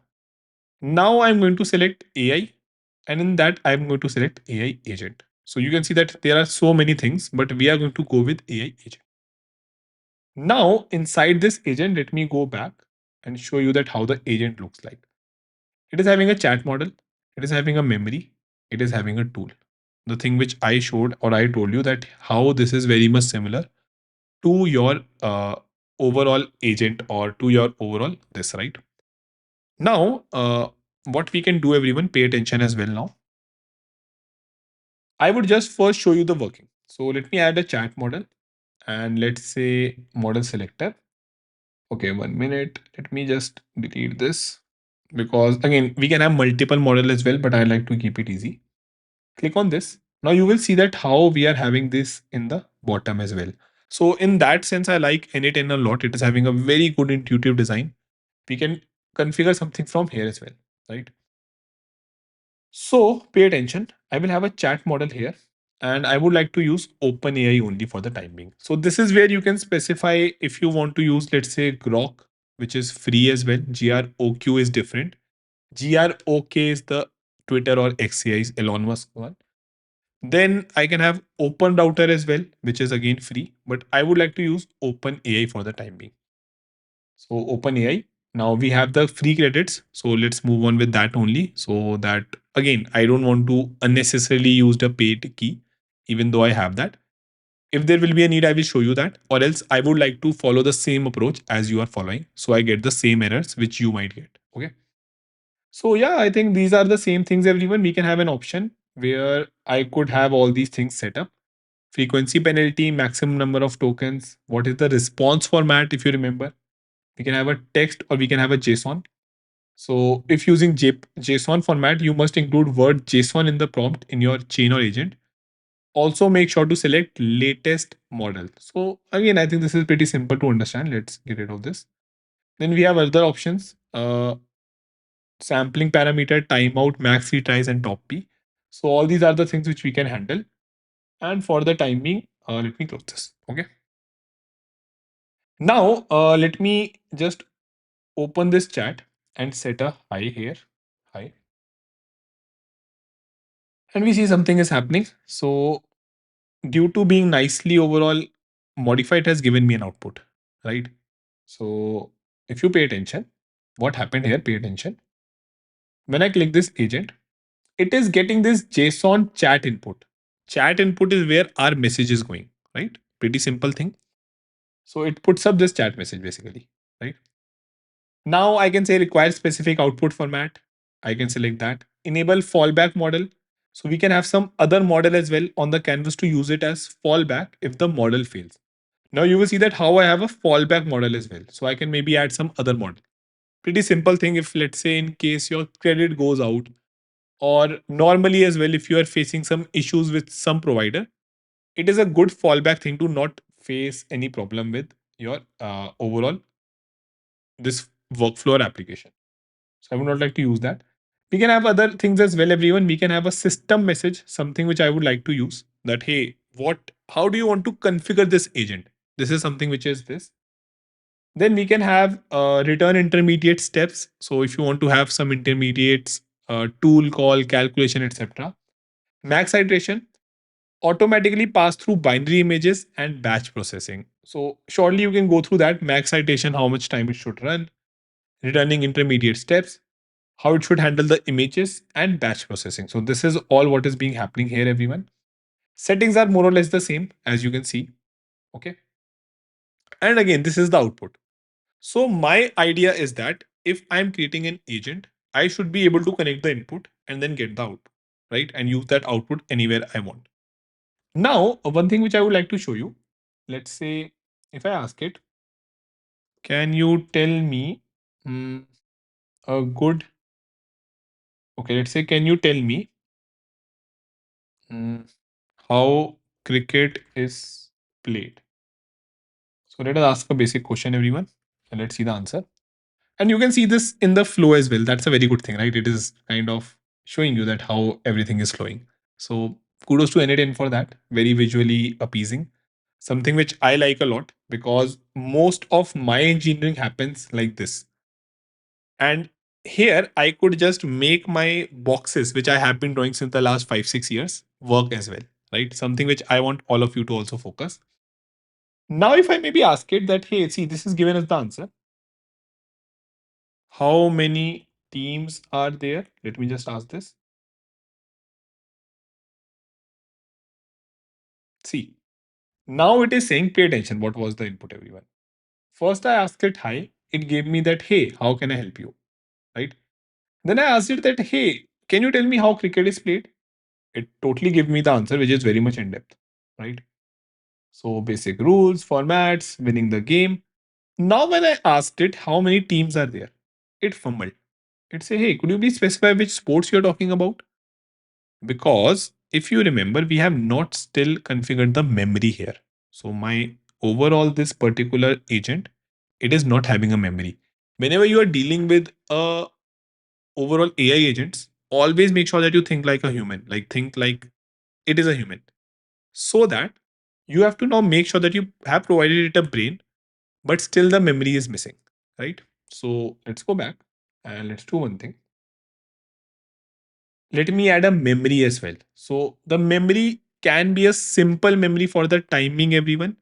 What it does, just like ChatGPT, for example, if I now ask it to write a email for a sick employee on my behalf. So again, something which will make sense.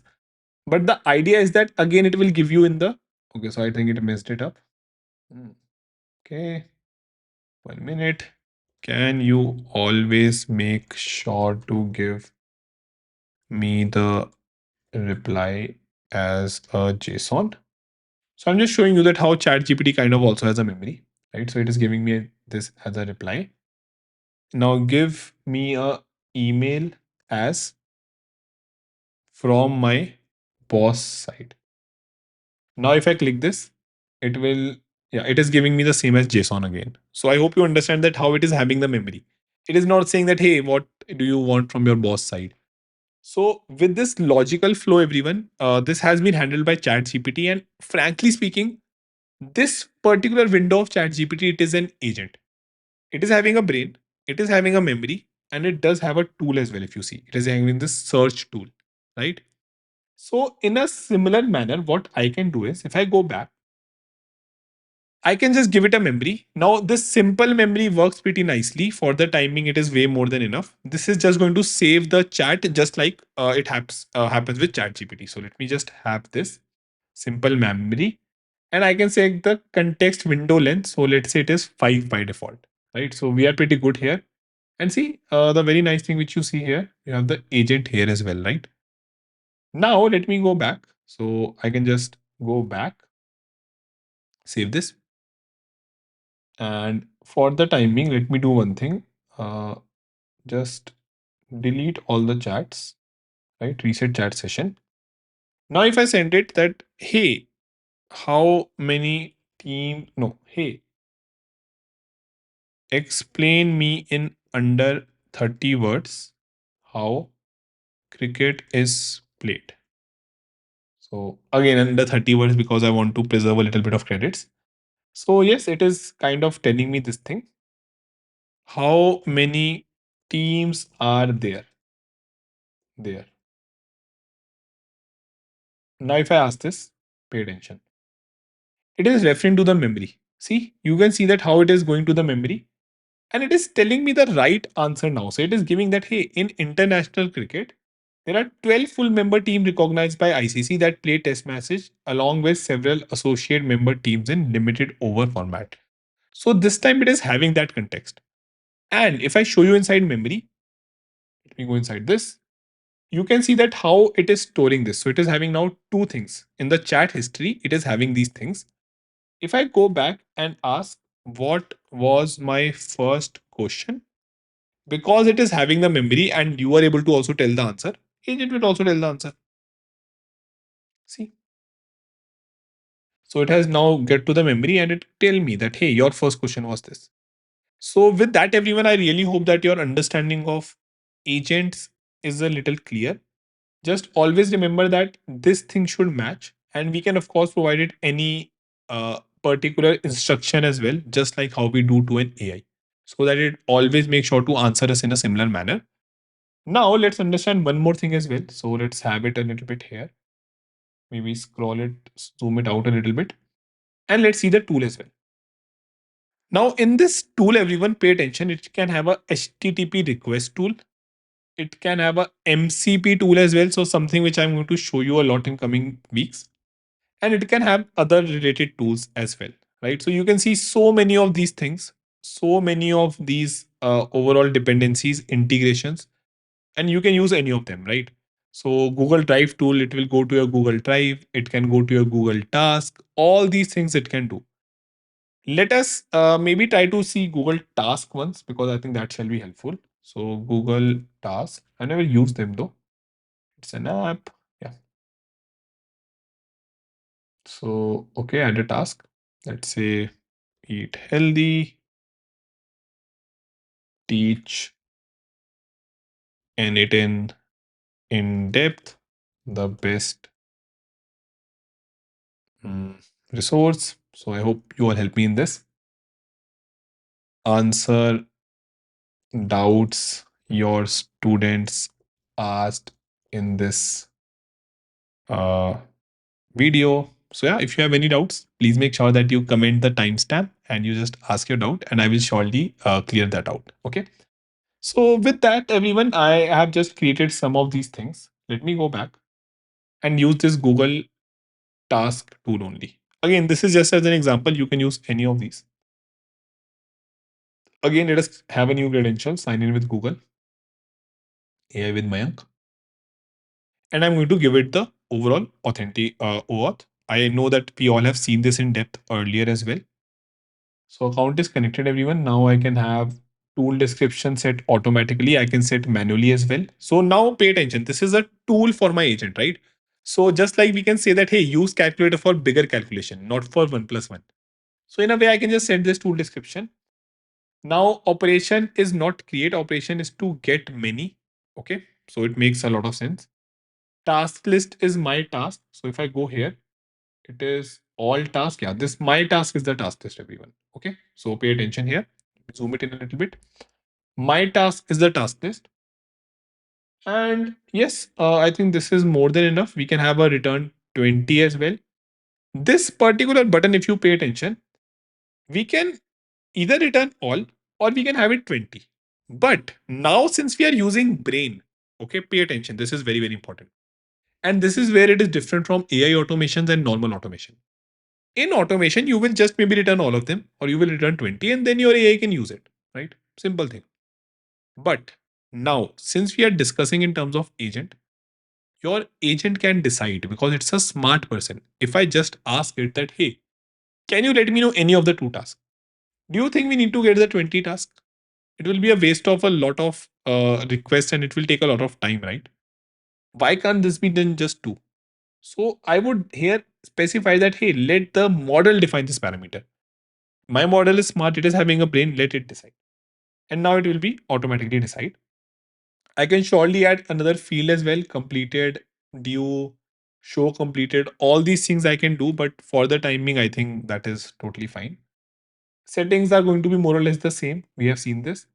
The good part, we have the docs here as well. So if you have any problem in understanding, just see and go through these docs. Though, frankly speaking, I guess there is not a lot here. Just like all the operation which you can do here, surely you can do via this as well. Okay. So with that, everyone, now let us go back to our agent here. It is now having a brain, a memory, and a tool. Let me go and just specify here.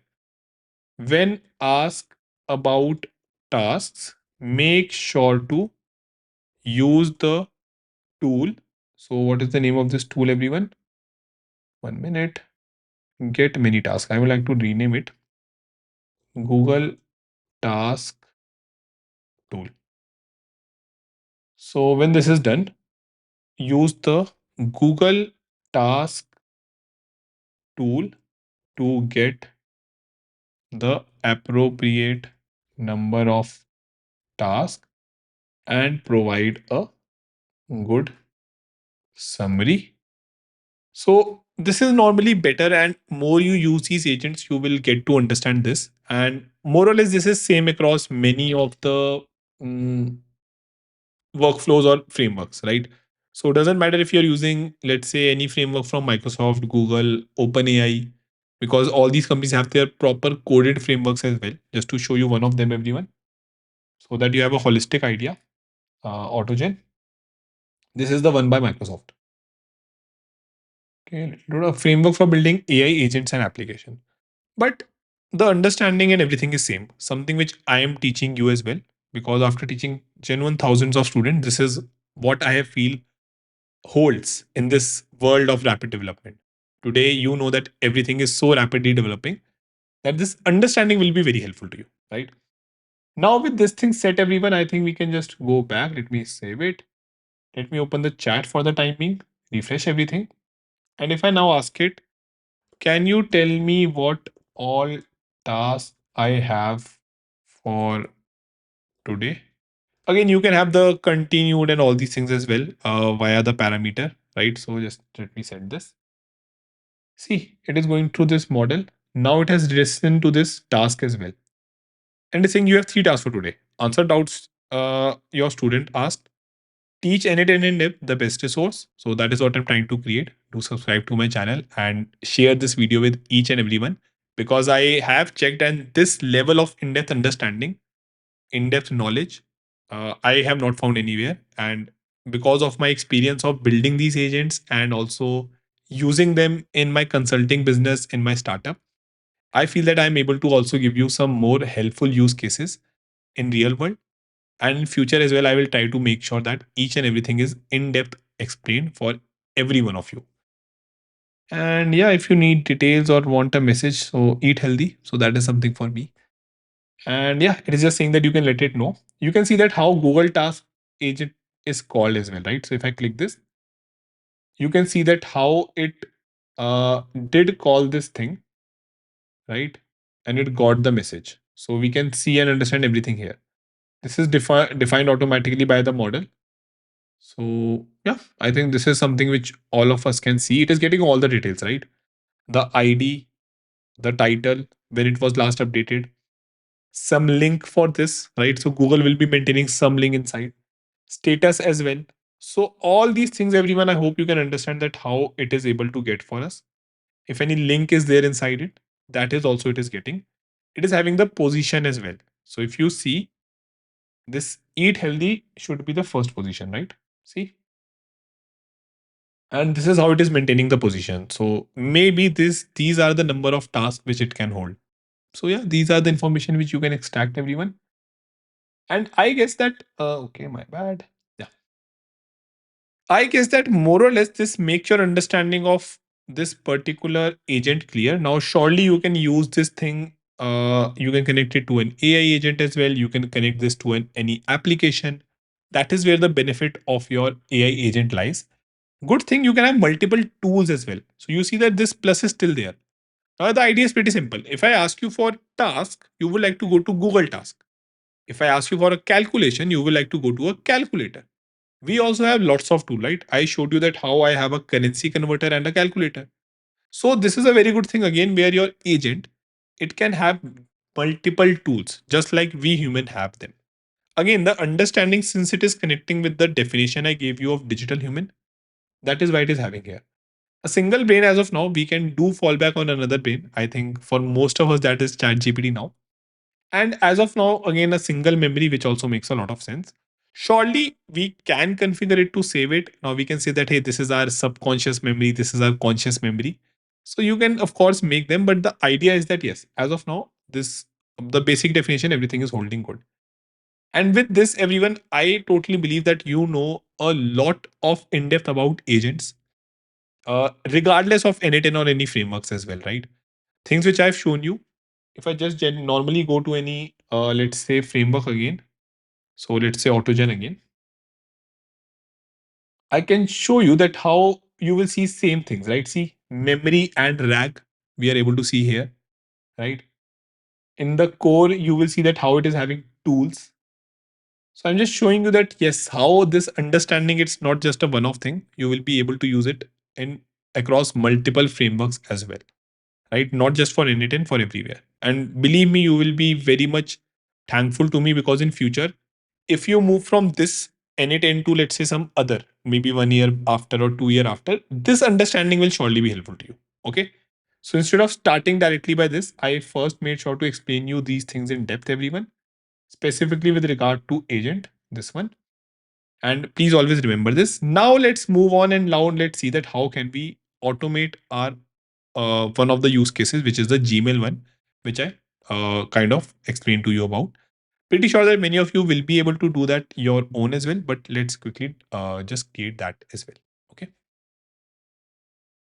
So cool, everyone. Let's now understand and automate our Gmail workflow. I have already given you an idea that how exactly that is going to be. So it's going to be a doubt solving assistant or agent flow, right? The use case is right there in front of you. And I believe that with respect to Gmail, surely all of us can have some use cases which can easily be understood, right? So automating that is going to save a lots of time for you. With that, now let's go and create another workflow. So I'm going to save this and get out. And don't worry, I will be sharing all these workflows with you along with the notes, everything. So now, let me just set the mic. Yeah. Now let's go into AI agents. And here, let me create a workflow. I could just name it Gmail AI reply, right? And I can add a tag. Let's say Gmail here. And yeah, I think that shall be helpful, everyone. Now, what I'm going to do, pay attention. This time we are going to have a trigger, everyone, which is going to be my Gmail trigger. So the trigger should get triggered or should start whenever a message is received. So this is the trigger, everyone. We already are connected to our AI with Mayank email, so I don't guess you have to correct anything there. Then we can have it every minute. I think that is pretty fine. So it can just check for new time every minute. Then for message received, it is going to just work and have it simplified. Whether to return a simplified, yeah, I think we can have a simplified response, right? That should be pretty good. And let's have it start. Now, once we do receive a message, I think that we should be able to get that message, right? So let's say whatever mail I have got. So messages are mail here. I can just rename it. Check for new mail, right? Now, in this checking, everyone, we are going to make sure that once we get this, let me say Gmail again, and I can have a get message here. So get a message. Okay. So shortly, this will be based on a ID, which we will get from the previous one. So let me execute the previous node. I think it got the latest one or something, but the main thing which I am overall interested in is this. Okay. Or rather, let me do one thing. What I can do is, let me, mm, okay, if I execute this workflow, it is going to get a message, right? Which I think is the latest one. So it is checking for new mail. Let me do one thing. Let me make this active. Okay, so up till now, we have not seen this. Your workflow now regularly check Gmail for events and trigger execution for them. These executions will not show up immediately in the editor, but you can see them in the execution list. So once this is active, everyone, we will see the same in executions here, right? As of now, it has ran for 2 times, I think. So let me do one thing. Let me do one thing. Let me go to Gmail, go back. So this is the one which it has picked up. Shall be fine. Let me send a new email. Okay, so AI with Mayank. Doubt. Please help in mastering n8n. And I can just send it. Let's now go to our this and let's wait a minute. So again, it will be like we will have to wait a minute only because it will be checking for our new message in a minute mark. So let's say if 20 seconds were left, in 20 seconds it will be there, right? So it is auto refresh is also on. Let's see. Hopefully it will be getting this mail which I have sent here, and because it is checking every minute. So yeah, let's see in which time it will come. We can have a filter here as well. So this is again the right way of seeing your workflow, how they're working, everyone. Where you have it, see, there's a new entry. Where you see them in the execution. So this execution is the right way of checking that, right? If I now go inside this, I think more information shall not be here. Evaluation is also different. Let's go back. If I now go here, everyone. Okay, not this one. Fetch test event. Yeah, so I think this is what we have got, everyone. If you pay attention, this is the email which we have got from our latest run. So, and we saw that in the execution how the same was working, right? So I would like to now pin it. I would like to pin this so we can use it going forward. Don't have to run it again and again. I would like to make this inactive for the time being. Again, because I don't want that it checks every minute and like any email which it sends, then it kind of is a again little bit of recursion can happen. I am sending an email, it gets triggered. Sending an email, it gets triggered. So that is something which we want to avoid. Now let's go into get a message. Okay. Here I will be getting my message, and I think this ID is the one which we want. If I execute this, then I will be able to get my message. See. So this is having a lots of information. We just got what we wanted, and this is where I have my message now. I would like to close this. Okay. This one is a trigger. This one we are getting the message just to be extra sure of these things. Now I will have an AI agent here. So I can have an AI agent here. So yeah, this agent expects a JSON dot chat input as an input, right? So we will have to do something of that. I think here we will be having some other things suggested. So let's first add a chat model here, everyone. So model I can have OpenAI only, OpenAI chat model. And yeah, I think we are good with GPT 4.1, the one which has been provided. Let's go back. Here, I'm going to now make this prompt a little bit better. Let me remove this, everything here. Let me open it and maybe anything inside this is that. Okay. Because again, it is not able to find this chat input, right? That's the problem. So 1 minute. Yeah, we have to define this below. Pay attention, everyone. So either you can run your agent via a chat, then it will be dependent on that chat input. So there you just have to make sure that anything which you are inputting into your AI agent, that shall be always having this chat input, right? That is when it will be able to make sense of this. Okay. Now, what we rather have to do now, we have to define it manually. So define below. Okay. Now I think I can define some information. You are a email responding agent. Again, kind of a same thing which we had earlier. Below, so just few things will be changed. I will tell you what are all those. Below are the, let me do one thing for you all first. Let us define some labels. So I can have doubts here. Then I can have, let's say, course here. And I think one more we can have is doubt. We have course and we can have, maybe we can have sponsorship. Okay. So we can have sponsorship. Now, what I can do, everyone pay attention. So I can have this. You are an email responding agent. Below are the content of latest email I got, right? I can have this. Please help me in mastering. What is the exact things? These are few labels which are set. I can have the subject here. Let us actually make it a little bit bigger. Now it is better. Subject is this subject, everyone. So let's get rid of label. Subject. And body is this snippet, right? So in a way, now my agent knows that, okay, what I have got. You have to do two things. First, specify the label, right? Specify the label based on the message, based on the email. Second, mm, as a smart assistant, please draft the response for me so that I can reply to my email. Okay. So again, we are using it for two things. First, I want that it labels it so that I can see the label in future and I can make sense of it. Second, I want that, okay, since it has labeled it already, now I also want that it is able to reply or at least create a reply for that, right? Below is how you should reply. Actually, I can provide this in a better manner. So let's go back once. And again, as of now, I'm keeping it a lot easy for you to understand, right? We can make it a lot more complex. I can give it many, many details. So require specific output format. Then we can have output parser here. In the output parser, now again, I have three options. Auto fixing output parser. It is depreciated. Item list output parser or structured output parser. I think I would like to use this structured output parser. Okay. So let's select this.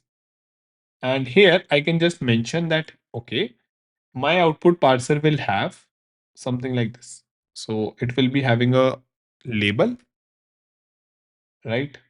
Which can be, let's say, something like doubt. And it will be having a reply, which will be something like, hey, thanks for reaching out, something like this. So I'm just giving it an idea that, okay, this is what I want. This is how my reply shall be. Now, if you will see where exactly is this created, everyone, pay attention here. Very, very important. So it is just asking that, hey, give me an example. And based on that example, again, generate from JSON example. So since we have the reference, it will also understand and generate the same. I think there were other options as well defined using JSON schema. Let me copy this. That will be a little bit harder to create, but we can easily create that via JSON, via, sorry, ChatGPT. Let me help you with that as well. So let's say we have this. Let me duplicate the chat GPT tab, pushing this. Then I can have my schema, the one which I provided. Give me the first one for this demo output I have provided. So again, we are just telling that, hey, either give it like this, type object, properties are this, and I'm giving the item and all these things, right? So it has just given me the same. So, okay, I think it has messed it up. Uh, I meant this JSON schema for label and body, label and reply, right? So, yes, now it has given the same thing, everyone. Pay attention. Type is object. We know what an object is in JSON. We have understood that in depth. Properties is state, which is of type string. And then cities, okay, it has messed it up, I think, again. Again, we can make it reply, which is also of type string. Okay, but for the timing, let's keep it simple only. Okay, so it has kind of overridden it. Let's go to generate from schema. And I can just paste the one which we have with us. Okay, so yeah, I think that this shall work. Now, if I go back to the canvas, if I show you, now in the canvas, the output parser is a separate overall property. So you see that how this is connected. If you want the output to be passed, this is how it will be saving the same. Okay. So yeah, with that, what I can do, everyone, just few more things. I would like to have just a minute. So I would just like to specify that label can be one of below, right? So label can be these one, right? Codes, doubts, or sponsorship. So let me do one thing. We copy them and let us just paste it. Okay. So this is what label can be. And here make sure that reply is very respectable, and wherever required, please explain student doubt in depth with example, and also make sure that that reply follows a strict HTML format so it is easy to read. Okay, so normally I've just given these things, everyone. Now it can be having a little bit better context. Once the same is done, then what we can do, let us go back here. Maybe we can check it once as well. Let us quickly execute this, right, to see what it will give out.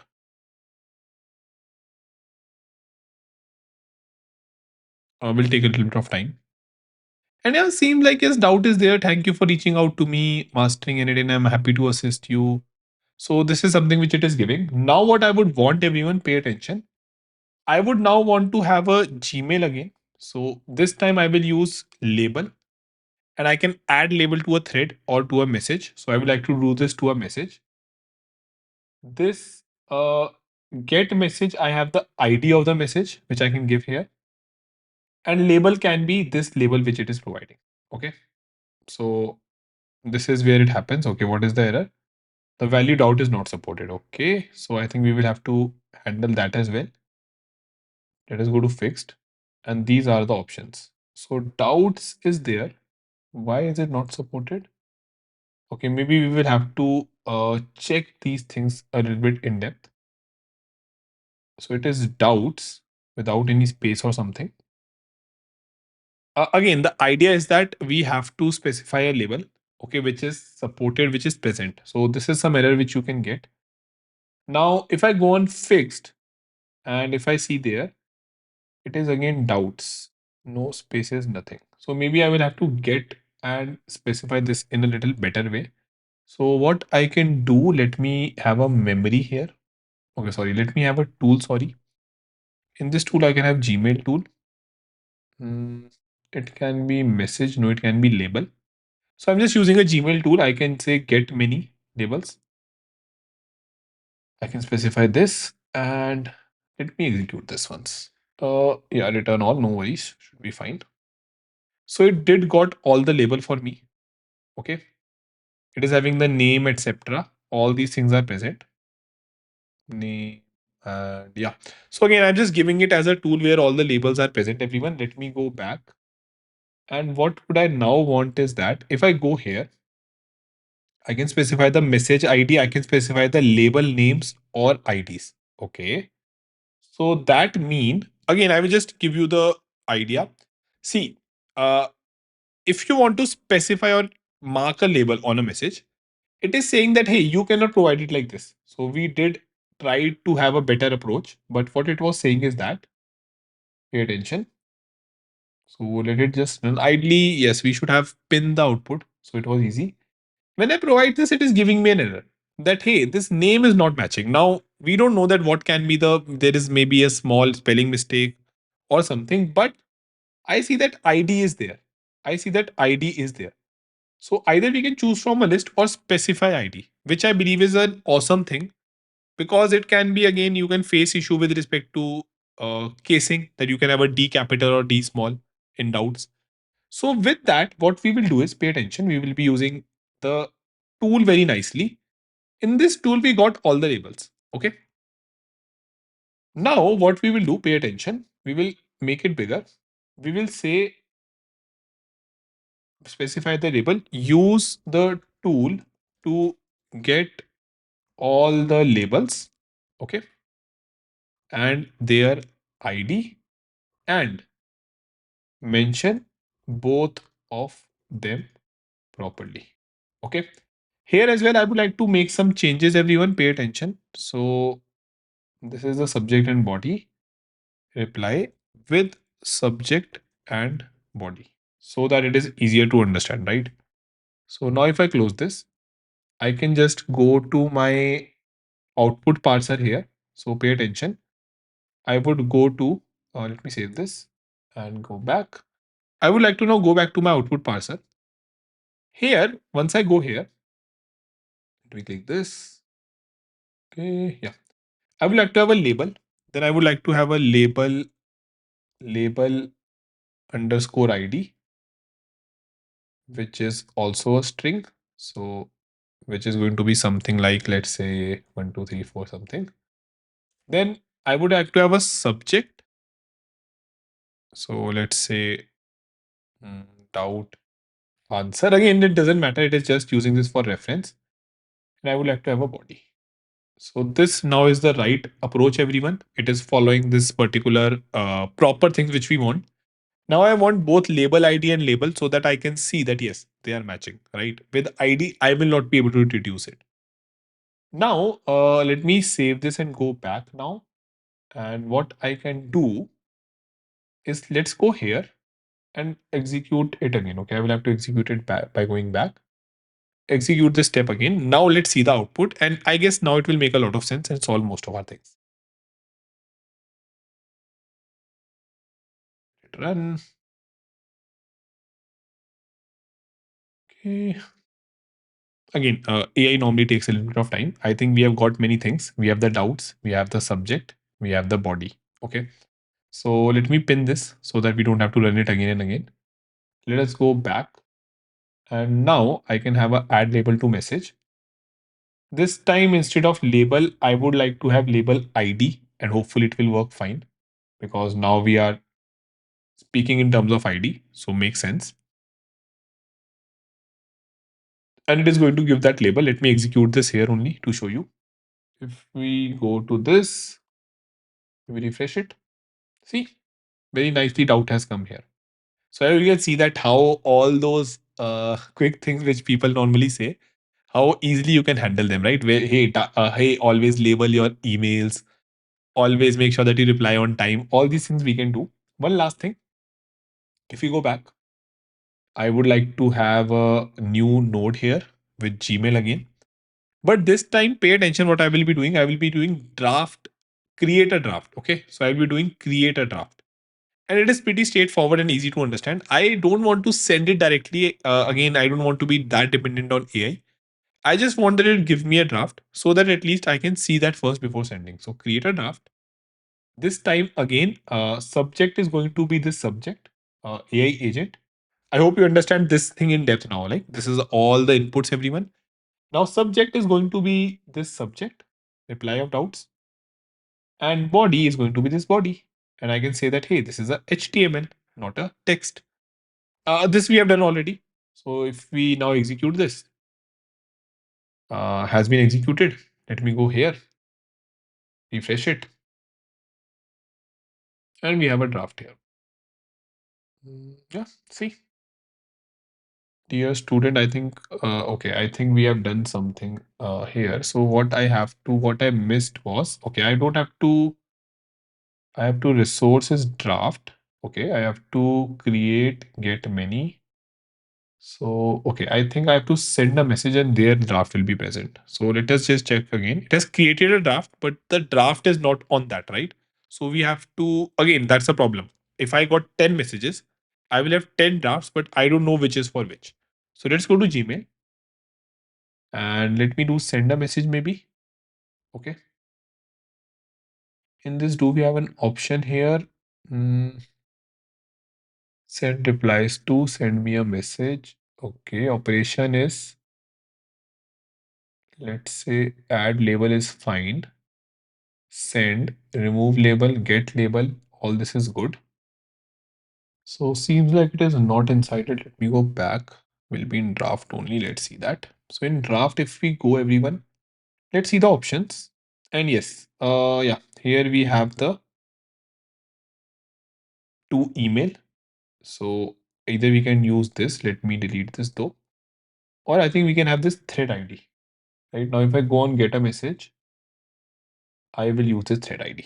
So again, this was required. Now when I do this, I hope you understood. It created this draft, but it was not having where it was not attached to my thread or my email, which I got. Ideally, I would want that once I open this email, this is where my draft shall be. So now when I go back, now when I execute this, it has been executed. Go to the Gmail again. Let's go back. Yeah, refresh it and see. Now it is so good. So, okay, I will have to set the two as well. So let's do that quickly as well, everyone. Small things. To email shall be the one from which I got the doubt from. So let us have from, again in my case both are same, but still I got this from Mayank. So this should be helpful. Now let me first delete the draft, the one which has been created, and let me execute this again. Again, there are many options which we can use. We have the attachment, we can attach an attachment. CC then BCC from alias or ID send replies to. So we can have some other thing as well. Now if I go back, if we just refresh it, okay, refresh. Yeah. See, the draft is there. It is replied to Mayank Agarwal, the one who asked for the question. And yes, it is having all the things here, right? Now let's do one thing, everyone. Let's quickly go back. Okay, no, save only. I will be saving it. Let's make it active. Okay, so I made it active. Yes, I want it to be active. Now, what I will be doing from my separate window, I will be sending it a mail. So let me send an email to it. Draft it. So I want to make sure that the from and to ID is also correct, right? So AI with Mayank Gmail. So I'm just having a quick dummy email, sorry, mail sent. It can be, let's say doubt in agentic AI. Hi sir, please help in understanding how can I start with agentic AI in less than 100 words. Okay, so again, I'm just specifying it there only. Thanks, Mayank. Okay, let me use thanks. Okay, maybe Marshall. So that's my Counter-Strike name. I will just show you the message what I'm sending everyone. So let me get it here because you were not able to see it there, right? See, this is the message which I'm sending. So AI with Mayank, doubt in agentic AI. And I'm just asking it to provide me this in less than 100 words. Okay. I have sent this message. Let's go to execution. So yeah, it will take a little bit of time, hopefully. Yes, so it is saying that, hey, you are using this free OpenAPI credits. Please get one. Okay. Let me see if I got the message. Yes, I got the message here. So let's wait a little bit. It will auto refresh. Now we know already what the message is. We know that who the sender is. All these things are present here. Now let's see what will happen now. Okay. Again, it is showing all the run. Maybe we can filter it out, right? To have the run which is for us. If I go back here, let me refresh it. So as of now, it has not been picked up. Again, minute mark, maybe a minute started once it received it. So it will wait 59 seconds after that. And see, now it has happened. If I click this now, we will see everything here, right? See, let me close this. Seems like it has done something. Everything is right. If we click this thing, we are able to also see inside of the working. So that is also very good thing, right? We are able to, in fact, see all the working as well here, right? So if I go into my Gmail now, everyone, if I click this, okay, so I think we have the two email or something wrong. So I see a two drafts here. Okay, so yes, something is wrong here. I think we have messed it up. Let's quickly check that. So yes, it okay, no, it has created it nicely only. What is the problem then? Okay, this I think it has maybe ran it again. No worries. Yeah, it is fine. Okay, so we ran it two times here. That is not a problem. Dear Marshall, thank you for reaching out. The good thing it took off the name Marshall from thanks. It is just explaining it in a nice way. Then ideally, I would have mentioned that hey, for the regards and everything, please use like please sign it off with Mayank and follow me and all these things. But yes, with that, you see that how it's a email, how it's basically a doubt. It has been nicely mentioned as well. Now, let us send a quick email to AI with Mayank. Course query. Do you have any course on n8n? Now, what we can genuinely also do is I can have a memory or I can have this thing where I can, or I can have a tool where I can connect it to a, let's say, Google Sheet or anything where I can have the courses which I am taking. I can keep on updating that and it will take it up from there only. Okay, so I can maybe do that live in front of you. So let me just, okay, let it run once. Okay, so it is running for the latest one, I guess. Let's see what happens in the latest one. Let me refresh it. So course has been mentioned and draft is there. Thank you for your inquiry about n8n. So yeah, okay, it is like saying that yes, we do offer the course. Now, if you want, and you can see that how nice it is. Now I just have to click this send and I will get the message. Similarly, go here. If everything is fine, just change the name here. Mayank can send the message. So this makes it a lot easy to follow, right? You have in a way, without writing even a single line of code, yes, you have not written any code, you are able to automate this full flow, and which I believe is very, very powerful. Something which to do in code you might require maybe what at least 2 days, I will say, right? So that is the whole idea, everyone. And the good thing is that even though you are able to do it with code, here everything is right in front of you. You can make it as nice. Again, this is like I think I will have to stop it because it is now following that. I replied to the message which it drafted for me. Since I sent this message, again it is going to work on that. Okay. So okay, it is still in the running phase. I can stop it, but shall be fine. Let's see what it will do. Okay, it has already been labeled. Again, a simple. Okay, I think that is the reason. So again, a draft is there. Okay. So yeah, we will have to. Normally, it will not happen. Like you will not be sending mail to yourself, right? So with that, everyone, we have done this. Now surely you can play around with the memory, with the tool, with the parser, all these things a little bit more. In future, I will be bringing up the more in depth and a mature basically the proper way of doing the one which I am using for my email address, right? That shall, I guess, will be a lot helpful in understanding complexities. Understand one thing, this is very good for prototyping and generally doing this. But the whole idea is that we are able to, as of now, just do some prototyping, right? The whole idea will be that we will have to still add and make it a lot more mature so it is useful. Okay. So, yeah, I think that is very much helpful. Let me make it inactive. Let me go to editor and we see each and everything here, everyone. Now, what I would like to do, pay attention again. This was more or less a pretty good thing what we have done here. Let me close few things out. Yeah, great. So this was everyone more or less a very nice use case which we have kind of uh, handled and which we are able to easily automate. Something which all of you will be using.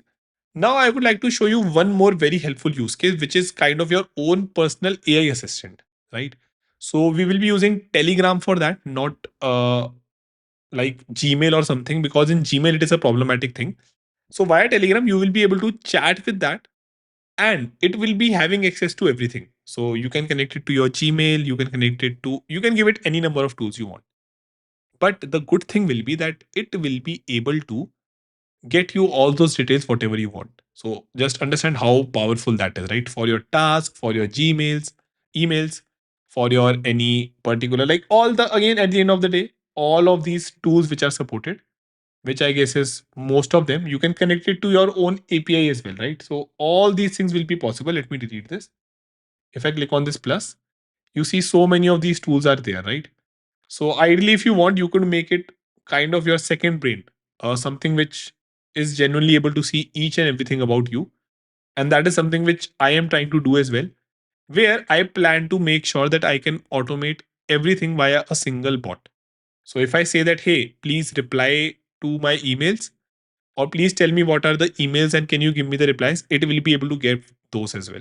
Okay. As of now, I'm just going to show you how you can connect it to Telegram, because that I think is going to make your overall n8n journey a lot more better. Like, you know how to connect it with Gmail, you know how to create your own personal assistant. You're like, in this whole crash course, you gain so much knowledge. So that is the whole idea, everyone.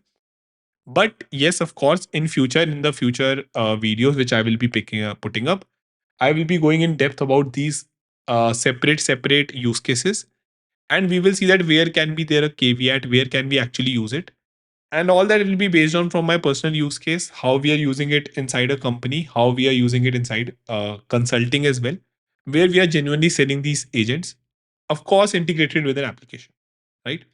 So with that, let's save this. Let's go back and create a new workflow.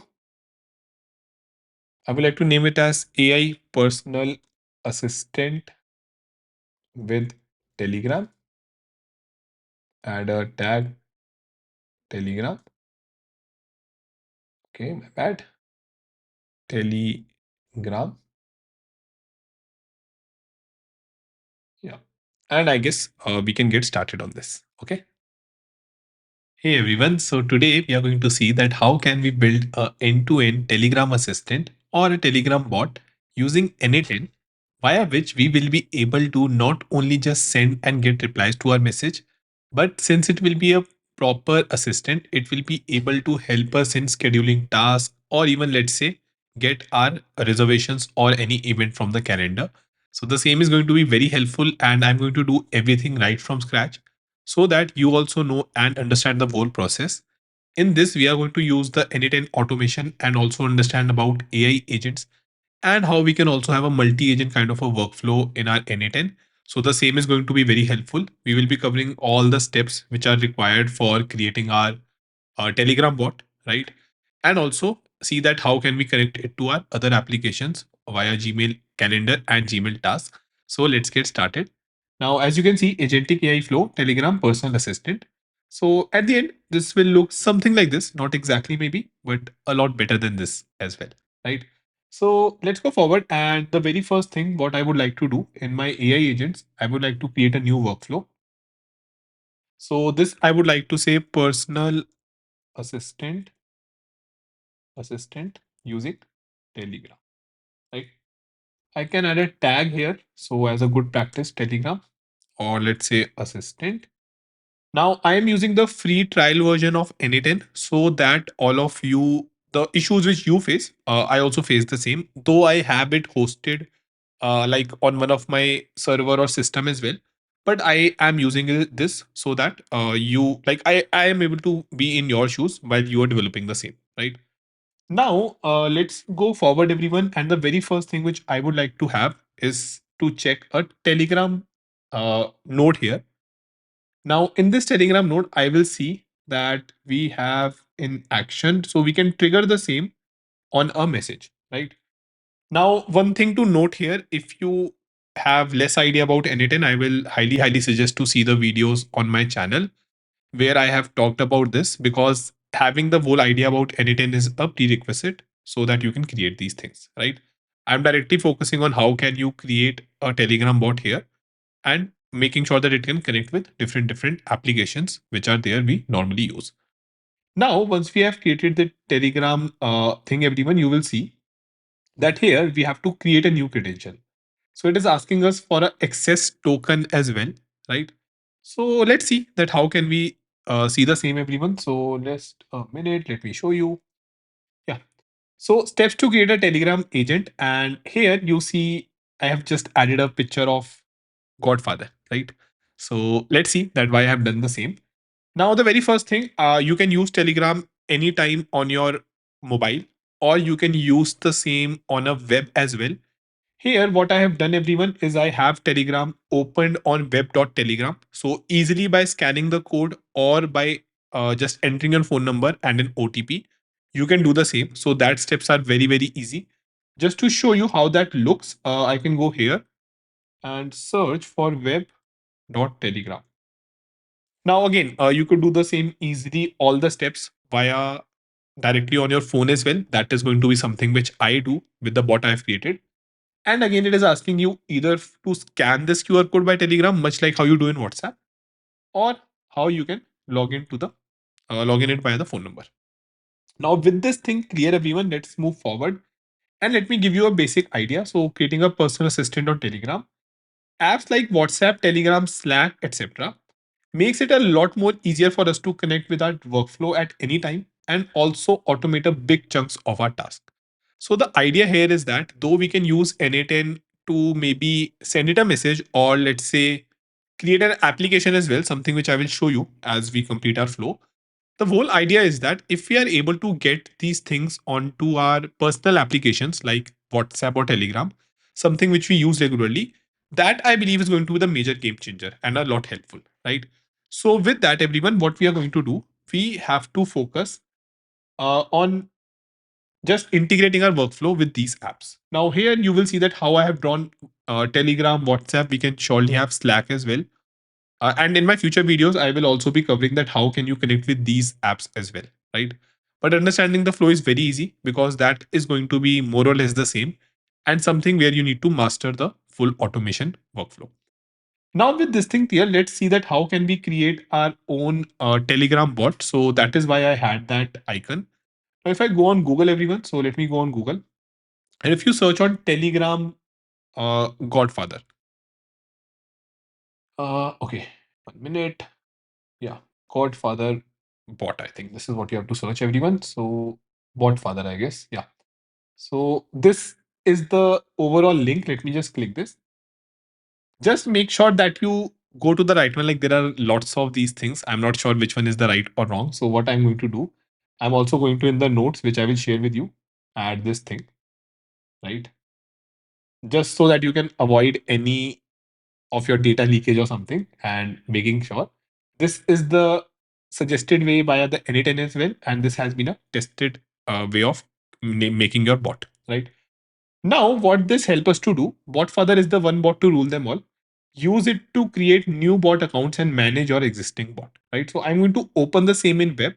If you have the application, or if you, I guess, go via the phone, you can open the same in your app as well. So let's open the same, open in web. Now we see how the same has opened. What can this bot do for you? Bot for the is the one bot to rule them all. Again, the same thing.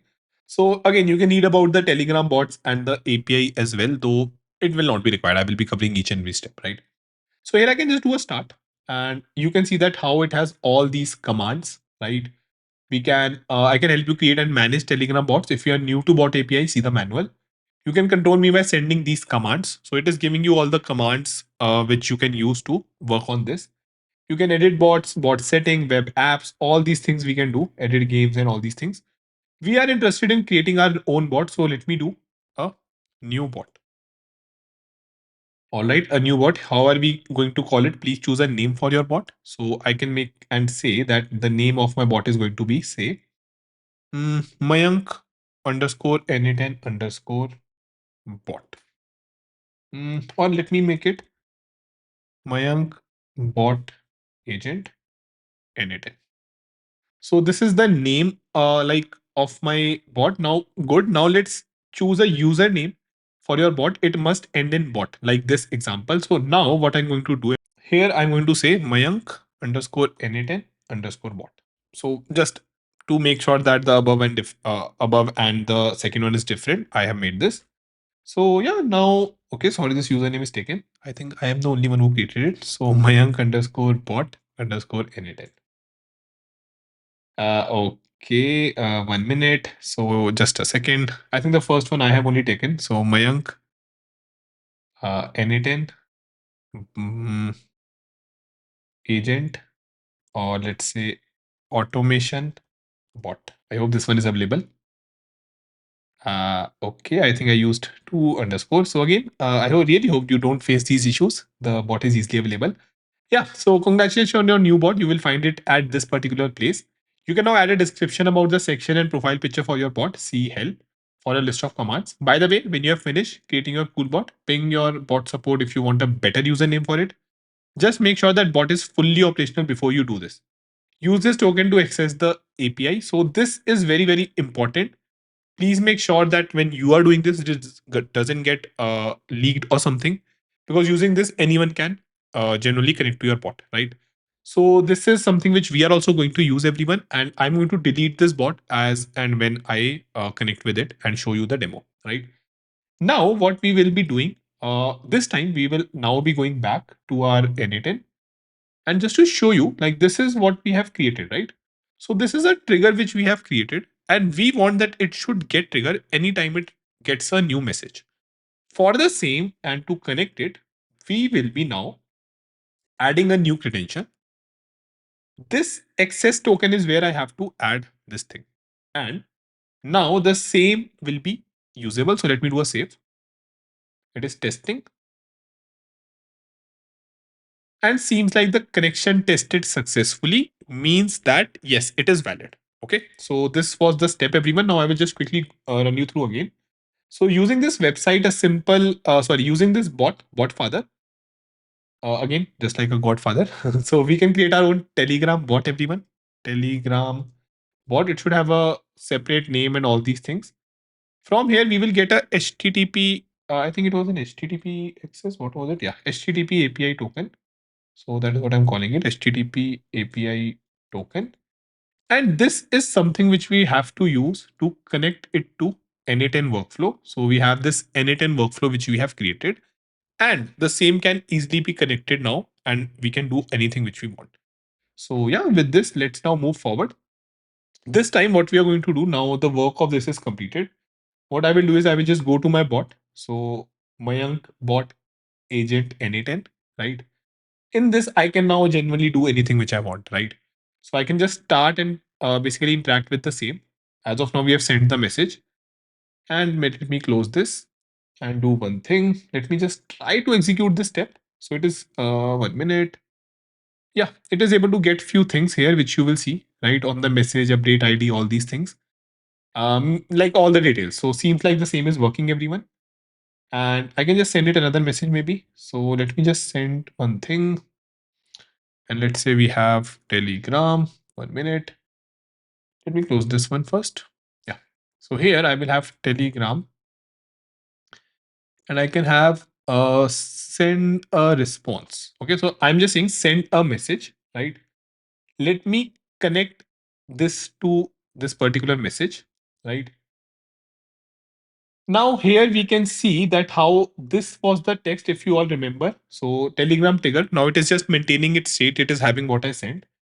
If you remember, this was what I sent here, right? So here we have the text which I sent, and it is start, right? So seems like, everyone, here we can see that how we have sent this particular message.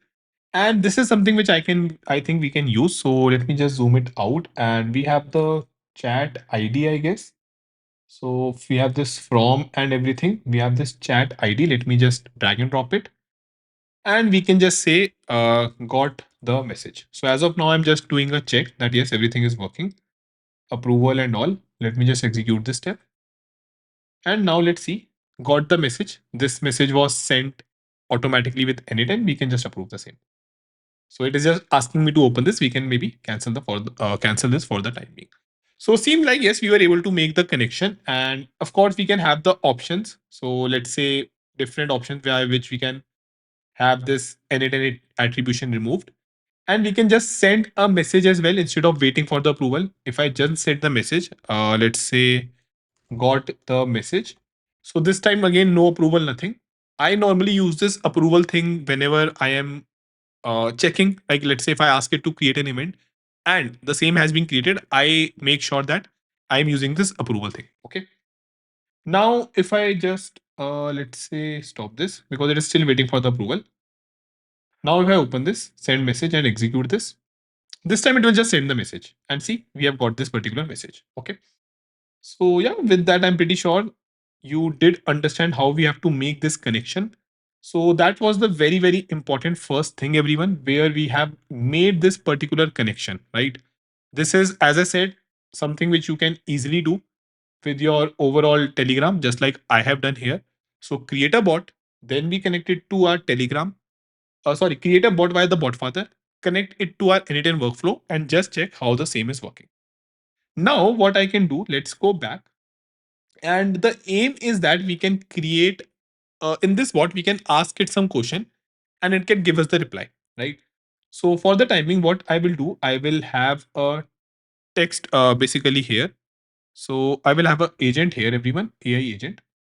Now I'm pretty sure that all of you must be aware how we can configure the agent in our Telegram. If not, you can see the video which I have created on my channel, that shall be helpful. Now, once I have this, right, it is expecting a JSON chat dot input. So all it is saying is that, hey, I will be picking up this message in my prompt, right? We can see that how this is the message on which it will be working. Or we can have the define the same as well, like, okay, what is the message, right?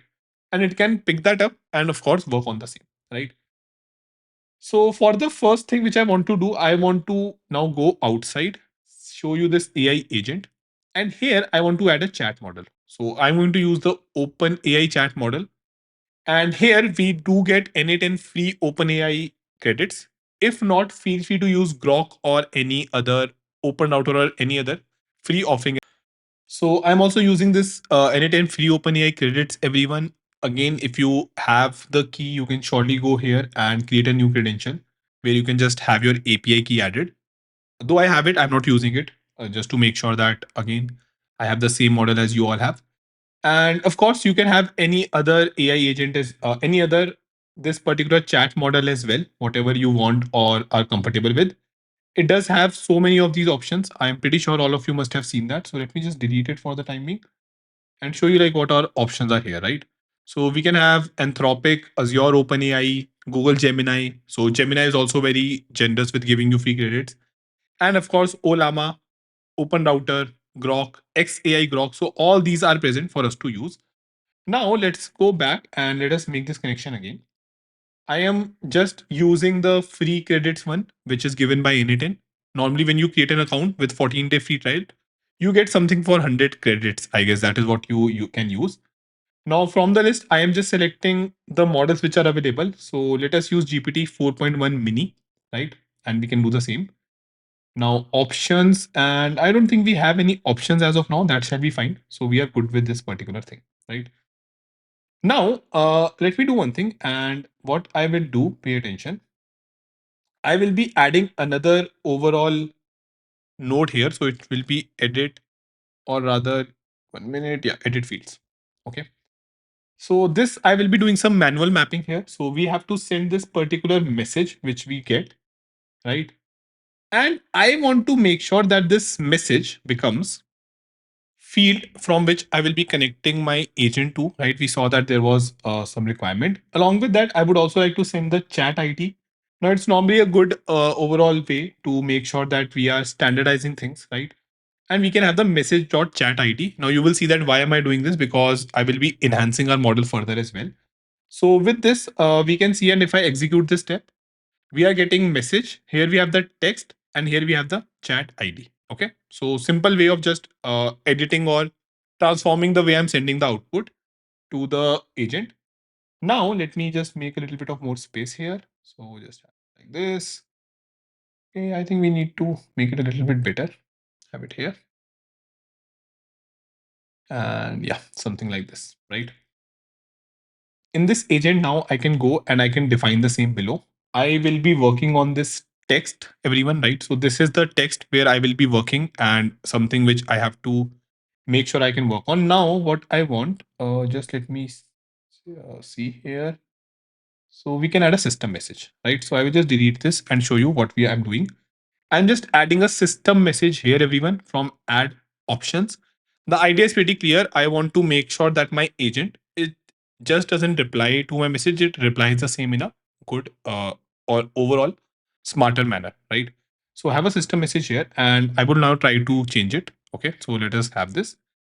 Let's change it and I can say you are a helpful assistant or you are a personal assistant that helps user fulfill the or fulfill their requests. So you can be creative with this as well. And after that, I can say when you are asked to minute, yeah, when you are asked to perform a task on the current date, right? Perform a task on the current date. Please use the okay, 1 minute perform. Please use the current time and date. Now, from where I will get this, everyone? So pay attention. I have this variable and context. This is maintained at an n8n level, and I will be just dragging and dropping this. So we can have the today as well. I'm just getting the whole now. If you just click on this button now, if you click on this particular button, it will be very easy for you to read now. So as soon as you enter this variable field, this becomes easy for you to edit, right? So here I can just say this is the instruction. Now I can say for output, right? You should output the result and don't include anything unnecessary. Just so let me zoom it in. Yeah, just make sure that you politely answer user question and ask if any other information is required. So as of now, just to make my responses smart and just to have a very, very smart kind of an agent, I am just configuring my AI agent inside n8n. Let me save this whole workflow. So please make sure that you keep on saving your workflow so you don't lose anything. I don't want to have any fallback model as of now. So fallback model is that you can have another model. We are good with this particular GPT 4.1 only. And with this set, everyone, I think we can go out. Now, once I get the message, right? So let me just have and run this for you. Let me execute this step. So it is again getting the text here, right? This is what it is getting. Hello, how can I assist you? I did a start. It is sending this message. And we can have this Telegram note here. So I will just search for Telegram. And we can have a send a message. Send a message. Hey, 1 minute. So send a text message. Yeah, this shall work. Okay. So just sending a text message here shall be very helpful. Now, yes, Telegram account operation send message chat. Now you know that why I have this chat ID as well, everyone. So messages chat.id because I want to use it in future, right? So let me have this as a chat ID. 1 minute, my bad. So I want to just use this chat ID, use this as the output, right? This is what will be sent now. So instead of me defining every time what should I receive, this is what will happen. And reply markup, I think shall be none. I can add a field of n8n attribution and just remove this so we don't use it. Now, very, very good for n8n to give it for free. Normally, this is in just paid version, right? And yes, I think our whole flow is pretty much helpful, everyone. So just to check the same, I can just maybe execute this workflow, right? It is going to trigger on a message, right? So let's send a message. Let's go to our chatbot and say, hey, can you tell me hmm, what is the capital of France? So again, it's a very simple question, kind of like a hello world kind of a question from our bot. Let's see this. And if I go back now, see the same is working. It got the message and it's saying that, hey, we have sent everything, right? So the capital of France is Paris. Is there anything else you would like to know? So it is now genuinely working in real time. And I can just, of course, make it active and you can continue this conversation. So let me just run it again, or let me make this maybe active now. Okay. So the same is getting acted and it is going to listen to our events, right? So let's ask it one more thing. Hey, can you tell me? So just let me ask, what is the capital of USA? Maybe this time, and let's see what it will answer. If I go back, okay, 1 minute. What happened here? Okay, I have to go on execution, right? My bad. Yeah. So this is the one which is running, everyone. This execution is the one. I think yeah, we have got the message. Let it just refresh. I will show you. So it did ran, right? But we see the same in execution this time. Here we can see in our agent, this was the message we got. This was the reply, right? Now let us, because the same is still running, what I will do, I will go back to the canvas. Can you tell me what is the best time to go there? So I'm just asking it and continuing the chat. Let me ask it. So let's see. Another one is kind of pinged. It is running. It will show here once it runs, and the same has shown here. See, it is showing. Could you please specify the place you are referring to? This will help me to provide the best time to visit. So here now you will see that, okay, when we did ask it about USA, shouldn't it have given me that best time to visit USA or Washington DC? But our agent is not having any memory, right? So it is just as of now a dumb agent where if you send a message, it is going to get that and just reply back to us, right? But because it is not having any history of what we have asked it, it will not be able to help you with your messages if it is a continuation. So I don't think this is a very good bot in that terms. So let's fix the same thing, everyone, and let's add the memory to our bot. So I will just make it inactive. So I this is how you make sure that your n8n workflow can run, right? If it is, let's say, on a server, like here as well, you can keep it active, and we get 1,000 executions, right? But if it is on your locally hosted or let's say on some server, you can just use it normally the way you would. So let's make it inactive. Let's go on data. So it will show you, I think, all the things like what it sent here. The capital of France is Paris. So it is showing the previous to previous run. Now I am interested in adding the memory to my particular agent, right? So just like we human have memory, I want that in this workflow, the agent which I'm having. So let me just get an agent sign here, everyone. It shall be there somewhere. Yeah. So this assistant which I have, right? It is helping me. So this n8n is having an assistant. That's a good thing, right? But I want that it should be able to also have a memory so it remembers what all is happening. So memory, if I just have a memory, I can quickly. So just let me add that. Okay. Or let me have a brain icon because that is what we just have memory with. Add it quickly. Yeah. So this is the brain icon, everyone, which I can have here. Minute. Yeah. So let me just scroll it down. Okay. Cool. So sorry for the refresh. This is the brain icon now, which I want my agent to have. Because as of now, as we have seen, right, it is able to send the message, but it is not able to have this brain inside it, due to which not remembering anything. For the same, this we normally say as memory here. So let me just write it down. Memory, right?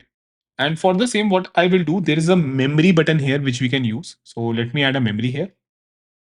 The normally we can use other different kind of memories as well. For the time being, I'm just going to use the simple memory. So it stores in n8n memory, so no credentials are required.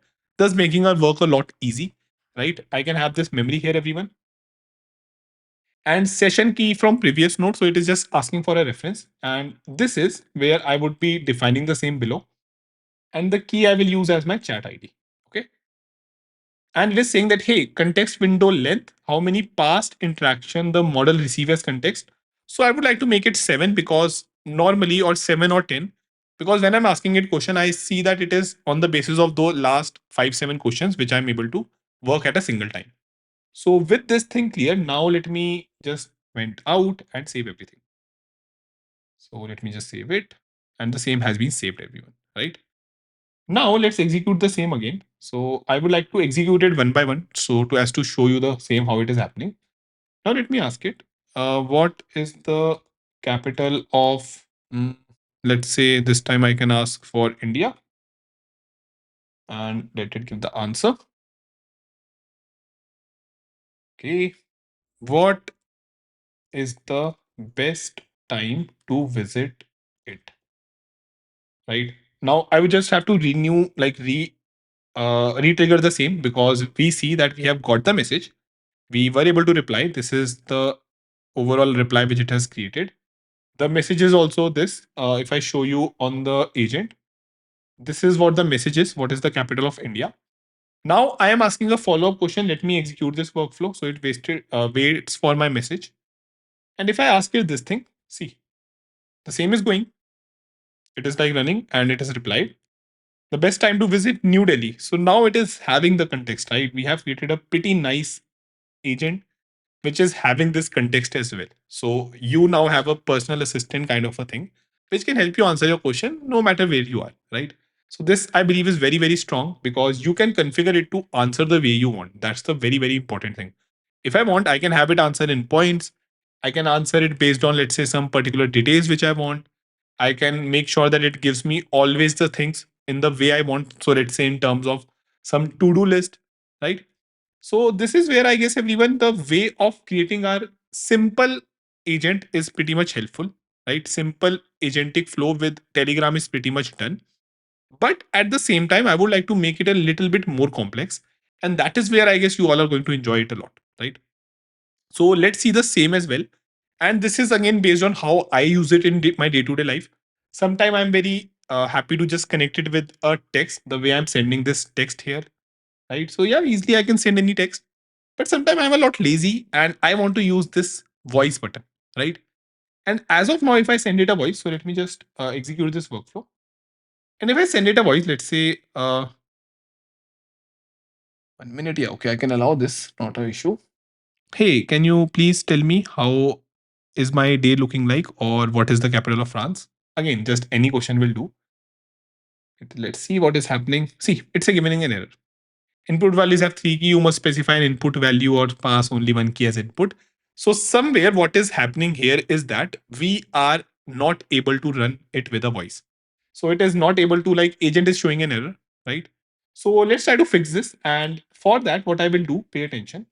And this is where the flow is becoming a little complex. So I will just make sure to explain you in an easy to understand manner. This is what we were using, everyone, Telegram. And the same we were able to use via a bot, right? So we were using the same via our bot. Let me make it a little bit smaller. So this strong one is our Telegram bot, everyone, which we are using, right? Telegram bot. Now this smart and strong bot, I was able to get and send a message, and I was able to get the reply. So 1 minute, let me have it like this. I was able to easily send a text message, a text message, and I was able to get the reply as well, right? So text message. I now want that it supports my audio message as well, because again we are very lazy. We want to have a way through which audio is also supported. So let's see, and I will show you that how you have to be smart enough to make these automations, right? So let's go and see that what exactly are we now getting into our input. Now when I run this Telegram trigger, this time in the message, if I just cancel this out, or let me show you in the second one because it will be easier on the left side. This time I'm getting it as a voice, right? So duration, mime type recording, audio.ogg. Then I have the file ID. file unique ID and the file size, right? So seems like that, okay, I have received the message, but this time it is not a simple message. I will have to maybe run some way through which I can get something from this audio file, right? So the same happens like if we are sending this, it is not getting sent as a text, right? The same is getting text sent as a audio. So I've clicked this button. I'm not sure what it does. Let's see. Is it going to get me the transcript or something? Okay, no worries. Shall be fine. So let's now have this thing, everyone, and we are going to have multiple things handled here. First of all, I want to make sure that whatever I have created for my message, that doesn't get any way affected, right? So that is the very, very first thing which I wanted to make sure. So this means that I, in a way, will be having two ways where first this message is handled and second the audio is getting handled, right? So for that we have a very, very good node which I can use here. So it is known as 1 minute rules or something. Okay, what was that node call? If I go on the flow, and yes, I think this if is something which we can use. So pay attention, everyone. This if is something which we can use. Now all I want to do here is I want to make sure that again I can just first rename it. So let me rename this. So you press space to rename it, text or let's say voice. And if it is true, the flow is going here. So let me first fix this flow. And what I will do, pay attention. So if it is voice, right, I want to make sure, okay, value 1 is equal to, right? So message is the full message. This is the ID, I think, related to me. This is the chat ID. That's not a problem.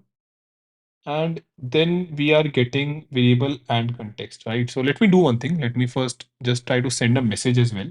So I'm just doing all this so you understand how we handle this. So again, it's a no code platform. We are not doing any code, but I want to see that what I normally get when I send a message, right? So let me execute this and just send a hi. And let's see what will happen now. So again, it is working. That's a good thing. It is able to work everything. Now, if I go in my text or voice, let's see if chat, uh, okay, from ID, what is something? Yeah. So if this thing, right, if JSON, or I think 1 minute. So we don't have to use this equal to. Maybe what I will do is, I think that was a different node, everyone. So let me just check that. Is there a routing node as well? Filter. Yeah, I think this one is the node. Yeah, my bad. So this one is the node which we have to use, everyone. Let me delete this and let me delete this connection as well and like this. So very first thing is very simple. I just have to check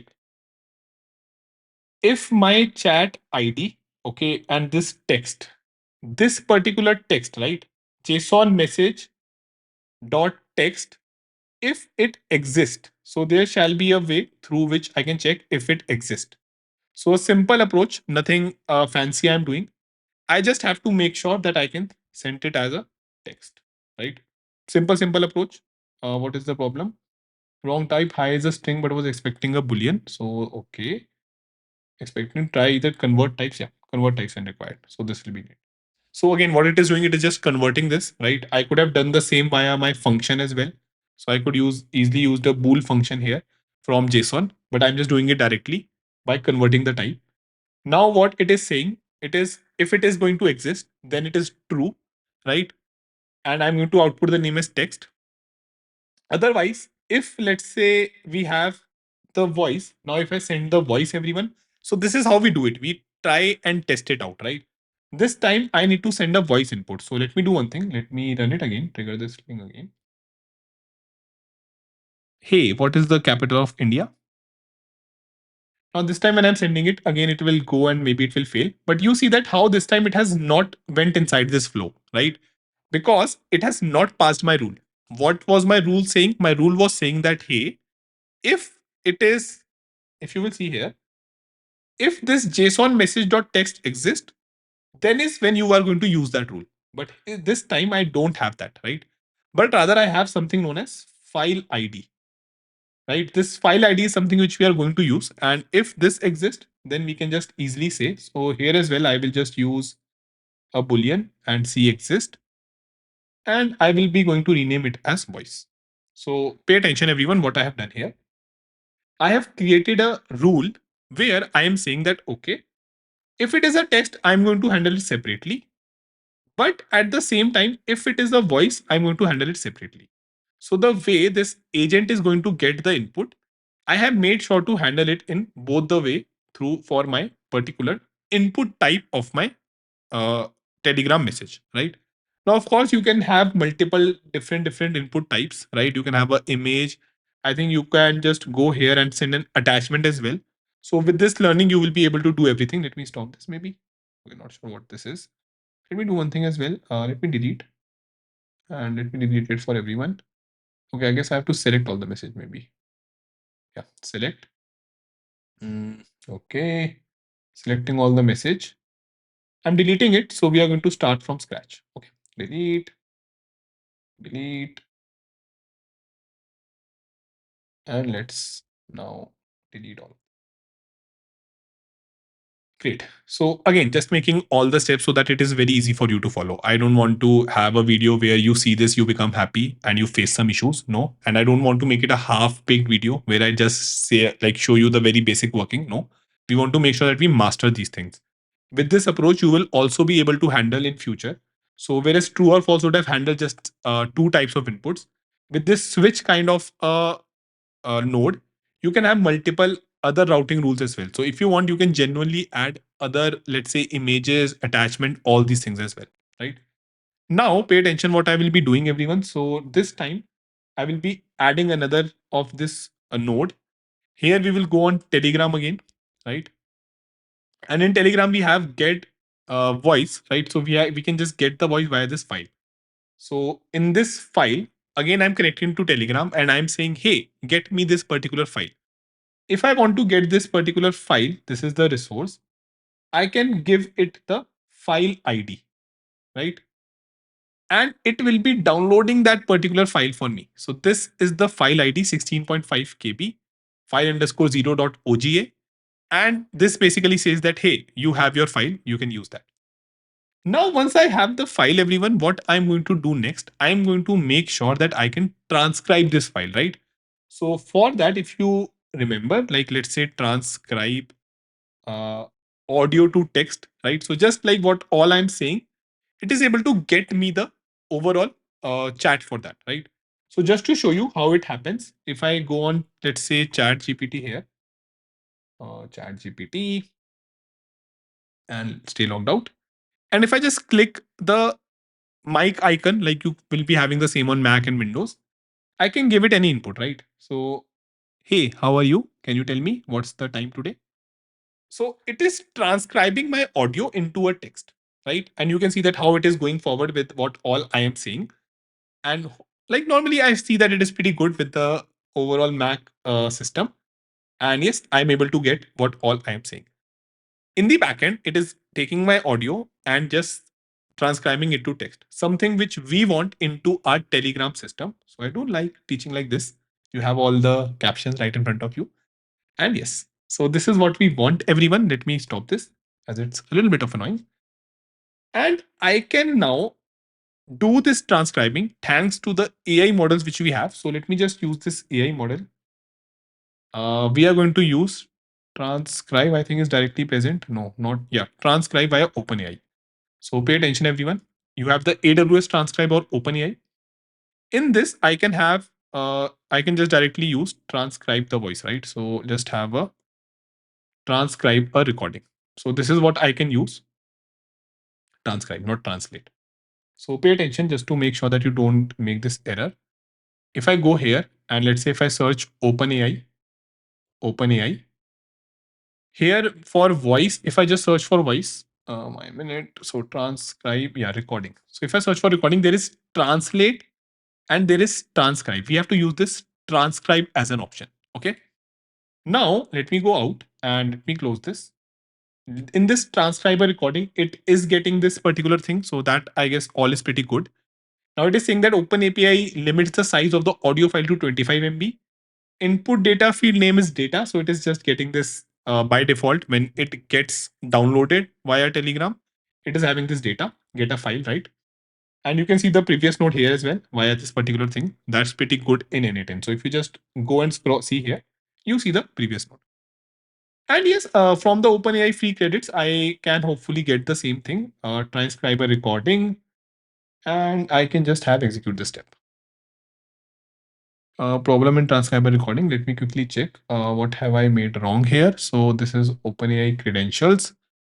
I hope that it works with the free account. Let me quickly check that. Okay, so everyone seems like there is a caveat here. Like I am able to use the same, but it is expecting that I have a OpenAI key or account. I guess it was getting failed. So if I use the n8n OpenAI free credits and execute this, then it is giving me an error. But at the same time, if I use my key, then it is able to get the same, right? And in the workflow which I use, obviously I have the key which I am having. So this text is again, I guess, something which we will be using, and type, second, all these things are there. So again, if you want to support the text functionality, and anyway, since n8n is just having 100 credits, you will be requiring some or the other LLM. So just use the OpenAI account and your key which you have. Or let's say I think it will be supported in Gemini and other models. So do give it a try. Though I see that in n8n by default, it is supporting just the AWS and OpenAI transcribe, right? So with this, now I have this particular recording. If you will pay attention, now there is one more thing left.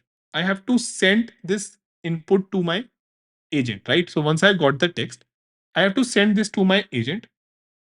But the problem here is that when I transcribe the recording, it is not in this particular format. So json.message.text, right? So what I meant by this is that this agent, this particular agent, it is expecting that there will be message.text. Where it all went. Zoom it out. Let's see. So it is again expecting the message.text. Now this message.text, everyone is coming right into our this particular if I make it green, yeah. So from this, it is easily coming this message.text. That is not a problem. But from my audio, what I am getting, I am just getting a text. So if I just copy paste it maybe here, what is it? We are getting json.text, right? So there is a difference here, which we will have to handle. So here I'm just getting a text here, right? So the best way is I can make it 1 minute again. Great. So seems like there was some issue. Should be fine. Now what I can do is I just have to change it to message.text. Again, it shall be small because in a hindsight, this is what my agent or my assistant understands. So I can just have it like this. And yes, this is now what I can easily use. So for this, what I will do, I can just exit it again. So I will not be making changes. See, a good style in a good way of designing things in even a no code tool is that you have to make minimum changes, right? So for that, what I will do, pay attention. I will not be making another agent here, right? Ideally, I could have made another agent and then have it get just the json.text, but I will be getting and changing it where I will be having edit fields. Sorry, my bad, not edit image, edit fields. And in this edit field, I will just have this transcribe recording and I will have it output as. So this is the text which I'm getting, everyone, right? And I can just say that, okay, whatever it is outputting, it is going to be by message.text, right? So something like message.text. And now if I execute it, we are getting this. So yeah, I think this is handling everything. And we can now connect this node easily. And it is now showing green because from both the places, it is getting this message.text only, which of course it can use very much easily. And I guess this flow shall work. Let us test it out. Hey, how are you today? So let's see this. Yeah, it is getting transcribed, edit fields. Okay, there's an error. What is the error here? Let's see the same. Simple error in subnode simple memory. Okay, I guess we have made a mistake here. So what I want to do, I want to similarly, right? I want to similarly have a session. So just like I had it here, or rather what I should do, yeah. So message.chat ID. This is what I forgot. So let us use this as well, right? Now I can have another one, message.chat ID. And this I'm getting from the chat ID. Because if you remember, this chat ID was something, everyone, which we were using in a simple memory. So again, we have to make sure that we understand the error properly, right? Now, if I execute the same and it is waiting for the event. Hey, how are you today? Let's see this. It is going, getting the fields. And again, it is saying error, simple memory. What is the problem this time? Let's see. Okay, I think I will have to handle this in a better way. Edit fields, item, JSON message. So let's fix this one. Okay, let's quickly fix this one because it is still not able to get it. Let's execute previous node. And the idea is that in my memory, it expects it something like this: execute node, edit fields for preview. So again, the best way of again debugging this error, something which I would like to do again with all of you. Let me just execute this workflow, send a hi, see how it flows. So it is running, get able to get the message, and we are able to get our reply, right? So let's go back and see that what we have provided in this simple memory. Now I have everything. Let's go from mapping. And I think what we were doing here, everyone, is that we were using this chat ID, right? So this is what we have to use, like this. Edit fields dot item JSON field. Okay. Chat ID. So this is specifically depending on this particular edit field, something which you would not like to have. Rather, what I would like to have here, pay attention. So if I can make it, let's say just session ID or maybe chat ID and execute it. Now I have this session ID here, right? If I go back into my simple memory and let's say execute previous node, it is again failing. 1 minute, execute the workflow.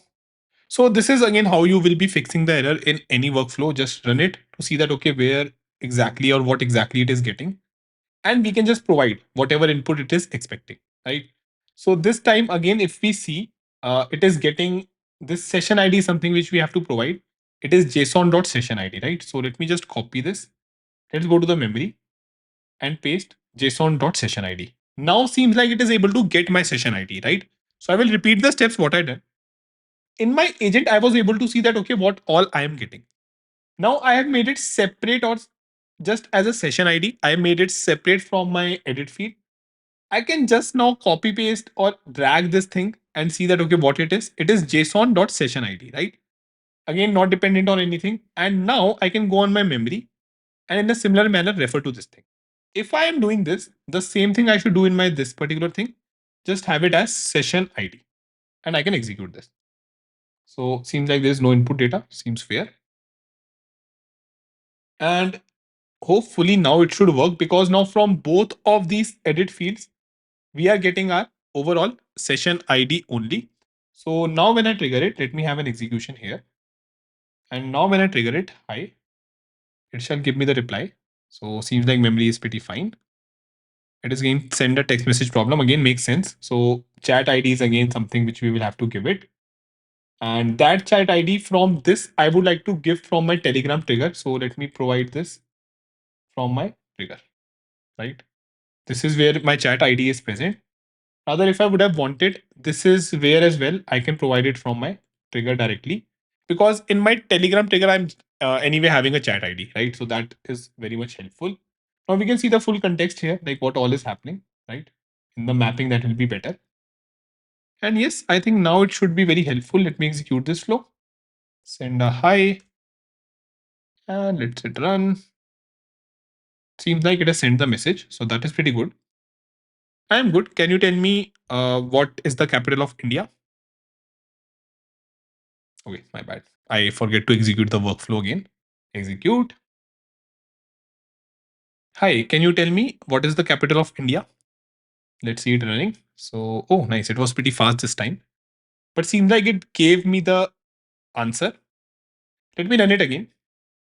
So, because we are not making it active, I have to run it again and again myself. And that is good for the purpose of testing, right? Okay, it has sent this again. Why it has done that? Okay, it has just done it for the last one as well because that was in the memory. Great. Can you also tell me what is the best time to visit the same? Execute this, else it will mix it. So now it is running. The same gets transcribed, going, and it is replied. The best time to visit New Delhi. So if I show you this particular recording, can you tell me what is the best time to visit the scene? Let me execute this, else it will mix it. So if you remember, we executed the flow in between, right? So that's why it kind of got caught up here. And yes, you do have a proper Telegram agent which is working on your behalf as your personal assistant, and you can make it surely have anything which you want, right? So this is where our Telegram agent, using the power of n8n, we are able to just easily create. Now I do have a personal assistant agent like this which is running on my server, and there I just send him and ask him the message and ask it for various details. So what kind of details? Let me show you. Let's say if I go here and if I have Google Tasks, and you see that how again I'm having just these three tasks: eat healthy, teach anything in depth, the best resource, which I'm trying to do with all of you. Answer doubts your student asked in the video. So if you have any doubts, just with the timestamp, let me know, and I will be helping you answer those doubts in a proper way, right? So this is my task for the day. What I can do is I can have another tool here now. So let me just show you this agent. I can have it as a tool here. And now I can just say that, okay, let's connect it to Google Task, right? So my account is already connected. You can just create a new credential and then you can do a OAuth 2 credential, sign in with Google. It is going to open again this thing. And I have already connected with my account, AI with Mayank, right? Let me close this. This as well. Close. Tool description set automatically, right? So I can set this manually as well. So shall be fine. I can just have resource as task because again, Google Task is just having task. And instead of creating, I can just say that get money of my task. Now, error fetching options from Google List tool. So let me first make sure that model can define if it wants all of them. There was a problem loading the parameter unable to sign in without token. So I think I have to just select the right one. Yeah, my bad. So I have actually done a mistake. I When I was showing you how to create this, it got created, but it is a wrong one, right? So I have to select the first one, which is the right one. Now I can just get this my tasks. If I go here, this is a my task list. Here you can see list. I can create another list, maybe n8n teach. And here I can have n8n teach list like this. I can have a task. Teach how to create a Telegram agent in depth, and that shall be helpful, right? So if I go back now and show you, we are again, it will be refreshing in a bit. So let me do get many. Minute, auth, old task account. Yeah. So see, n8n teach is also there now, right? My tasks. The model will define it automatically if it wants to get all or how many it wants to get. I can have any other field as well, completed, due date, all these things. So I hope you understand that how if I have the completed max. And what I would like to show you, like the way I use it, let me delete this one. I would like to show you the things again, which are show completed. So I can just let my model define. Okay. So let me show you how it will, right? Let's say I eat healthy is done from my side. So it has been showing incompleted. I hope you are able to make sense, right? So if I now normally execute this step, it will right now won't make a lot of sense. So what I will do is I will go back to my agent. In this thing, I will say that if there is something related to getting the tasks, please make sure that you use the tool. And here, ideally, it should be the exact name Google Task Tool to get. And I will say get many. So, more proper the name is, better contextual model will be having to get the tasks as user want. Okay. I will copy this name, everyone. So, this particular name I will be copying. I will go outside, save this before. So, I've just saved this as well.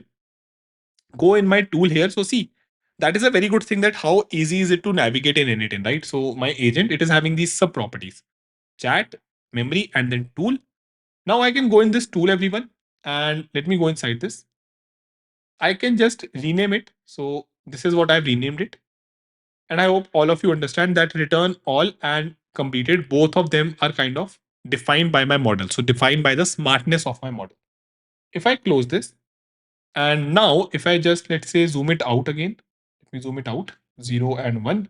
So you can press 0 and then 1 for proper overall to the center and with the best overall zoom in n8n. Now if I execute this workflow, let me ask, can you tell me what all tasks are not completed by me? So let's ask it. So it is going. It is just, see, it has just hit this as well. Again, it is going through the model. And now, okay, send a text message, bad parameter. What happened here? JSON output. Can't find the entity starting at byte offset. So seems like it did get the output, JSON.output, right? We will check what is the problem. Maybe 1 minute. Let me execute this. What is the problem here? Okay, I guess maybe it has been kind of messed up because of links or something, right? Let me just fix it and make it easier. I think this has been messed up because of link, etc., right? Give a summary of the same without any links, etc. So maybe Telegram is having some limits, like I'm sending it like this, right? So maybe the links, etc., is causing the problem. We can surely check that. And now I will execute this again and just copy paste this. Let me just copy this, delete any reference, and send it again. So let's see, now it is working. It should get the task as well. Now it is getting this task. And now it has sent the same, right? So yeah, seems like this was the link or something was the problem.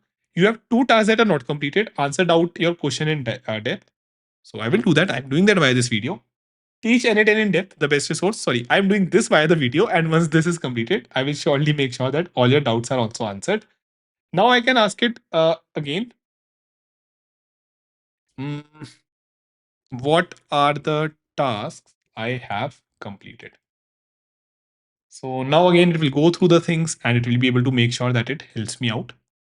So let us see. And you do not have any task marked as completed. Okay, I think I have to just check what is it is called. Maybe it should give the same as well, because it gave just the two tasks, right? And it is in the memory as well. Strange. So let's see what it has hit here. Show completed. Uh, what it has defined. Okay, I think we can just not handle it like this. So we have to maybe complete it max min or something. That is how we have to handle it. So normally the app which I used, everyone, here is something known as this app, Todoist, not the Google Task or Microsoft To Do. These are the one which you can use, right? So just see that how it is handled in Google Task. That shall be easier for you to connect and handle, right? So yeah, with this, I have created a agent which is not or assistant, which is not just helping me to answer my common queries, but which is also able to get my task and help me in the same, right? So I hope that you understand how helpful this is, how strong this is, right? It is able to now also connect to your calendar as well and give you anything which you want. So I will show you that as well in a bit, but I would like to show you that in a different way, right? So first, let me get this Google Task image.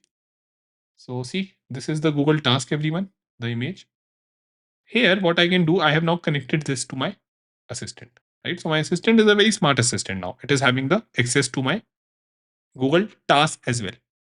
In a similar way, you can make, of course, a tool and everything. That is also going to be a lot more helpful for you.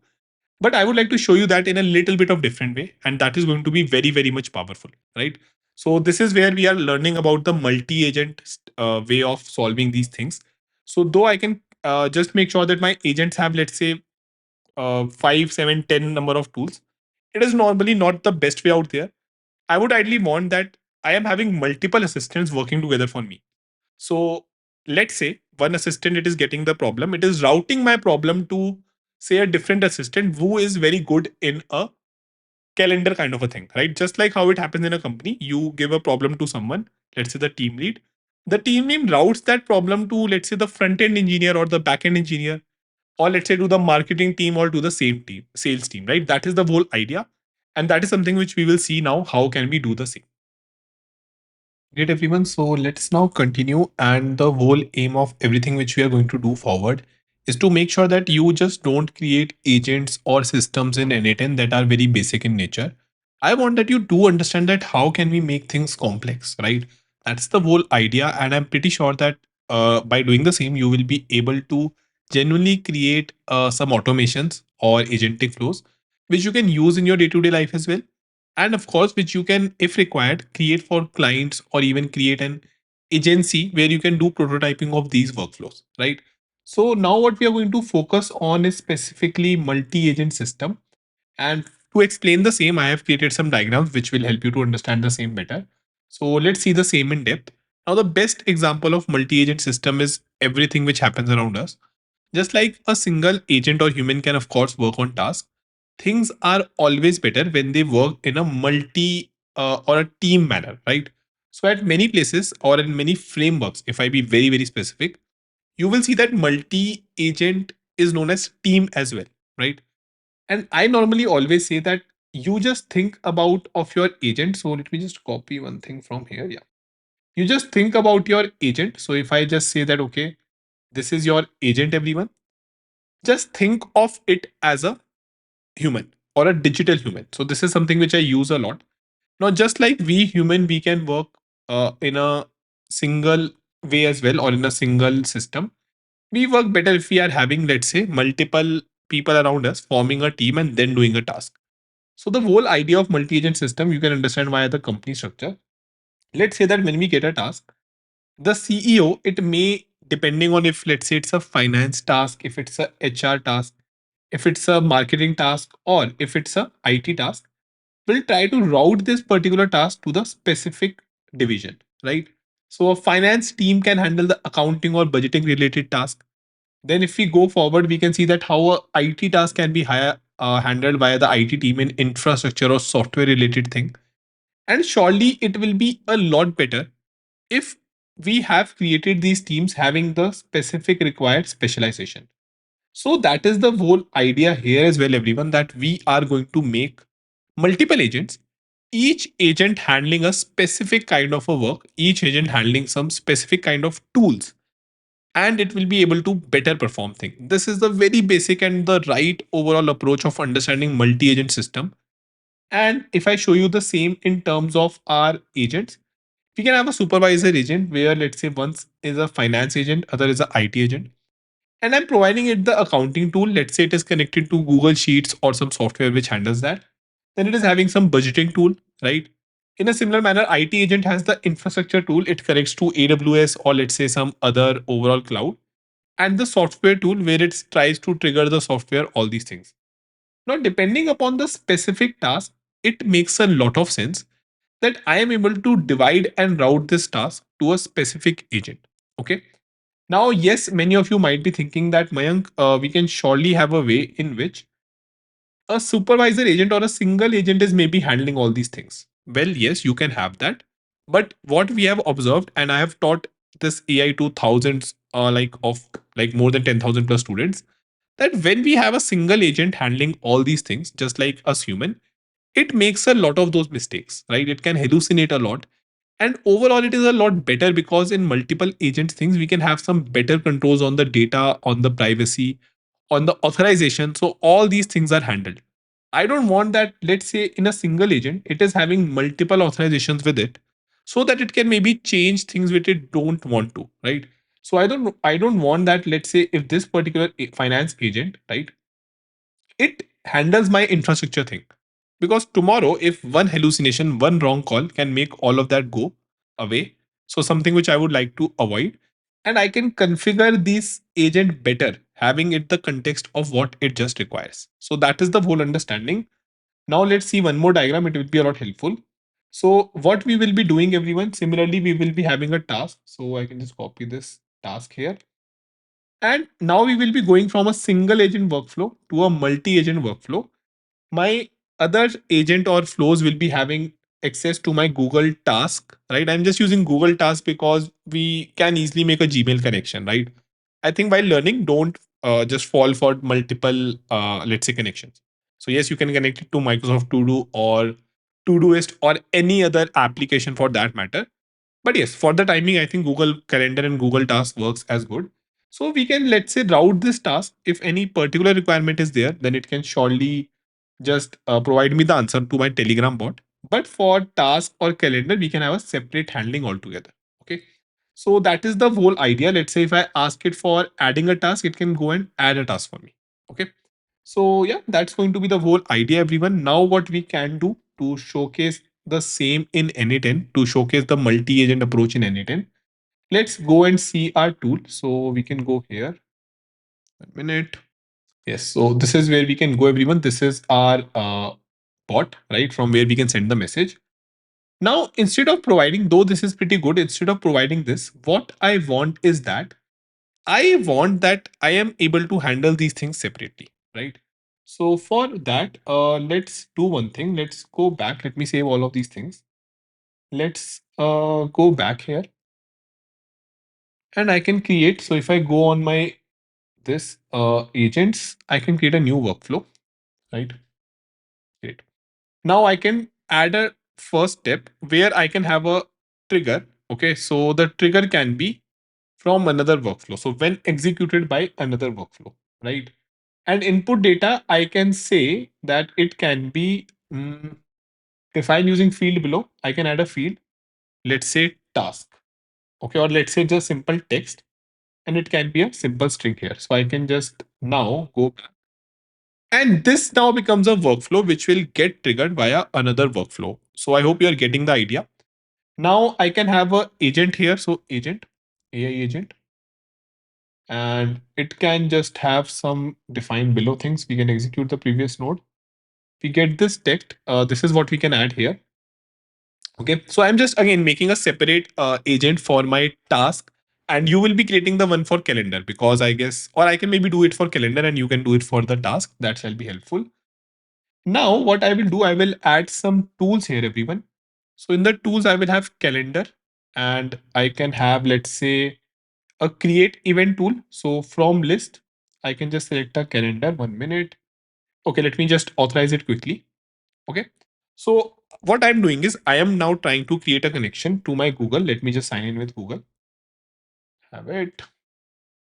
And I can just select all. So shall be good. Just one thing, when you are doing it for the trial, when you are learning these things, I will suggest highly to use a separate Google account, right? Not to mess up anything in your own one, because one single run and it can all go for a mess. So yeah, let's go and see our calendar for the time being. I think it's going to be totally empty, right? Let me open it separately. Hmm.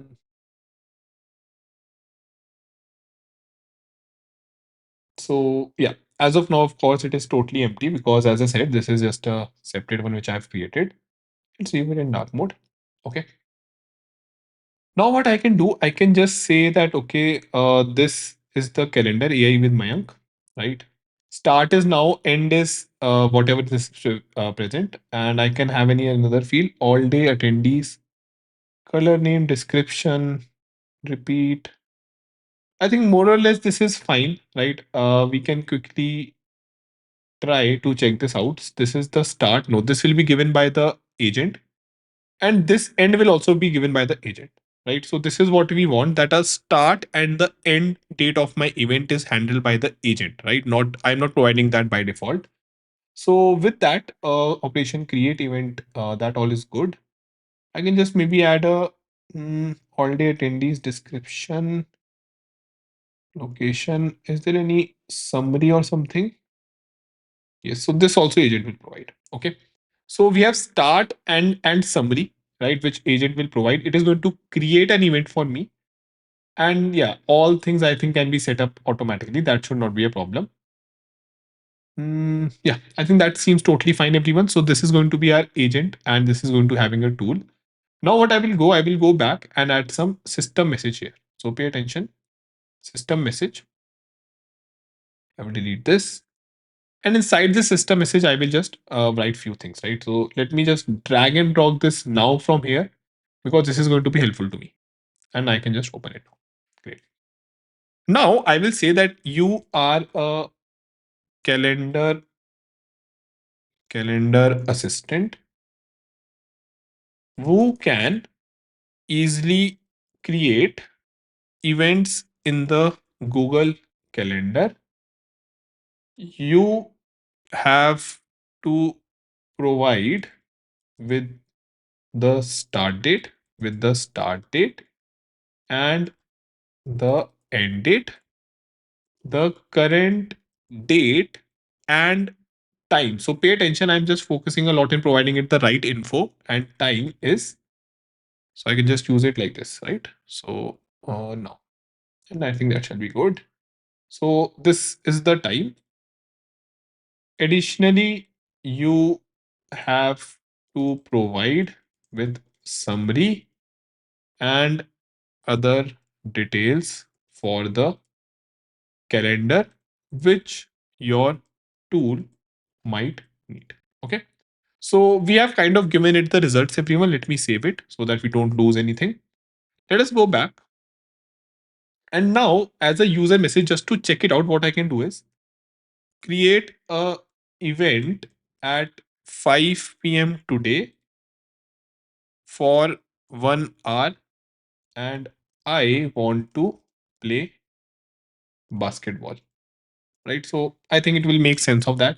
And I will have to add a chat model as well, because again, we have defined our agent, but it is not having any brain, right? So I will have a chat model here. So let me add a chat model, which can again be OpenAI. And yes, we can select the OpenAI account, the one which I have, and maybe I can go with GPT 4o me 4o. So again, just a little bit better overall one shall be helpful. Although I guess for the testing purpose should be all good. Right? Let's go back. Now I will like to just quickly try it out. Okay, so I have done this. Let's execute this step.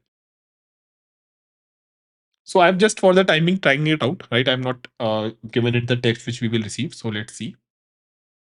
Yeah. So now if I go to my calendar, everyone, this is the calendar.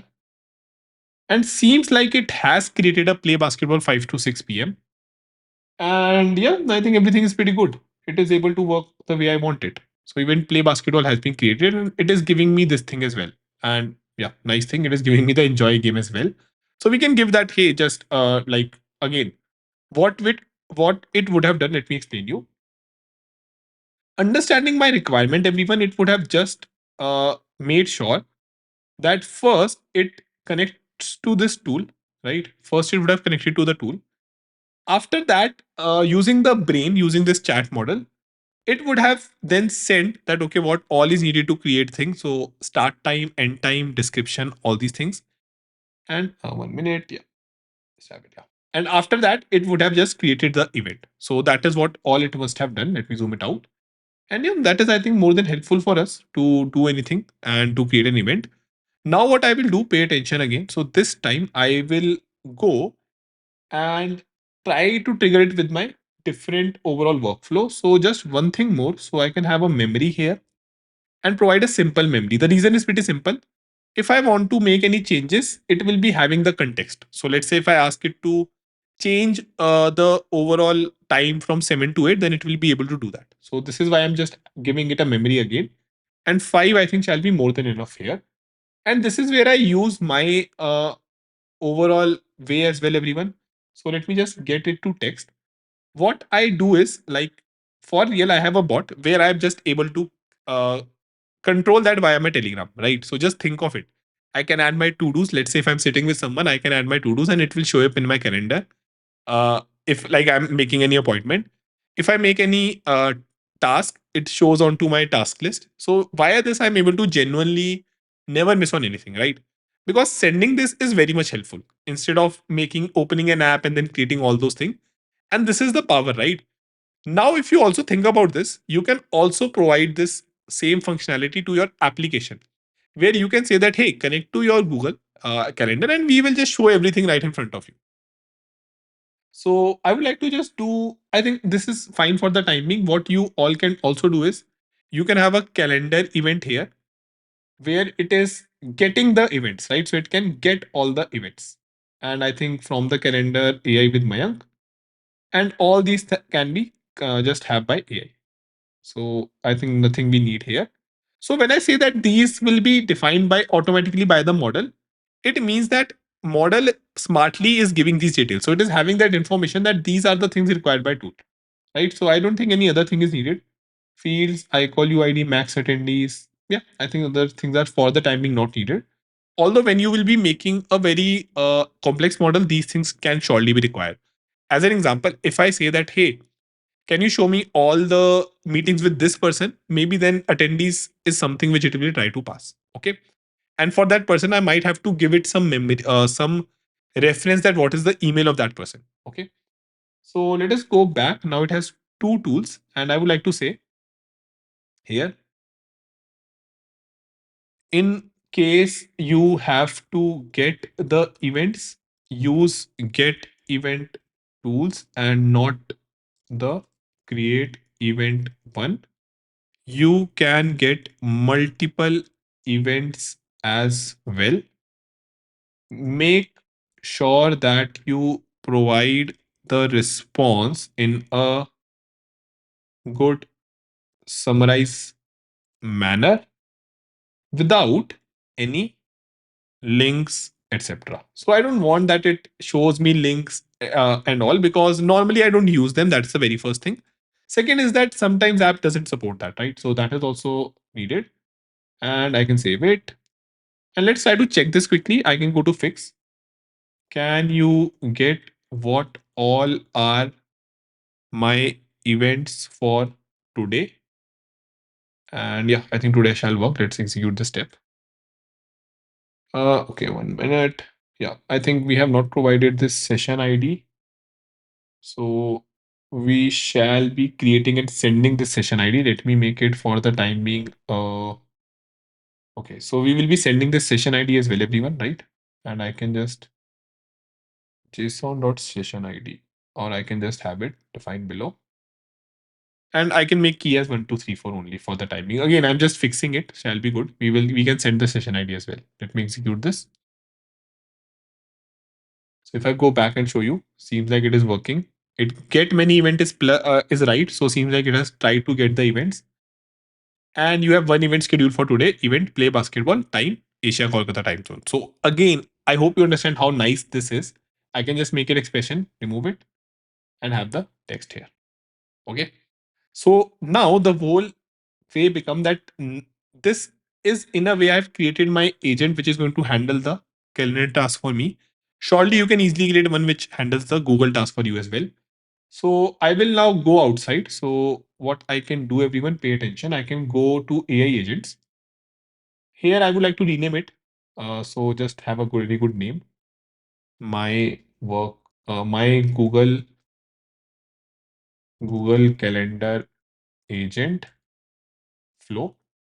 And here I can add a tag that it is Google Calendar. Great. So let's go back. I'm saving it.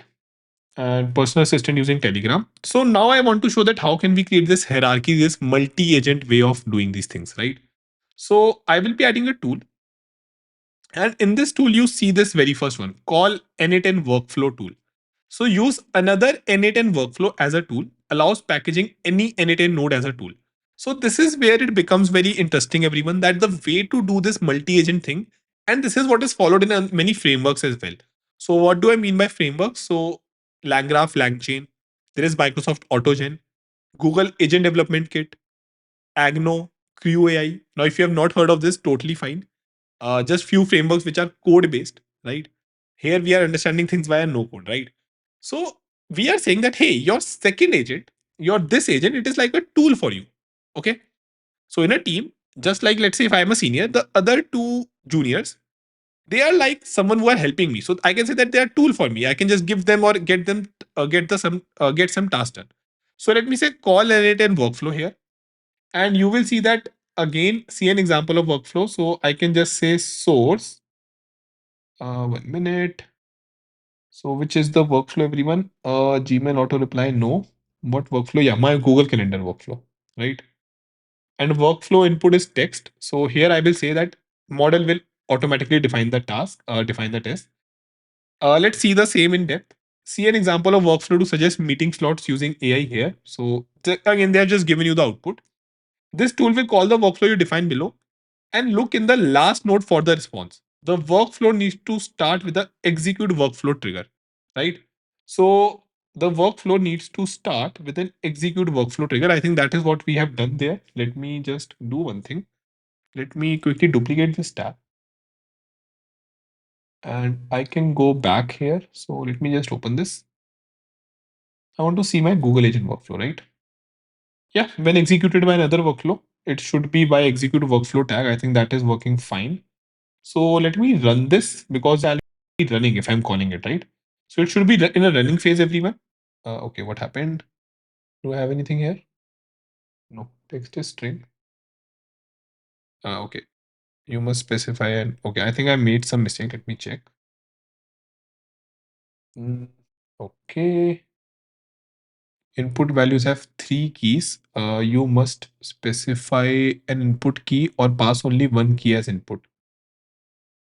Okay, I think what we need to do here, everyone. So I will just make some changes here, right? Let's first make sure that we define. So this workflow helps to create events in Google Calendar or mm, get events from the calendar, right? So these are the things which this workflow help us to do, everyone. Now I will go outside and I will make sure that it is having another field, which is your session ID, which I'm going to use. So session ID, right? Which we can execute this step again. So both of them are null for the timing, shall be good. I can have a simple memory where I'm using this session ID here instead of the key. So this should make a lot of sense. And I could just say 00, something like this. Okay. Now in the AI agent, we are having a text that is all good as well. Now if I go back, source define below workflow JSON 1 minute. No, source shall be from database. Okay. And I can just have the calendar one. Okay. So we can send this text easily, right? That should not be a problem. I think we have not saved it. So let us save this as well. Let me close this, not recommended. Let us go back and it will refresh it. So now it is saying that, okay, session ID is also pretty good. That should not be a problem. So pay attention again, everyone, what I will be doing, the same thing. Let's execute this workflow. Let's send a hi. And now it will try to run and give me the reply. Okay. So again, the thing has been ran, but we want to use some other thing for it, right? I want to make sure that in the Telegram trigger, I get this chat ID which I'm going to send. That text will be defined by my agent smartly, so by the model. Text is something which I have got from here. Now pay attention what will happen. So after this, I will be defining define below, and just I will be changing something, right? If there is something related to calendar or schedule or events, you have to use tool calendar flow agent. So I will copy this as well, right? To call the separate workflow with in detailed text. Okay, so this text field is also there.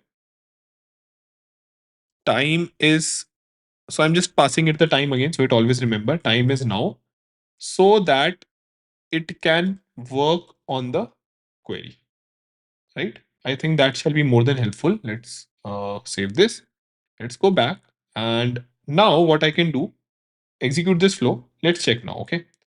Can you tell me what all events I have for today? So first we want to check if it is genuinely following the approach we wanted to just follow, right? So let me run this. Let's see. It did went here. Now it is calling this, right? It is trying to call this. I think we have not opened it for the timing. Ideally, I should have it in an active mode. So 1 minute. Execute workflow trigger doesn't require activation and it is triggered by another workflow. Okay. Oh, nice. Great. So yeah, I think we don't need to do that. It is just doing that. So I can say that's pretty fine. I forget that. Yes, it doesn't have to be executed. Great. Can you create another event or another meeting for me with, let's say, mm, so with Virat Kohli at 7 p.m. tomorrow. So let's see how it works. Let's see this. So it will get triggered every. Okay, my bad. Totally my bad. I have to execute this workflow. Uh, okay, yeah, it got this message. Actually, it is working on the last message. All of that is kind of working. Here it will get triggered everyone. So let's see what will happen now. Seems like if I go into my calendar and close this, yeah, see, meeting with Virat Kohli tomorrow, 7 to 8 p.m. Just see how powerful it is, right? You are sitting with someone and he said that, hey, let's meet up tomorrow or let's meet up next week. You just message, hey, create a meeting, or you just message it here. Or the good thing, you can just genuinely get what all tasks you have that day. You can just genuinely get what events you have that day, and it is going to be a lot powerful, right? The good thing, if I just execute it, now, in this manner, I can create multiple different agentic flows and I can connect them with one another. This is one of the ways to create a multi-agent workflow. Now, again, there are multiple ways we can make our agent connect with one another, right? So this is not the only way. We can have multiple different ways. This is just one of the very good way. Now, what I can do, everyone, I can surely have another agent where it is handling all the task thing. I can have my this particular flow as well, which is a lot more complex, right? I hope you understand that. So just let us check one more thing. Let me execute this and say, can you change the above event to today? Okay, I think we have not provided it update thing. Yeah. So it will have a problem here. Okay, let's see. Because this is again something which I want you to do. So it will be calling this tool, but it will fail. Either it will create a new one, okay, or it will try to fail it, because what we have done is, in our this particular flow, we shall have added in calendar an update node. So there is a resource which is event, and it should be update instead, update an event. So then it shall not have failed, right? So I can just give it, let's say this, and I can give it this by default. And yes, I think that should be more than enough. Now it should have worked. So let's see if it happened. The event meeting with Rakul is successfully moved to today. So let's see if it has done that, although it will be a little difficult. See, it has kind of messed up here, right? It has created multiple meetings. The reason is pretty simple. It cannot update or delete. So this is where you need all the operations, right? Create, update, delete, all these are required. So now again, it's a problem. So that's why this is happening. Now, surely you can fix it properly. Not, that's not a problem, right? And one thing more I would like to show, if let's say I just create here study. And now if I execute this, so let me fix this first. Let us get rid of this and delete this update one. So I'm deleting this because we have not configured it. Now what I can do, everyone, the one which I create myself, execute. Can you tell me what all events I have planned for today? So let's run this. So to see the execution, we can go back. Yeah, it is running. It is sending the request to my n8n another tool, right? We can see it here deeply. Now it has given us the input. Now it goes back to the model with the input and it has replied us. See, here are your events planned for today. Play basketball, meeting with Virat Kohli, study from this thing. So see how quick this is. As soon as I create it from anywhere, it is able to pay heed to that as well and help me in a proper end-to-end program. So now I hope you understand that how limits are endless for real. We can have any app we can connect to. You can genuinely create, and this is something which I am trying to do a lot, that you can genuinely create a full second brain or a life planner or a for real an assistant who works for any app, right? You can genuinely have control over AWS cloud things on any particular setup. So that is going to be a lot more helpful. So yeah, with that, pretty sure that same is very, very much helpful, and you will now be able to create very strong agents. So this is something which is a little complex, but I made sure to explain you the same, as this opens limitless possibilities. Having it inside your Telegram and maybe let's say hosted on your computer or any small server as well will be able to do these things. And it makes you a lot more powerful having something which can genuinely help you anytime, anywhere. You can connect as many apps, make these agents, and it will work pretty nicely, because this is something which I have tested on myself by having an agent which is present. It's in my WhatsApp, so stay tuned and I will share that how can you create agents like that, those on WhatsApp, like similar kind of an agents. So surely that will also be covered. But the idea is that it can help you in doing these things. Now, next, I wanted to show you that how can you make applications based on this. So as of now, we have this automation, right? This is an automation. But when you will be doing consulting or normally as well, when you will be working on an application, you want to integrate them with with an application, right, for the company. So this is something which I want to show you now, because that is also very, very easy, right? As I want you to understand in terms of applications, not automation, because that is something where we are all moving towards, where we can easily integrate these things via the n8n workflows. And by the power of vibe coding, that has become a lot easy as well. So I will just show you quickly that how can you do this thing, that how we are moving now from automation to application, have our n8n workflow easily configured and ran by that. And that is something which you can surely have in your own apps. Or if let's say you are creating in any company or you are helping any client to automate these things, because this is something which via my like consulting experience and via the agency, we are doing a lot. So we are helping clients both in India and abroad, and that is fabulously working pretty well for most of the use case in prototyping, as well as in understanding that okay, what are the results which we can expect, or what are the things which we can execute via this particular approach. So now let's see that how can you quickly do the same thing, and that shall be very much helpful to you. So great, everyone. Now let's continue the discussion. Our Telegram bot is kind of working fabulously well, and I'm pretty sure that now you're confident that how can you add tools, right? We have so many integrations. You can of course just integrate with any of your favorite tool, or I guess now via API as well as you can create multi-agent setup. Now, shortly I will be uploading much more content and making sure that we get a lot more overall experienced and overall confident on this multi-agent setup. But for the time being, now let's move forward. And via this crash course, I want to make sure that you understand the overall idea about everything. So you have the best starting point in the world of automations. Now let's see. And if we move towards AI or agentic automations to AI applications. So this is the thing which we are moving towards everyone now. In this, we have seen that how can we create agentic AI, AI or agentic automations, right? So we have seen that how we can, of course, first create a simple automation without any AI. And I guess, to be really honest, half of the work cases can easily be done by that. So don't unnecessarily include AI in those, right? It will be not that much helpful. Second, we saw that how we can add a generic AI or generic, let's say, chat message to some LLM. We saw the same via OpenAI via the free credits. And then we understood that how can we make it an agentic application where we have agents, much like human, who have a brain, that is the model, who can have a memory, right? And then who can have tools as well. And based on that overall learning, we moved and mastered the multi-agent understanding as well.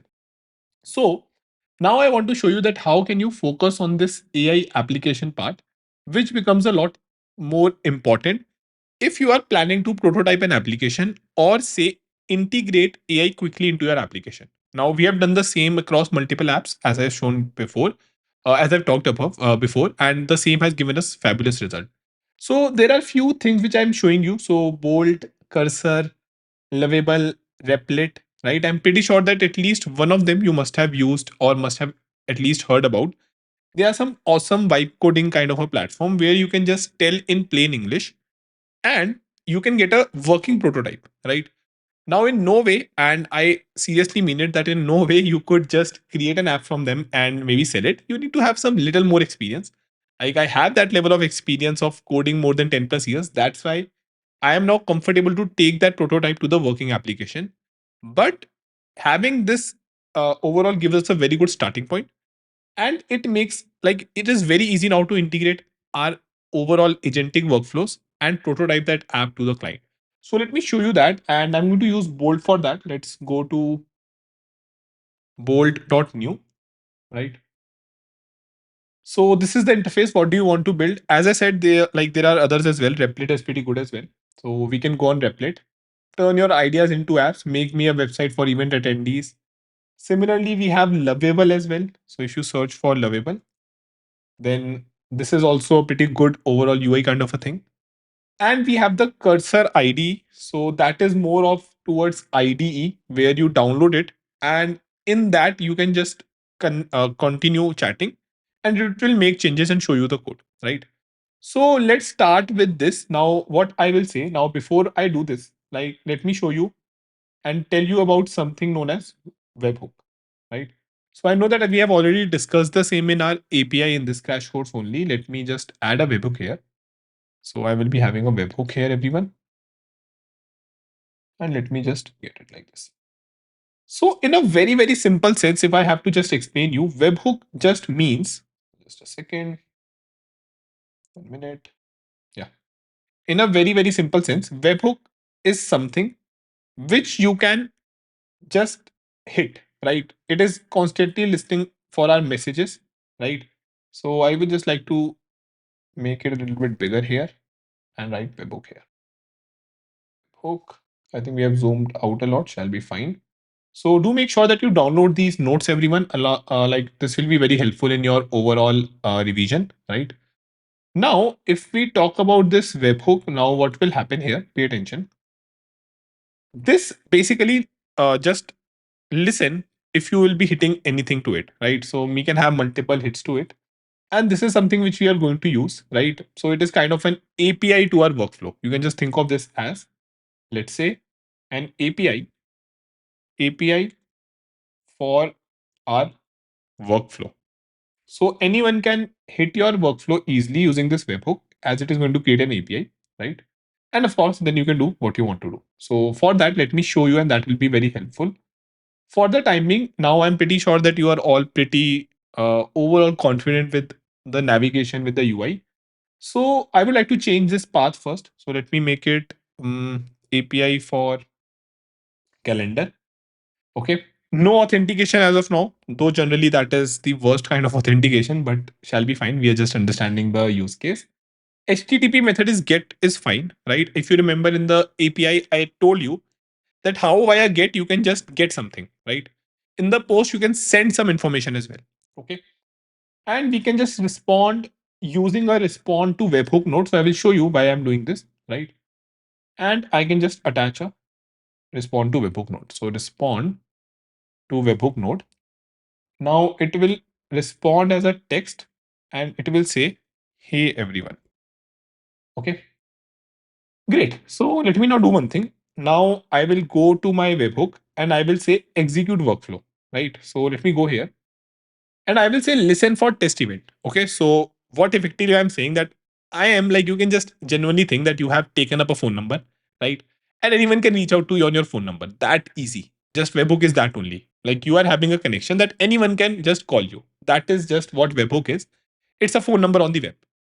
Once I do listen to this test event, and if I click this phone number or the link, I can go to a new tab and paste this. And okay, why didn't anything happen? Haven't we saved that? So let's see if we have hit it or not. Okay, seems like it has not hit it. Like let us refresh. Okay, so it is saying something. The requested webhook is not. Click on execute button on the canvas, then try again. In test mode, the webhook only works for one call after you click this button. That is totally fine. But why haven't we listened it? Let me just go back. Maybe just check if everything is fine here. Yeah. So let us stop this. Right. Okay, I will just quickly refresh it. Maybe because of many things it is stuck. Let me refresh it. I will have to save first.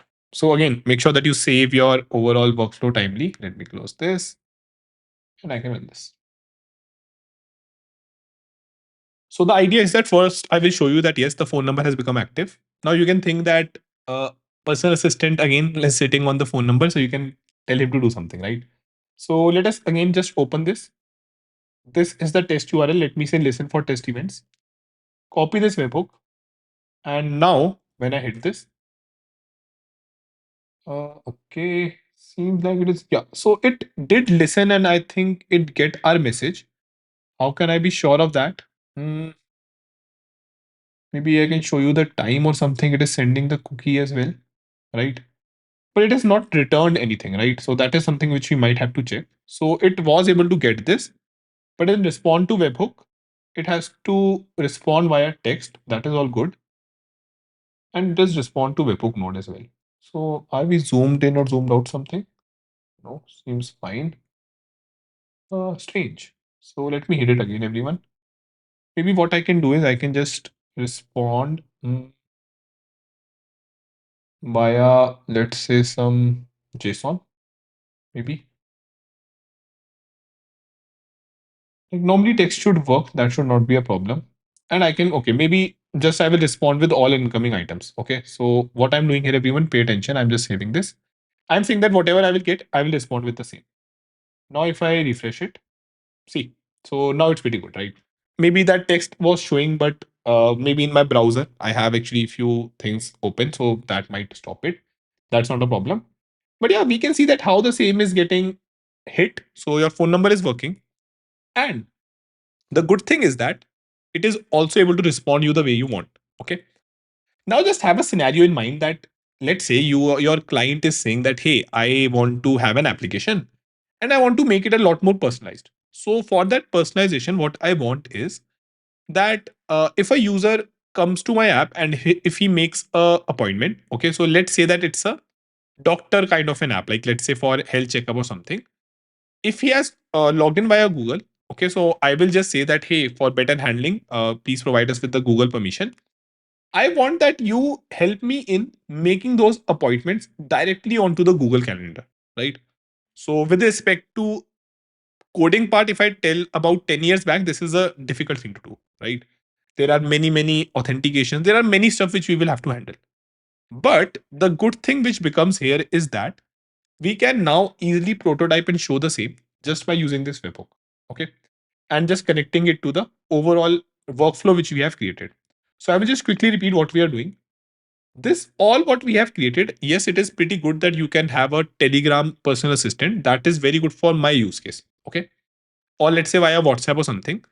But majorly, we want to have them in an application because having them in an application makes it a lot more useful. So, for the same, what I will do, everyone pay attention. The very first thing which I will change is make it to post, right? The reason is that in post, I will be able to send a message as well. Okay. So, when it is post, I will be able to send a message. I will copy this webhook.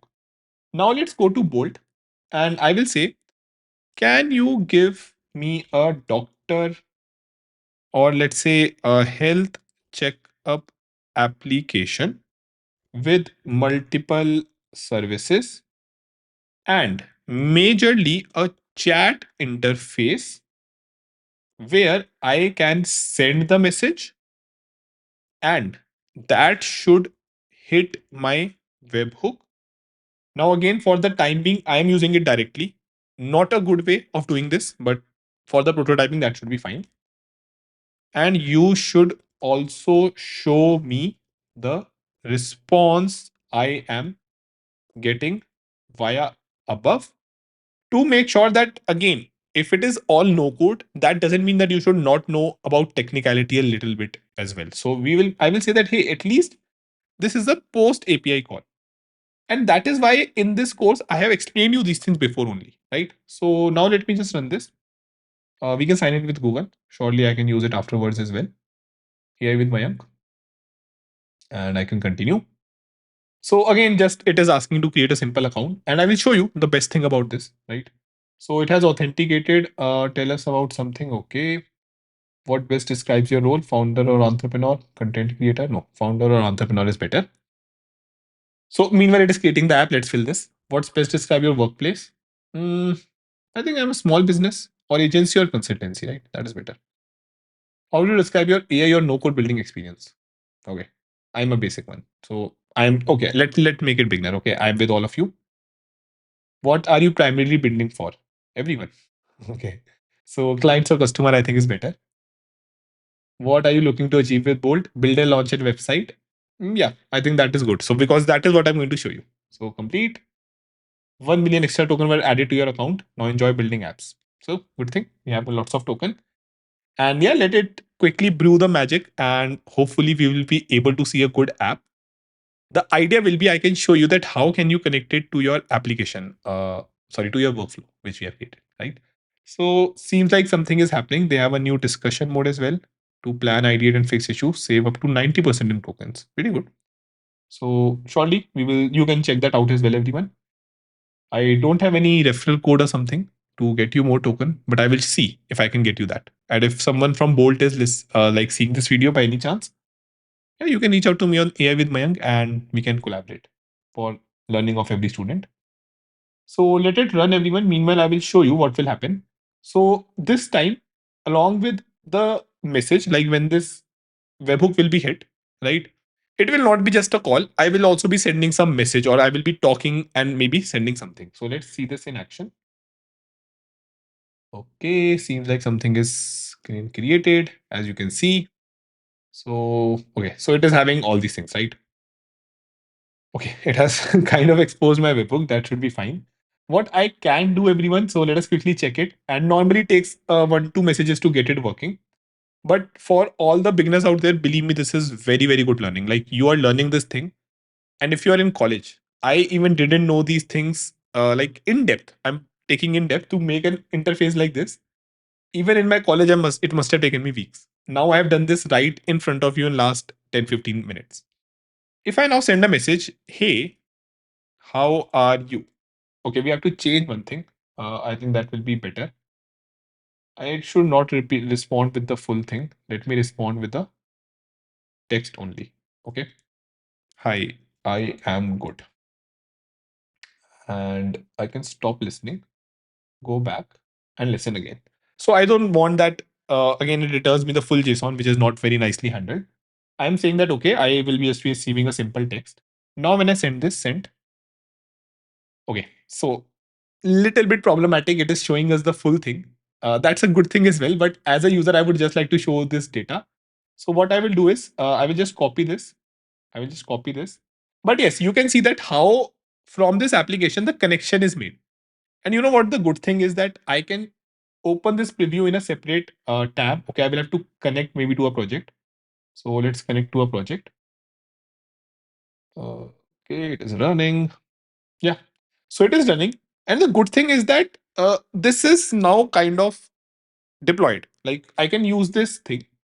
And maybe if I go on any new browser as well, everyone. So where is the new browser? Yes, I can open it here as well. So this is a different browser, right? Okay, I think it is acting to connect. Okay, some mistake is happening, I guess. Should be fine. But yes, you can see this without any issues. That's the whole point.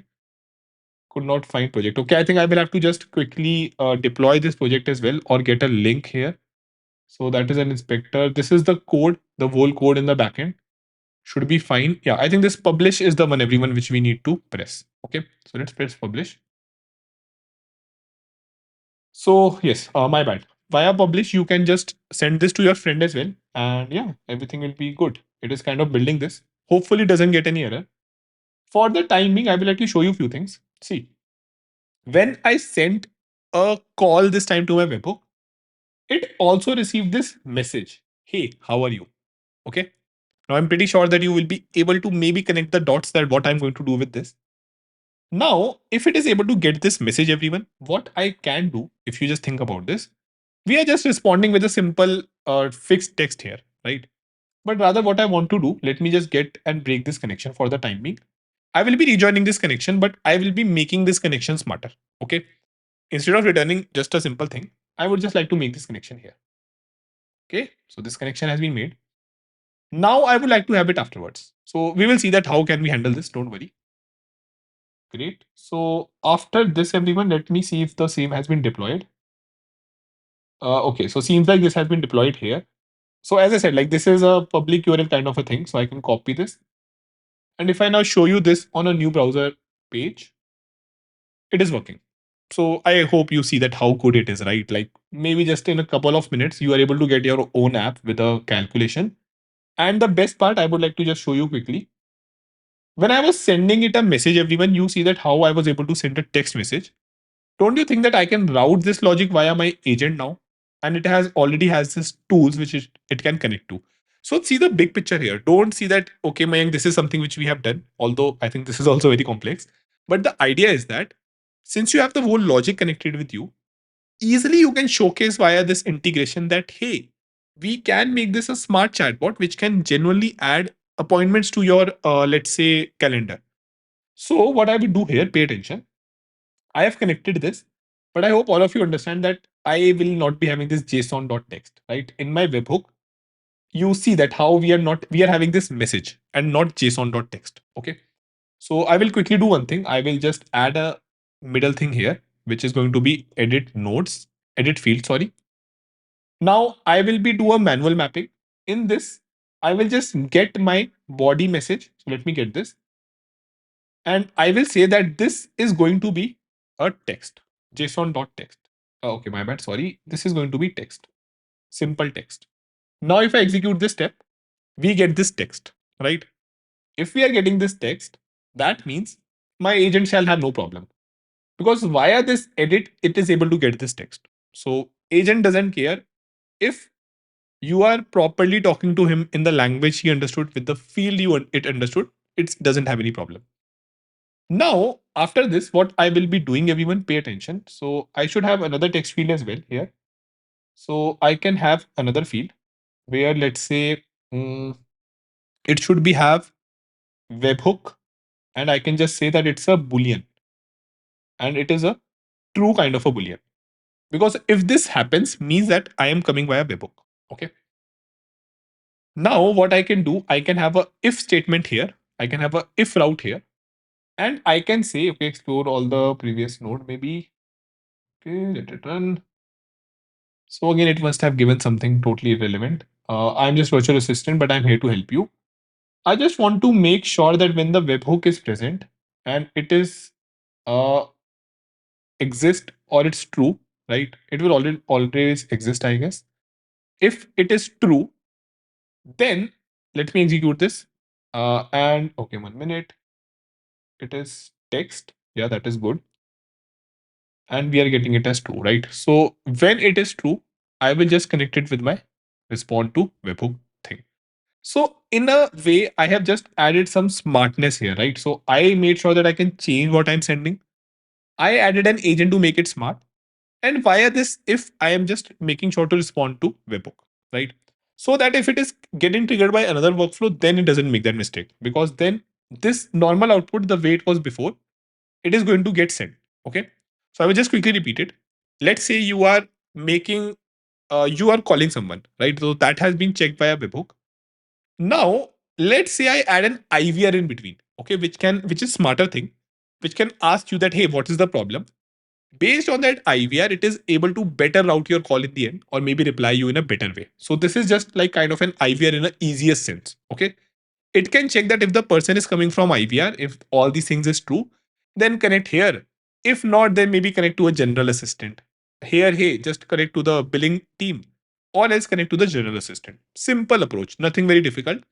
And I'm using this example for everyone to understand, even if you're in college, you are in professional, 25 years of experience, you are 4 or 5 years of experience.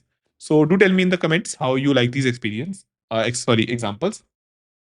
And now I can easily respond with webhook and I will be sending this thing now. So instead of what I was sending before, I will just send this thing now. And let us now check this, everyone. So I will be executing this thing, execute workflow, right? Let's go to our application. And okay, I have the application here. Hey, how are you? Hmm, Let me send this. Seems like it should be triggered now. So yeah, so you see it has been triggered and we have sending the response. And yes, it is saying I'm here to ready to assist you. How can I help you today? So let me correct this as well. Okay, because this is going to be a problem. Uh, okay. So we want to make sure that we just show this data, right? So Just let me copy this. In the above webhook response, can you just show the data field as the message? So I'm showing you that how you can do web vibe coding kind of a thing, right? So yeah, we know that we want to correct this, and AI is with us in this, and with the expanded power which we have got via n8n workflows. So it will make these changes, right? We will publish it again, maybe. Yeah, so it is saying that hey, it will do like this now. Let us check this. Let us execute it again. Again, we will have to execute it again and again if we don't make it active. Now, if I say that, hey, how are you? Let's see. See how it will happen. Okay, let's go here. See, it is working. Let me save this because we have done lots of things. And if I go into my bolt, nice. Seems like everything is working pretty fine. We have kind of made a good assistant, right? So, yeah, with the power of vibe coding, you genuinely have created an app like this. Let me refresh it. See, it is pretty nice. Like if you click this, it is having the overall thing as well. API gateway checking. Okay, it is saying error. Okay, it is okay, totally bad. It has made a health check pros thing for the website. Let me just. I think that should be fine as well. So I didn't see that again. One problem with vibe coding. Make sure that your prompts are very much in depth. Okay, it has made a health check pro for the application, not for the patient or something. Okay, great. So now what I will do, everyone, pay attention. I will execute this again, and we will go for the kill this time. So this time I will ask, hey, can you uh, create an appointment for me tomorrow at 5 p.m. for full body checkup? And I can maybe send this appointment for full body checkup. Let me send this.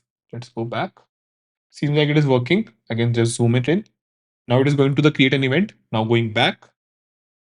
Now going via this. And finally, it should have responded. So let's see the same, everyone. Your appointment for a full body checkup has been done. It will last until 6 p.m. Let me know if there is anything else I can help you. Well, that's pretty good. What is best is that mm, I have a full body checkup requirement. I have this full body checkup created right in front of me. So now I hope you know the whole power of this thing, right? This time, what you can do, everyone, and I can just make it a little bit better for you. Can you instead change this to a doctor patient website and make sure that it has services, etc. for a what do we call them? Nursing home, or maybe let's say hospital kind of mm, business, right? So it will make these changes, shall be fine. Meanwhile, it does that. I'm just showing you that if you have a health client, how can you showcase that? Hey, with the power of AI and just with the power of vibe coding, we have created these things. So it will make all these changes, right? Hospital management system with doctor patient interface. So it will change all these things. And yes, we are able to make those things. And the good part, you have the code as well. So just copy the code and you can genuinely work on the same thing, right? So this is where, everyone, I hope you understand how we have moved on from AI agents to the application. Now, surely this is one of the well-tested way which you can surely try. And yes, as we can see, it is giving us very fabulous results, right? So what we normally do, if I tell you from my experience, we first try to make sure that we can make a good prototype here, understanding all the requirements, right? We have the pro for few services as well because they of course helps you to quickly get started without any limitation. Then we get the code and we work on refinement based on the feedback, based on what exactly is required.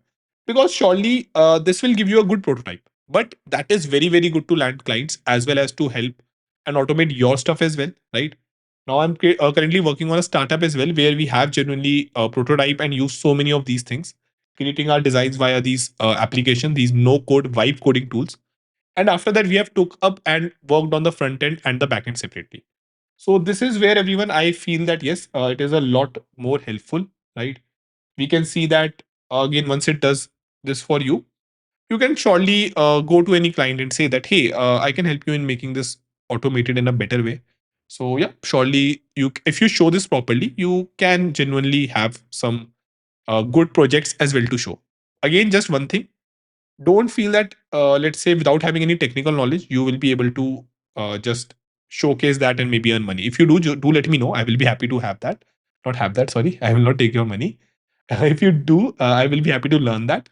But the idea is that, again, you need some technical knowledge. So I don't want to keep you in the black saying that, hey, all this will help you. And no, you will be having some knowledge, some in depth understanding that will be helpful. Okay. So if I refresh it now, I guess it will be all updated or not. No. Let me publish it. So it will just quickly publish the same thing, right? Again, the publish process is more or less the same.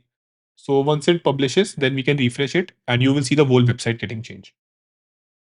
So, okay, it has changed this or no? Yeah. See, Medicare Hospital, advanced healthcare management system with real time service monitoring, 24/7 emergency, refresh all services. So it has just follow the same design, checking if these things are working. What is the operational part? Okay, that is pretty good. ICU monitoring, lab services, patient records, right?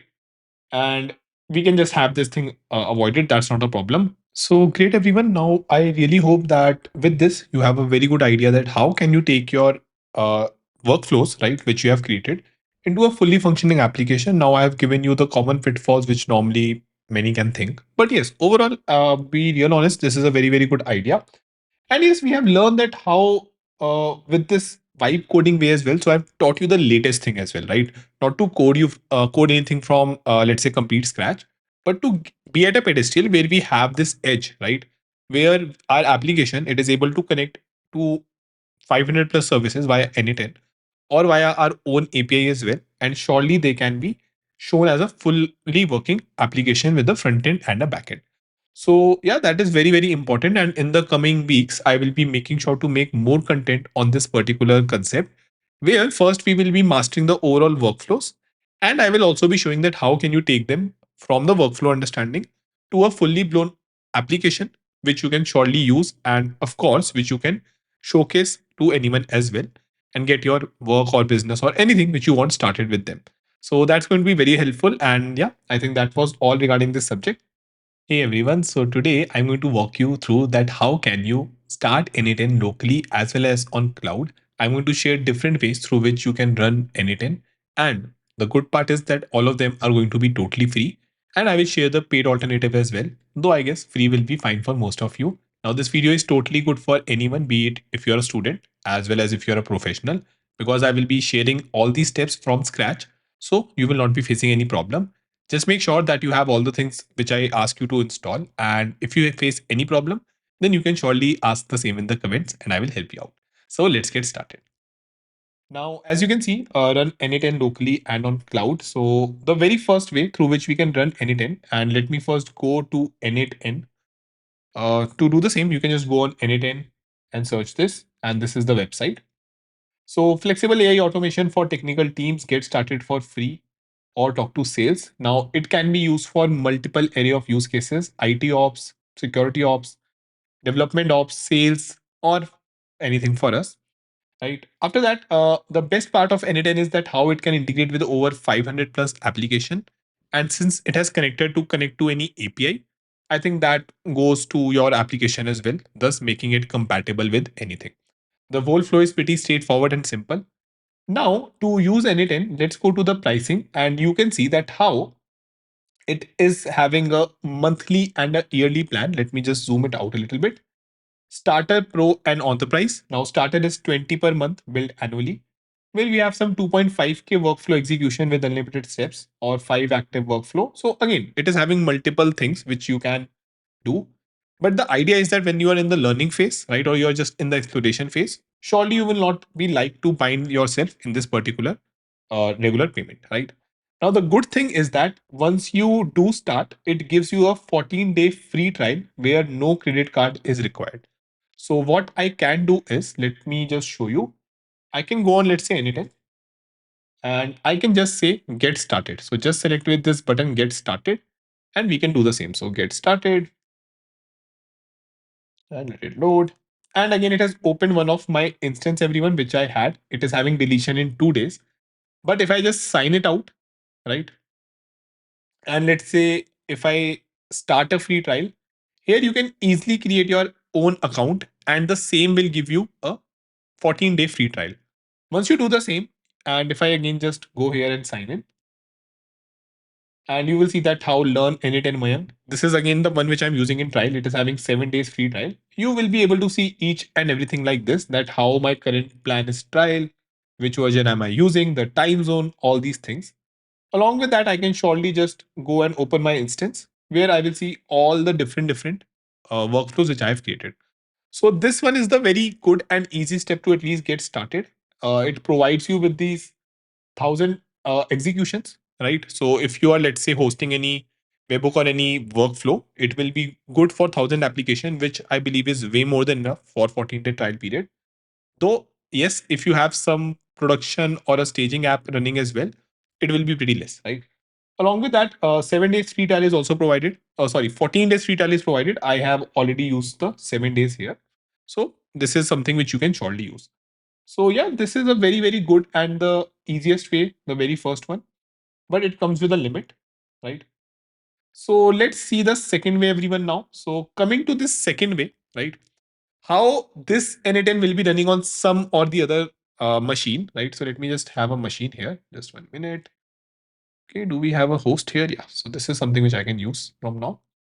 See, the whole idea is that we are having a host where our n8n as an application will run. Now you can just easily think of this like how we have Google Sheet which is running, or let's say Microsoft Excel, which is running on a cloud. So for those who are not aware, I can just do Excel online, not online, online, and we can have Microsoft Excel running online for free, right? So this is where you can easily just have this, right? In a similar way, you can have that downloaded as well and run it. Though with web apps, it's a little different, but the idea is pretty same. Next thing is that if you think about this, our machine is also somewhere where we can run our n8n application. So the same is very easy and logical. For this, what we will be using, everyone, we will be using Docker. So Docker, for those of you who are not aware, it's a awesome application for running containerized apps. Now, to explain you that in an easy manner, just how we have the ready-made noodles, right? Where we can add hot water, where we can add the masala or like the spice mix, and maybe we add the noodles or all these things in a box, in a container, and we get the final product. And that is same across everywhere, right? So if I make those instant noodles, it will be the same. If you make those, this will be the same. So Docker is just that instant noodle or instant thing for software application. It will be having all the things which it require. It will be mixing it in the end and just giving you the final product. So you don't have to do all these things, right? So for that, you can just download Docker, everyone. Now it is available for most or rather all of the OSs, which you can see here, right? Once you do download Docker, so I already have that downloaded on my system, surely having using it since I guess 5+ years now. You will be seeing an interface like this. So let me just show. First, make sure that you download this. It will be easily the good step. Like you have to just follow what operating system you have. And that is the best part with Docker, like Linux, Windows, anything doesn't matter. So what I will do here, I will just search and start my Docker. So let it start. And this is the kind of UI which you will see, everyone. So here, what you can now do, it is just having the images, containers, volumes, all these things. I would like to just quickly search for n8n here. And you can just select this n8n IO n8n, right? So let me click this image. So this is just like a flavor, like just like your instant noodle flavor, which one you want. Here you can pull this up. You can see that how it is having 100 million plus pulls. So surely this is getting a lots of hype and everything. Other one are having so less, like 3K, 100K, right? Just make sure that you download the official one. Like you pull this official one. Okay. Now I have already done the same so as to save the time. And if I go on images, you see this image here. So 1.68 GB. It was created 2 days ago. Maybe that is when it was updated. And n8n io.n8n slash n8n. Okay. Now what I can do, I can just click this start run button here. Okay. So let me just run this. I can provide some optional setting. I can just give it a container name. So I can say that, okay, it is my, let's say, n8n hyphen local. Then port, I can have 5678. That is the default one which it runs. Host path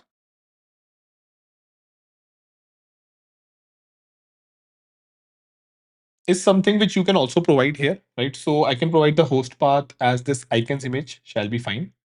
After that, I can just give it a container path as well. So again, this is where it will be saving the files which we create. Shall be good if you're providing it.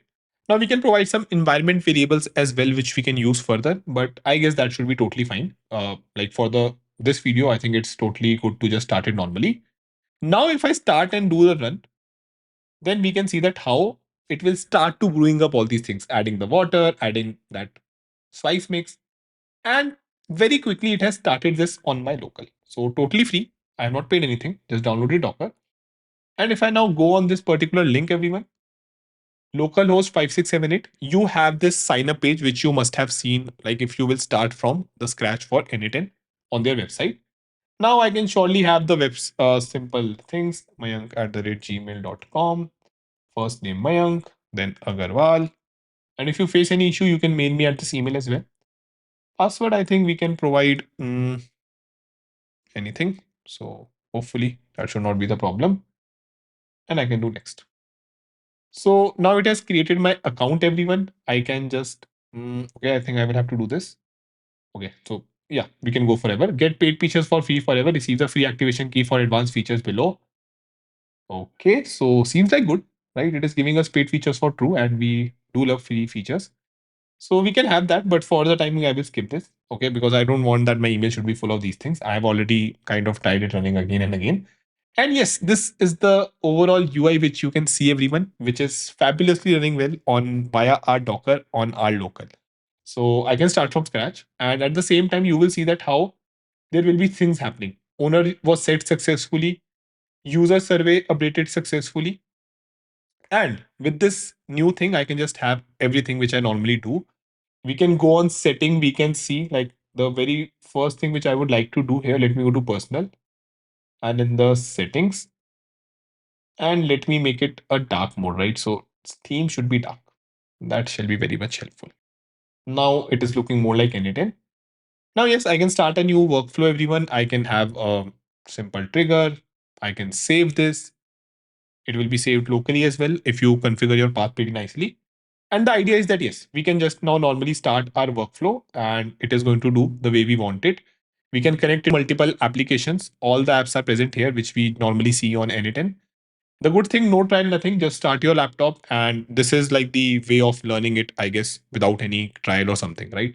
So this thing is also very much helpful. Now, I do understand that many students and professional who have a, let's say, very bad kind of a laptop or old laptop, which might not have this thing, like good overall CPU or RAM, something which I also struggle with a lot. And many professional who just have maybe a professional laptop, they could not do these things here, right? So first, let us go back to our thing, and I think I can mark that. 1 minute. Yeah, I think I can easily mark that how we have done and ran it on a local as well. Now, the problem which comes, everyone, is that many times we have a not so fast laptop, or maybe resource heavy, or we have a professional laptop, right? So both of these are major problems which I see professional and student alike facing, something which I have also gone through. So for that, I always make sure to cover the use cases which you can surely have without dependent on the local as well. For this, if you see, everyone, now just like we have a machine, right? We can have a machine which is present on anywhere as well, right? So just as a very simple example, you can, let's say you are running n8n on my machine and I'm giving you via some engine server the way you can access it on mine. In a similar manner, we can have this host. So this host can be on any of the cloud provider, and thanks to Docker, we could easily run the application. So just like I started and have this instant noodle brewed on my local via Docker, we could have that on any of the machine. Now here there are multiple things. So we have AWS, we have DigitalOcean, we have Hostinger, we have Heroku.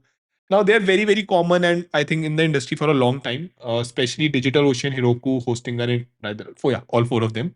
Okay, but the problem is that you need to go through a lots of sign up and some charge here, right? So if I just normally go to Hostinger, and if I show you the plans, and it's an awesome service by the way, so you can surely use that, and you see that how it is having some charge here.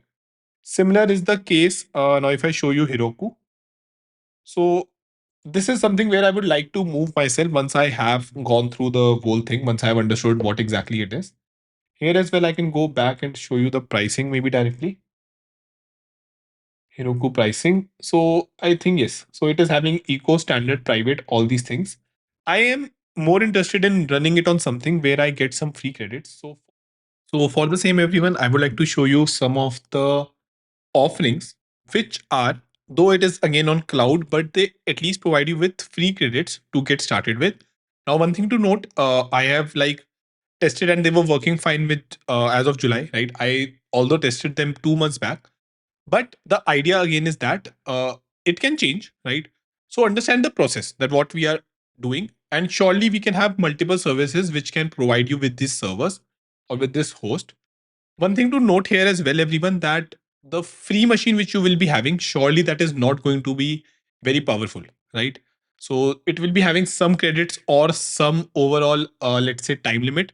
And you can just think of that, right? If you are giving your laptop to someone, if he's using it, surely that cannot be free forever, right? So once you have mastered n8n, then surely I will suggest, and you have multiple workflows running where you need a lots of CPU and the memory, then you will be good to purchase from any of those. And yes, the cost will easily be covered once you have those automation running. So for the same, let's see few of those services. Now, first one is render. Now, if I go on here and do render, so render cloud application platform, let's start this. Okay, so your fastest path to production, and one thing more, the UI can be different if depending on when you see it, right? They keep on changing it. So let's see the sign in. Now I can just sign in with Google. My account is already there, so let it just start. And again, it's not a paid account, right? So I have it on AWS, so that is totally different thing, right? Now what I can do, let me just maybe have a okay, maybe just let me start this project. Okay, so this is again an empty project, as you can see. I would like to create a new service here. This is going to be web service. So pay attention, everyone. We have to select this particular web service, right? And not anything else. Like this is where we get it free. So web service. Now it is asking me for Git provider. I can connect my Git as well. So GitHub, for those who don't know, it is like a place for your code where it can like applications and code. We can have the public Git repository as well, or some existing image. So we are going to again use the same logic. We are going to have our instant noodle, the one which we pulled into our Docker. We are going to ask this particular service to pull the same thing, right? So we get the same instant noodle or same n8n. For the same, what I will do, I will go on Google and search Docker n8n, right? Then we can go on Docker Hub here. So this is where you have to go. Make sure that the path is right, okay? Because this is the official one, Docker hubdocker.com n8n io n8n. Free and open fair coded license node based workflow automation tool. Okay. It has 100 million plus downloads, so don't please get any other thing. Now, once you scroll down here, everyone, you will see. So this is the UI and everything. This is the official image. In this, to start n8n in Docker, in the terminal, enter the following command. So it is first creating a volume, and then it is running with the name, port, and the volume. So if you remember, we also gave all these things, but via a UI. So we gave the port which was I think 5678 only. We gave the name as n8n local, and we have the overall image which we want. So this is what you want to copy, docker.n8nio slash n8nio slash n8n, right? Go back to your render and paste this thing. And it will be able to get this thing easily. So again, I will just repeat the steps. This is exactly what happened behind the back on the Docker UI. If you want, you can just actually run it via your terminal as well, right? It's totally not a problem. But I guess UI is pretty good as well because we are normally having it in all the operating systems. Though if you are running it via some machine, okay, so let's say some EC2 machine or somewhere you don't have that UI access, then just copy paste this and everything is going to start in a similar fashion. Now, this is again what you have to copy. Pay attention here. So this is what you can copy here, everyone, and paste it here and do connect. So now I can just give it n8n, let's say server Mayank. So again, a normal name. Just again, make sure that you select this free. You won't see this if you have not selected web service. There's a private service or repo as well, which doesn't give this option. So select this free. There is a overall warning. Free instance pinned down after periods of inactivity. They do not support SSH access, scaling one-off jobs, or persistent disks. So again, nothing as such is free in the world, right? So it is having some limitations. It can just close at any time.